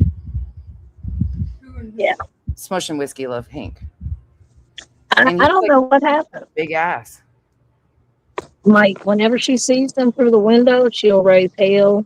I have to make her come with me so she'll stop. Like, I don't know. And then when I had brought them in as kittens to go get them spayed and neutered, she raised hell. Now, they were in separate kennels, but she seen me put the kennel on the bed. Oh, she was not happy. She started tearing up her bed and all of that shit. And I was like, are you serious? She was dead serious. Oh, God. She's a mess. And that's just not an accident I'm willing to have or willing to take or, you know, right. Especially if she's that reactive. So, yeah, I don't blame you. Don't No. blame you on that. but I do my part. Like I said, they're spayed, neutered, they're not contributing. Hell, they even get flea and tick treatment. As you see, they got plenty of food, plenty of water, plenty of houses, heated housing in the winter. So they get everything they need. Plus some. Hell, they got an endless supply of treats thanks to y'all that they're still going through. Like, Good. That's awesome. That's fucking awesome, though. Becca, Coop yeah. does the same thing. Coop watches TV, or if he sees himself in the mirror, he tries to fucking attack himself or other dogs. Earlier, he heard the ducks in Ted's background and raised holy shit over that. That dog is dumb. He's not dumb. He's super fucking smart, but it's just that breed. He is a hurt dog. He's ready to go at all times. He's got Ted syndrome, little man syndrome. He's just ready to roll. He's been doing this thing now when I take the garbage out. He's been biting my fucking ankles. I'm like, oh, hell no, this ain't a game we're going to start playing, you little fuck. He's like, come here, Mine Mom. don't do that, but mine will run up to the garbage bag as if I'm going to let them dig through it or something. I don't know what the hell they be thinking. I'm like, move. What the hell are you doing? Yeah, he's always doesn't go after the garbage bag, just my fucking ankle. And I'm like, hell no. What are you doing? Like, what? He's just a mess. And he's always frog dogging. Always frog dogging. Have him, oh my Lanta. He's a mess. He wants to be Y'all can take Zeus with you too. Yeah. He's a big ass crybaby. Oh, I love him to death, but I'm surprised y'all didn't hear him crying at the door when I just went outside with the cat. He is so scared that I'm going to trade him for the cat that he will really cry and whine at the door. Speaking of that, Hank's ass has decided he's a fucking husky. And he howls like a motherfucker lately. There's all of a sudden you hear this wah, wah, wah, wah, wah, wah, and it's like, what the hell is going on? Nothing. He's just talking. Mm-hmm. But you know, I always say I hate I talk Zeus how to talk back. Yep. And I mean that. Me and him have full blown arguments, which y'all don't know. I would tell him no, and he'll you heard what the hell I said. Like me and him have full blown arguments. And eventually I have to walk away because he has to have the last damn word. Hank's ass is, I don't even know what's gotten into him lately. Today he was doing it again, and I was like, what the hell are you howling about? And he farts like no other. God, he's huge though, Chico. Look at him. He's just a freaking moose. Oh, my Lena, it's the song of his people. His ancestors. What you doing, you big boob? He's as big as I am. Yes, I do. My cats do walk with me to the store. I have security team walk with me to the store. Yes. I love that though. That's fucking awesome though. They walk with me every day. But I've gotten them to the point where now they know don't take your ass near that main road. So they'll stop in like the front lawn of the complex and wait right there. Listen, you said you got a week off, right? Uh-huh. Okay, then we better get some animal updates on your channel. I already said I might go live tomorrow. Today Okay. I was doing a lot of shit though. Okay, you tell me. So I'm. See, there goes this crying now. Just a damn crybaby, ain't you, big bubba? And I better get my fucking notifications. I never get notifications when you're fucking live, and I'm always like, God damn it, what? Chico went live. I get him a day late, and I'm like, the fuck happened? Everybody says that. Well, and two, it'd be my fault because I don't. Unlike y'all who have enough sense to schedule and give people time, my podcast it just go live. So there's that. That's why a lot of y'all don't get the notification because I'll just go fucking live. I know. Give it the prep time. I do that all the time too. Well, I'm not even going to do that because I had mods ask me to text them before I went live, and I've never came through. I think I did it like twice, and then I forgot, and I was like, yeah, okay. Don't hold me to that shit. Like, I'm terrible at all that shit. Yeah. So I'm good at walking certain things, but don't expect me to do all this other shit. Like, I suck at all that shit. Donna, good night, Gobsmack. See you tomorrow. Good night, Gobsmack. I'm way behind on stream. Where you're reviewing Truth, say his hands never hurt a woman. Yeah, dude, those hands have never done a hard day's work either. Whoop. Donna coming in hot. Oh my gosh. I had 4 mini fox terriers back in the day when my kids were growing up. Kids have moved out and the dogs have all passed now. Aw. But I have 2 inside cats and 5 strays. That's awesome, Laura. Gosh, right, Donna? Oh my goodness. She knows how to put up a fight. Where are y'all going? What do you mean? We're going. I gotta get off here. Kyle and we started this show that I'm obsessed with now on Netflix. We finally found a good series to watch. So we're back to our old lady and man sitting on the couch watching. Except every time we sit down to freaking watch a show in our living room, usually the littles have gone to bed at that time. Mm-hmm. Well, right in that time frame where it's like right when they're going to bed. But Kenzie gets a burst of energy and has to come out and tell us everything about anything under the sun. And Kyle's always like hitting the pause button. Have you shut up yet? You're interrupting her show. Have you shut up yet? Oh, Lord have mercy. Like, I don't blame you though. I don't, because I get caught up in my shows and then the dogs want to start. And I'm like, bro, really? Right this second? Yes, right this second.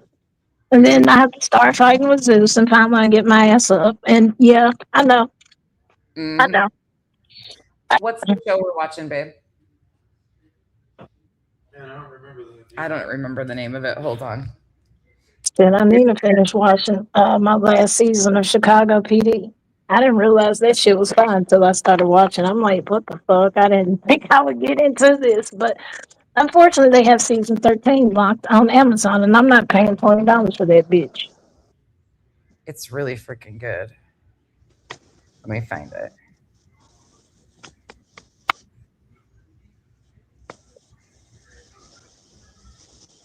It's a show. It's a mini series. The one neighbor is an author. Beast in Me. The Beast in Me. It's Claire Danes and Matthew Rice.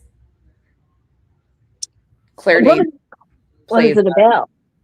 she plays an author, like a Pulitzer Prize winning author who has lived in this older house on this huge property for years. Her son was killed. Her 8-year-old son was killed by a guy that was drinking, and a big neighbor moves in next door. That's some big Manhattan like broker or whatever, whose wife had went missing previously, and they never found her body. And he's like super sketch. He's very weird, and they get off to a rocky start after he moves in. He's got all this weird security shit going on, and just really weird. And she actually convinces him. She was working on another book that had taken her 4 years, and she just wasn't getting anywhere with it. So she convinces him to let her write his story, because she uses the whole thing of like, the people in the public hate you. They think you've murdered your wife. It's really interesting. We're episode 3. I think. Yeah, we're on episode 3, but the first 2, we haven't even gotten like really into many of the stories, and it's captivating. Like, it's super captivating already. It's really good. It's a good pace, and it's got enough it's got enough interest in it. It's actually really cool. That's what's up. It's called The Beast. I think it's a 8-part series or something. Oh, man, I wasn't gonna let her spoil it for y'all. Yeah, I won't spoil it for you. It's really good though. If you like that kind of stuff, I would check it out. We're on the second one, and so far so good. They're about an hour long, and yeah, it's a twisted like mind game, murder, mystery, missing persons. Yeah, it's good. It's very good. I was about to say, it sounds like a mind fuck. It sounds like a mind fuck. I love the psychological thriller like shows like that though, that you're just like, oh, because what she's trying to do, why she convinces him to read the book, is the guy that was an accident, how her son was killed, but this young kid goes missing too, and she thinks that the new neighbor, might have done it. So it's really good. Check it out. Check it out, y'all.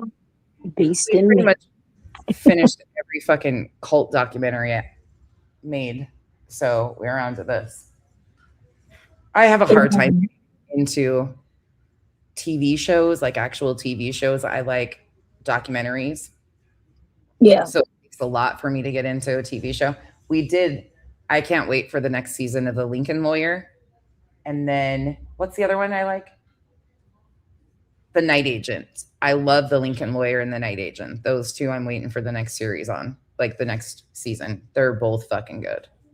I watch a little bit of everything. A little bit of everything. But what I've been waiting on is fucking Reacher to drop. 3rd season. I'm You sick like of that ass. Reacher? Yeah. I haven't started watching any of them. Oh, you haven't? Okay. You need to. It is very good. I love the books more though. I was reading Lee Child like before the movies, the shows, and all of that.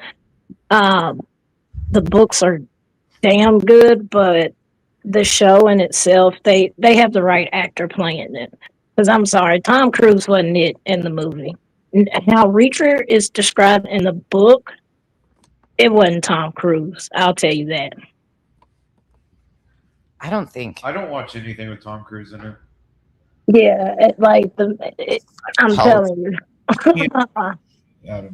He wasn't supposed to be that guy. If they could have put Alan Richardson in the movie and the show, it would have been better fitting, because like I said, how Reacher is described in the book, Tom Cruise ain't nowhere near that. So what do I need to watch? The series or the movie? I would go with the series. Okay, yeah, because I don't like Tom Cruise. Yeah, no. I'm telling you, don't get me wrong, the movies are okay, but no. Tom Cruise ain't it. Alan Richardson is it. And I know he has his past or whatever, and some people didn't. I probably would have hit his ass too if he messed with my kids, but I'm just saying. Alan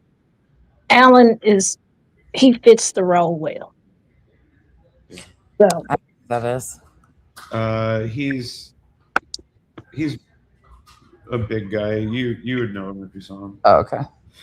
yeah, he plays in a few movies. Shit, I can't even think none of them now. But when he started out, like when he first started out, he wasn't that big either in movies. I do think he got on steroid injections, but that's just me. Imagine a clean cut Nate. Yeah. Yeah. When he started out, because he was on shit, what's that movie with Steve Martin? With all the kids. Was it Cheaper by the Dozen? Yeah. I think it was that movie. It might have been somebody else though. But he started out in his early 20s. He was skinny as hell back then. I mean, he was fit, but he didn't have the muscles that he has now. God, I haven't heard that name in forever. Steve Martin. That's an old movie. Cheaper by the Dozen. God. Uh-huh. Yeah, he's been around for a while, but he's just now really starting to blow up as far as an actor. You know how some of them have them late blooms? Yeah. Yeah. He's going through that now. He's kind of really popular, especially with the ladies with his looks. So I just strictly care about it because he's more accurate to the description of the book. Yeah. It damn sure wasn't Tom Cruise. Yeah, Tom. I've never been a fan of Tom Cruise. I'm not a big celebrity person as is. Like I mean, there's certain actors and stuff that I like. The guy that plays a night agent is a damn good actor. He's perfect for that role. And then the guy that plays Lincoln Lawyer, he's damn good at that role too.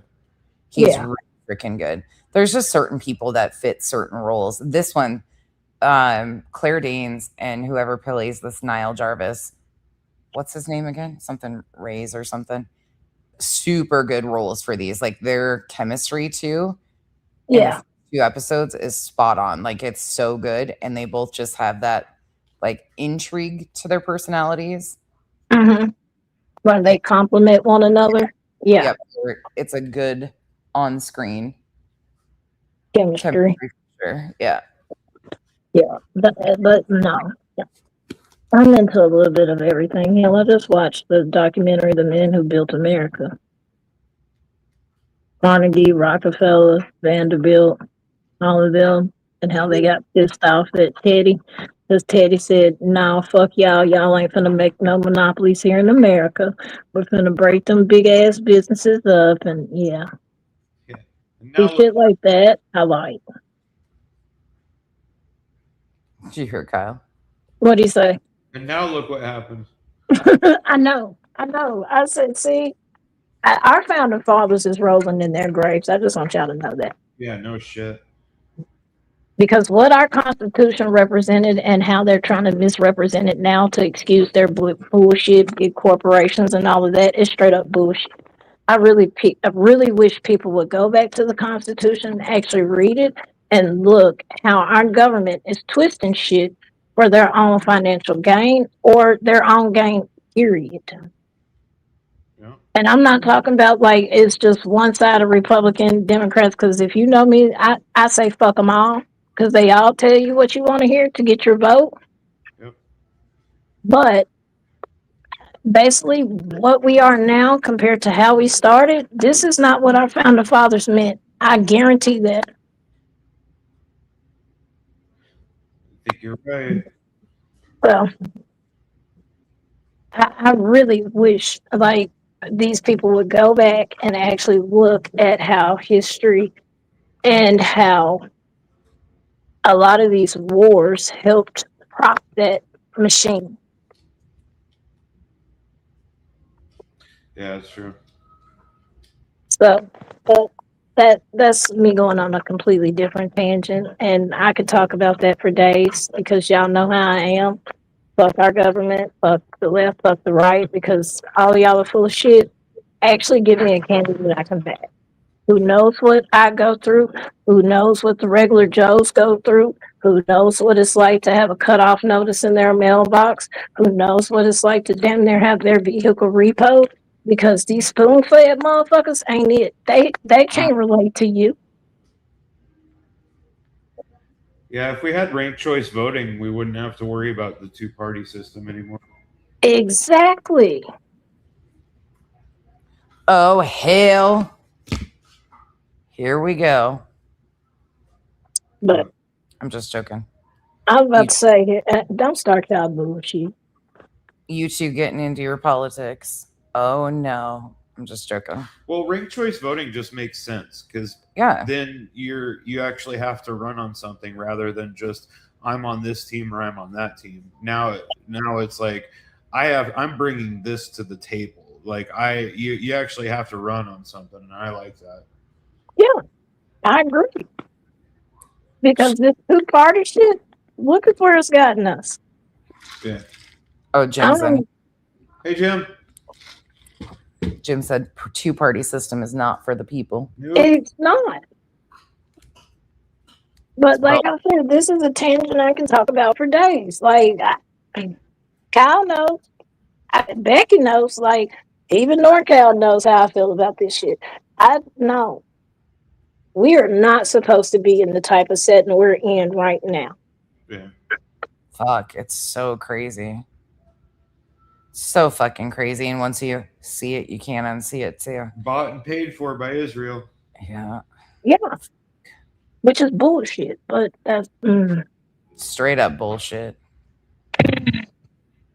Or I mean, sorry, our biggest ally. I don't want to get your stream taken down, so it's our biggest ally.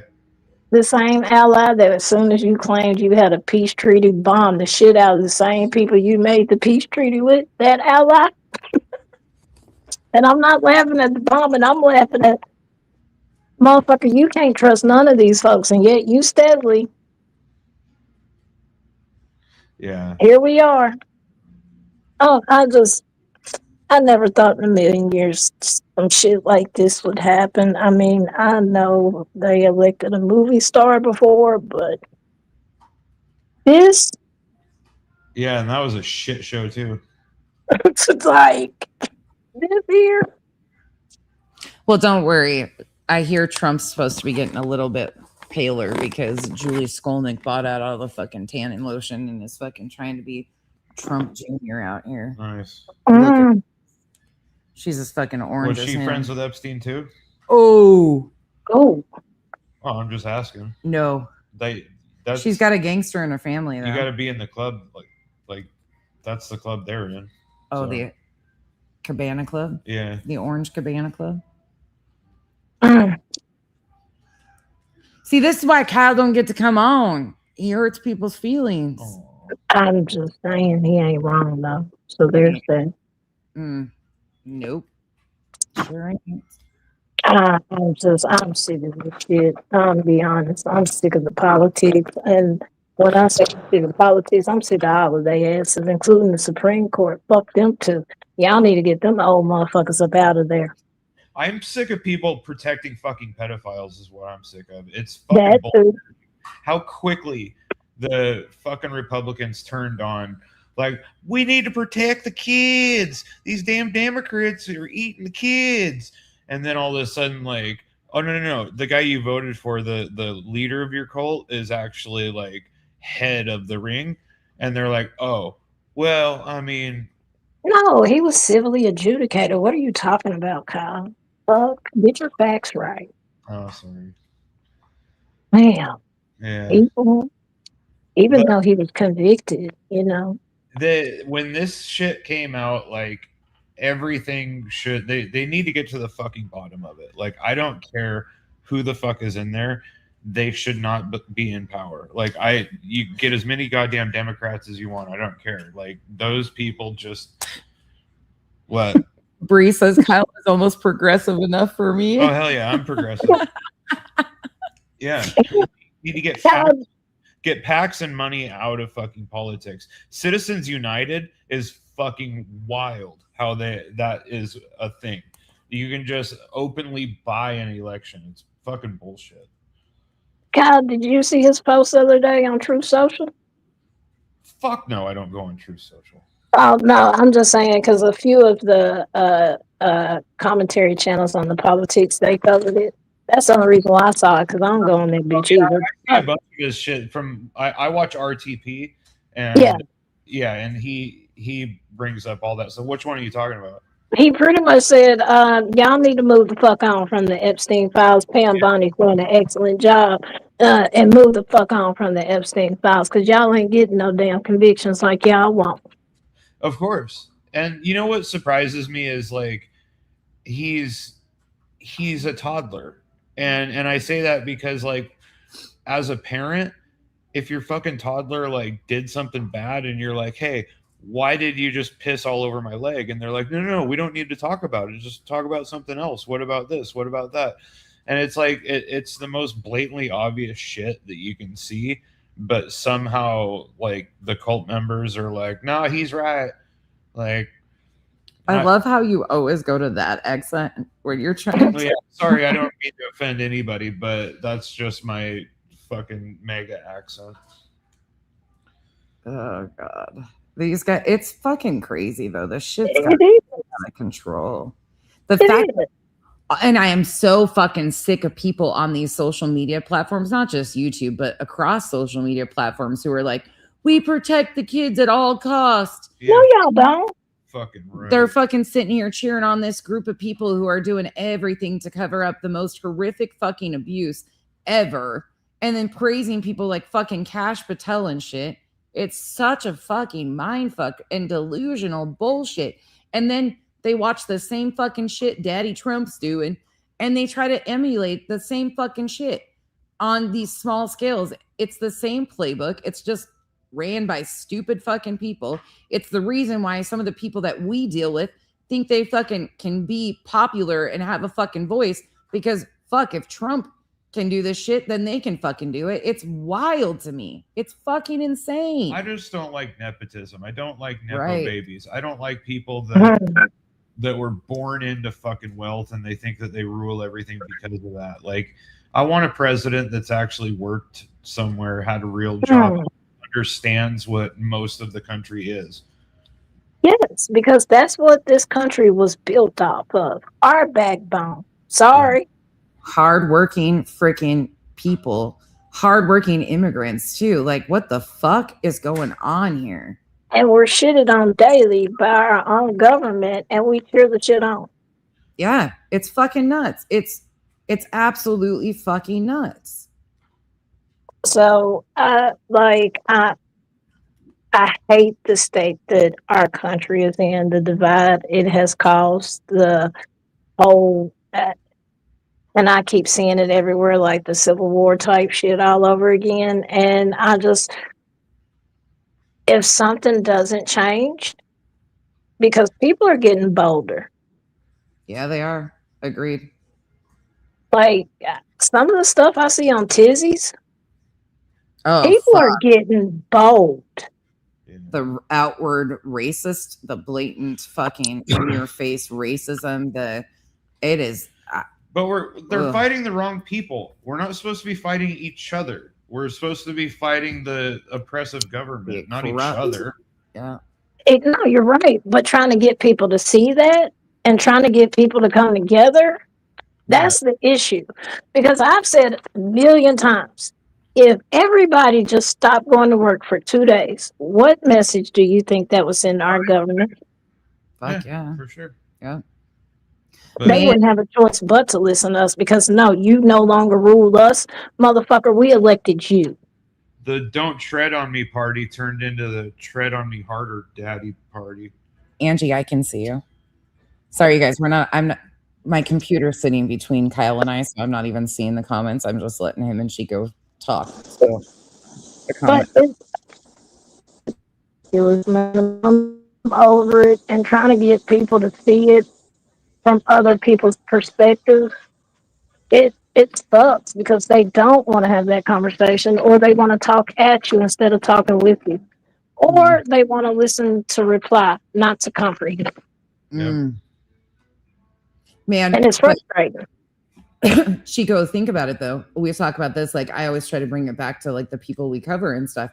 When you got people out here that are being platformed and elevated the voices of like the people that we deal with on this level in social media, and we wonder how we got here. Look at these fucking voices that are being elevated. JLR has over 500,000 subs, and that man don't stand for shit at all. He is the most performative thing, and people, It's the same fucking mentality. It's the QAnon fucking whack job bullshit that is no primary sources, no research, 30-second fucking, oh, yep, that sounds good. I'm going to run with that as it's fucking fact. They don't give a fuck about facts. They don't give a shit. It's who can say the most ridiculous shit and repeat it over and over again. And instead of it ever being fact, and you see the people that it works on, you see the same fucking dumbasses running around here that spew the same bullshit. And it's like, yeah, and this is how we got here as a country. This is fucking how we got here. Because a lot of people won't even research. They just take what this commentator said as fact. Yeah. Yeah. I have seen people say, they won't see. That's the problem, is a lot of these people would watch Fox News.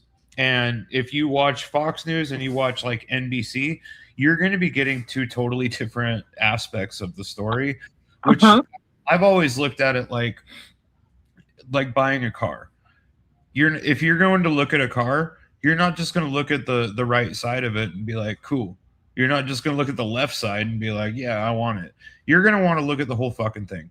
So that's why it's hard for me to not understand the people that stay inside an echo chamber and only listen to one thing, because that's the narrative that they're pushing. But when you step back and you take a 30,000 foot view of all this shit, it's a lot easier to see, you know, the left does try to distort things a certain direction too. I'm not saying they don't, but like ground news, you know, that's a great place to find information, and you can see which way the people are spinning it. I'm not into legacy media that much anymore, but I do still know that if they lie, like straight out lie, they will be sued.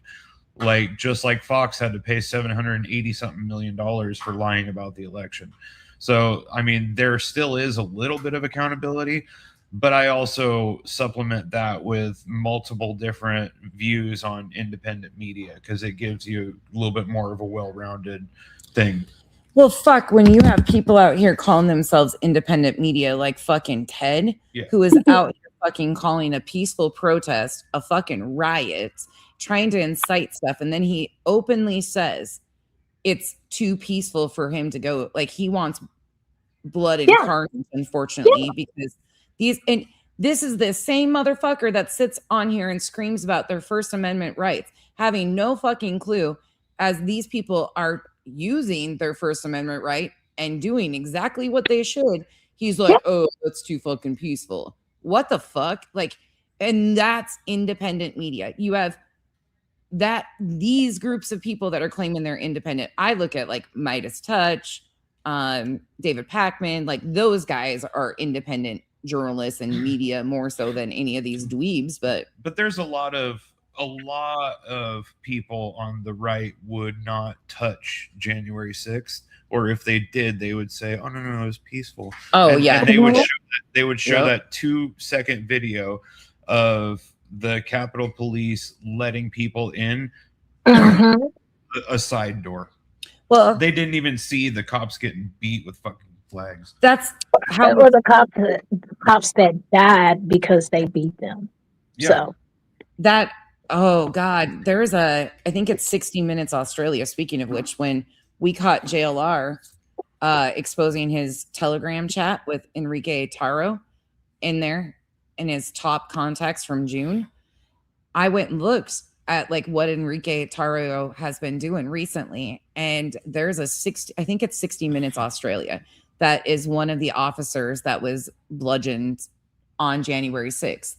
And he had a confrontation with him. And the videos that they actually show in that program it was the first time I'd seen some of them. And that cop has been just railroaded for speaking out. And they call him a traitor. They're calling him a traitor for protecting the Capitol. Jesus, Capitol. Flying a blue flag. Yeah. We support the police. And they're calling him a fucking traitor. Like, they're calling him a terrorist and a traitor. And this dude did what he was supposed to, did his job. And now, it's maddening. But I would check out that shit too if you guys are interested in a fucking rabbit hole. I fell down that rabbit hole because we started talking about it after we caught JLR shit. That's fucking wild. They're not the first ones to claim America First, though. Does anybody know where America First came from? No, it was. Oh wait, I know exactly who it is, and I can't remember his fucking name. Oh, I like Adam Mockler. Yeah. It was quite a few years ago. It was another party that claimed America First. That was their slogan. Sorry, everybody. You are basically getting the inside of a phone call when Chico and I get on the phone when Kyle's here. This is basically the conversation down. Like, So sorry, y'all. we're just getting like It's from the American Nazis. The American Nazi Party claimed America First. Oh, there go. Yeah, I see the chat. They already knew. This is what though when Kyle's on. Yeah. Oh, my Atlanta says this is my jam. This is Kyle's jam too. Yeah. It's hard to talk about though. You don't have to stay silent, Cher, at all. I mean, people take it so personally, and that's part of the problem. Is people tie their whole identity to their point of view, and have nothing with that. Yes. Like, I don't respectfully. I don't give a fuck enough to sit here and intertwine this into my life and go so hard for a politician that I'm not willing to see their red flags. Yeah. And we should be critical of every politician. I don't care if it's a D, an R, a Q, whatever's in front of their name. We should all be critical of them. Like there's a bunch of shit that Biden did that I didn't fucking like, but that doesn't change my views. It doesn't, like, I can be critical of him and still like oppose the other candidate more, you know, like the people jumping on board with like supporting a political party is fucking weird to me. But like, I'm not gonna ride and die for it. If the Democrats take over next, it's gonna be like, okay, fuckers, now what are you doing? You know, let's be critical. Now, like, you guys are in charge. Like, I don't care. Do something. Yeah, do something. Exactly.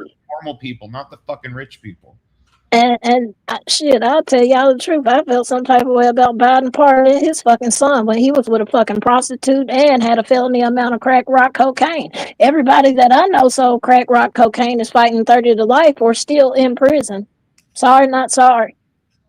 Yeah, that, you know, that stuff. I think that you should pay your debt for what that is, but we all know for sure that Trump goes after everybody and their family personally. That, like, he's a problem too. Letitia James, you know, he fucking hunted her for bringing a lawsuit. So I understand that one. I don't think presidents should have pardon power at all. So Rhoda Rose said Kyle would be a good president. Angie says, I don't know what she's saying. If she's saying that's not Kyle, that's AI. Kyle's AI now. So he's right here, guys. That's actually him. It's him. He's not a clone. So do you think pardoning should be left in governor's hands either? You know, that I can understand. Yeah. You know, like on a state by state case basis where, you know, they are a little more in tune with people that may have gotten locked up, you know, wrongfully convicted or what that may be. I can understand that, but the presidency, no.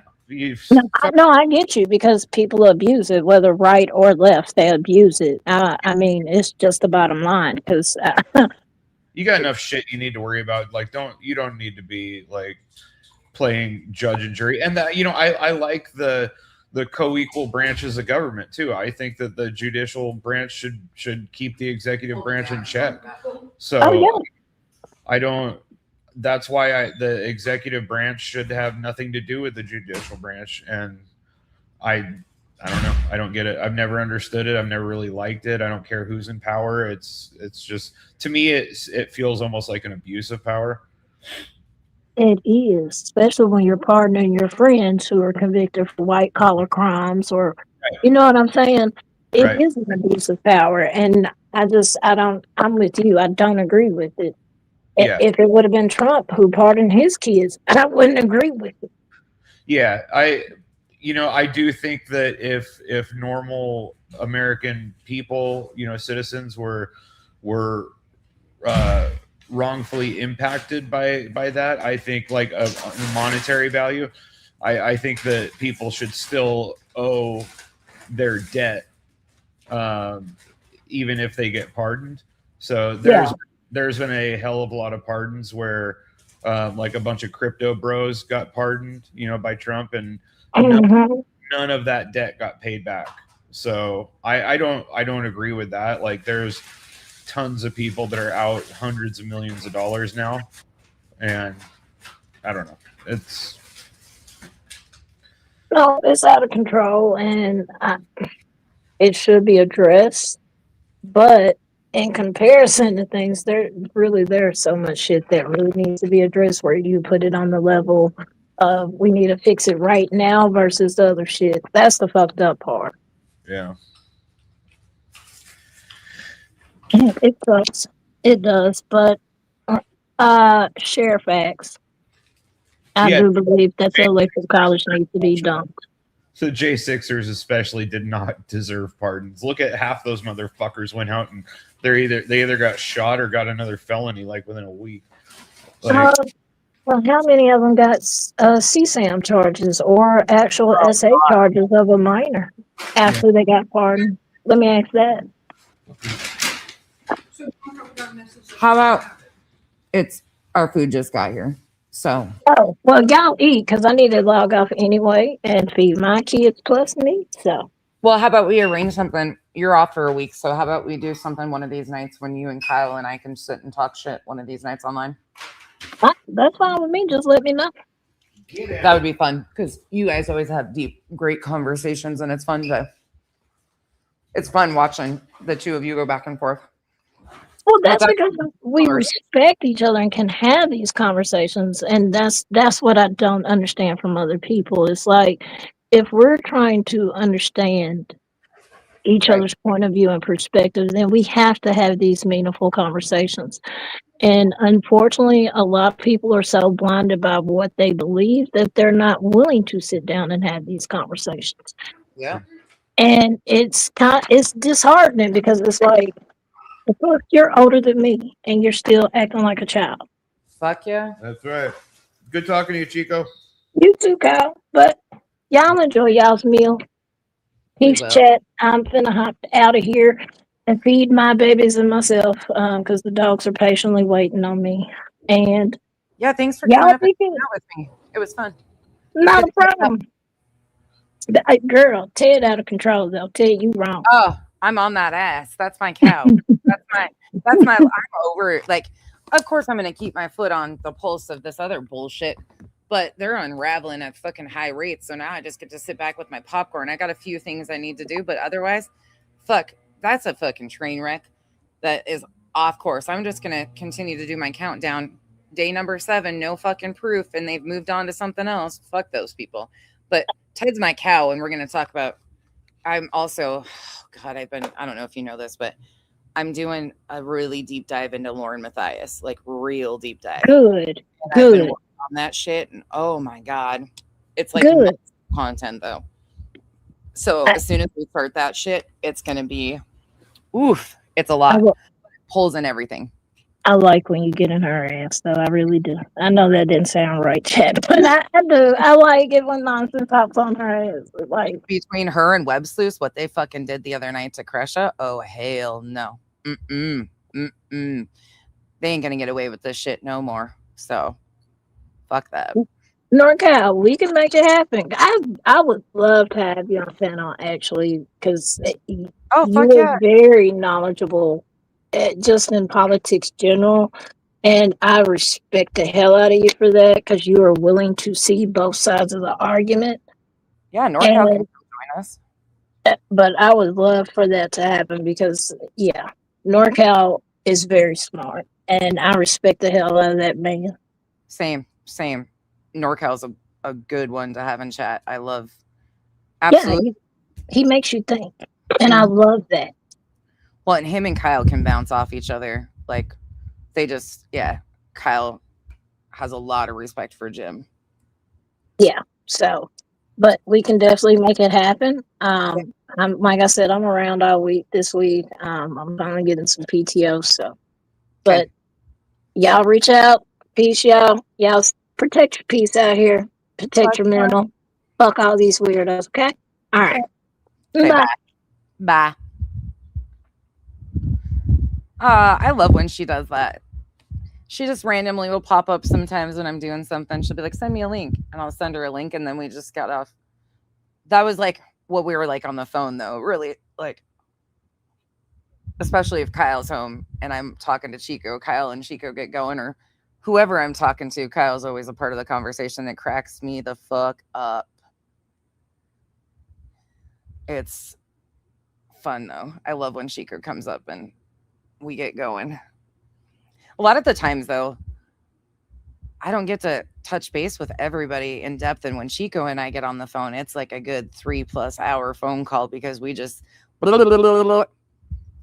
And usually YouTube's like the last, like a tiny little portion of it, like 5 minutes of the 3-hour phone call. So, oh my God, Bog. Fuck. We called it Bog. Hold on. Let me touch base on that really quick before I'm out of here. We'll talk about that tomorrow because I fucking knew that was happening. I knew it was happening. If you aren't a member, you probably didn't see my video that I did the other day on this, but let me show you. Oh, fuck. Do I have to join my own membership to see this shit? Probably. I probably have to. Oh, no. Right here.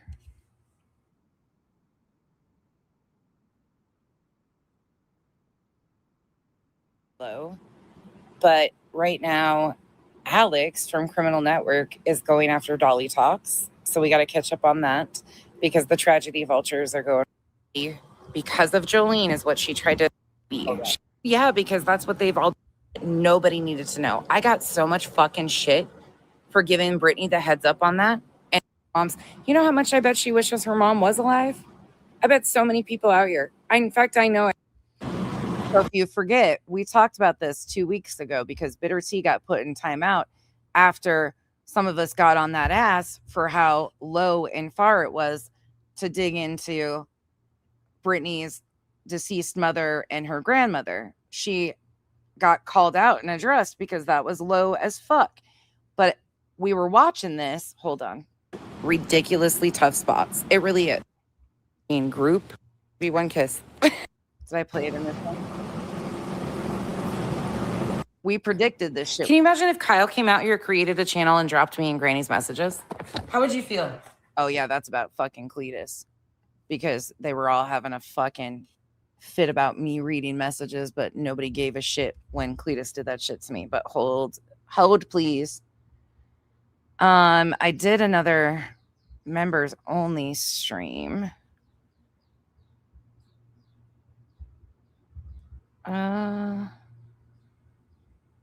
I don't remember which one it is now. Maybe it's not members only. I did one when I broke down her getting put in timeout. I don't remember when it was. But it was I'll find it. It was very obvious that Truth had put Bitter Tea in timeout. Like shamed her and shunned her for doing too much. And now, and I called it then, I said, Bitter Tea's up. Yes. Okay, you were there. No, it's okay, Bach.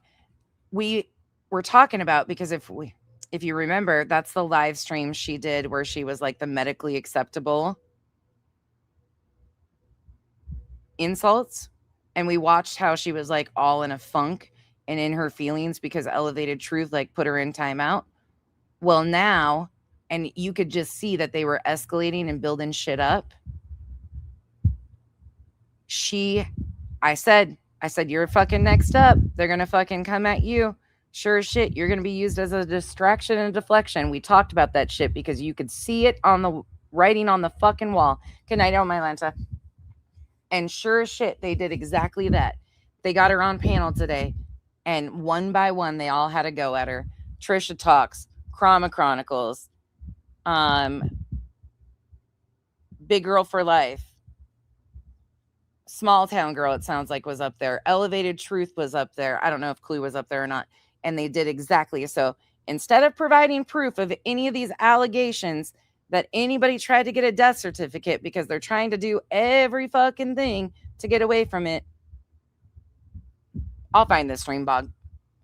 We'll kind of wrap it up, though, and go over it, too, because it's so fucking obvious what they're doing. They're doing anything and everything. And I knew Bitter Tea was going to be right up on the list because you could totally tell that they were going to use her as a distraction. And here it is. And she walked right into it. I mean, she's a dumbass who walked right fucking into it. I wonder if Julie's going to come out and defend her. Probably not. Oh, yeah. Petty took every single one of them. One by fucking one. They got up there, and it's the whole entire... Charming Jenna got up there. All of the ones. Every one of them. We told her. We fucking told her, so called that shit. It was clear as day. And that's not going to be the next one. They're using her as a deflection because they don't have fucking proof. Nobody tried to get a death certificate. Hartley's the only one. Oh, by the way, QueenBee half-ass accepted the apology from Hartley. Bitch, you're the one who fucking escalated that shit. Shut the entire fuck up. Hartley has a little bit of accountability. A little bit.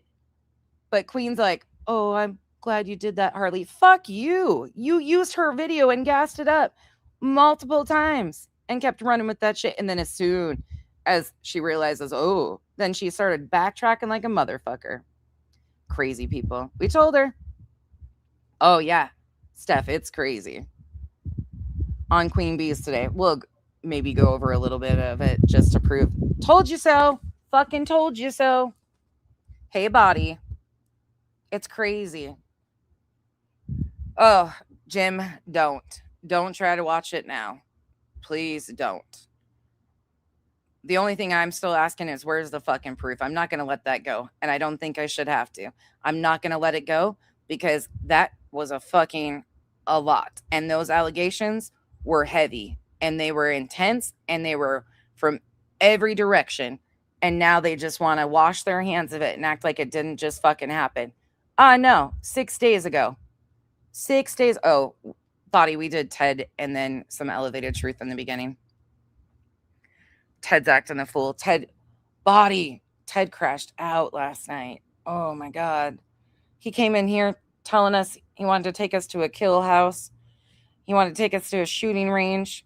So he had moving targets. And he told me he was going to beat my ass. What the hell? Fucking Ted. Oh, he was wild as shit. How are you feeling? You feeling any better? The crash out was epic. I was shocked by it. You could tell I was like dumbfounded by his behavior. I was just kind of sitting there silent. And then people were disappointed that I didn't like escalate it even more. And I'm like, hell no. Oh, good. I'm glad to hear that you're feeling better. I'm really glad to hear you've been feeling better.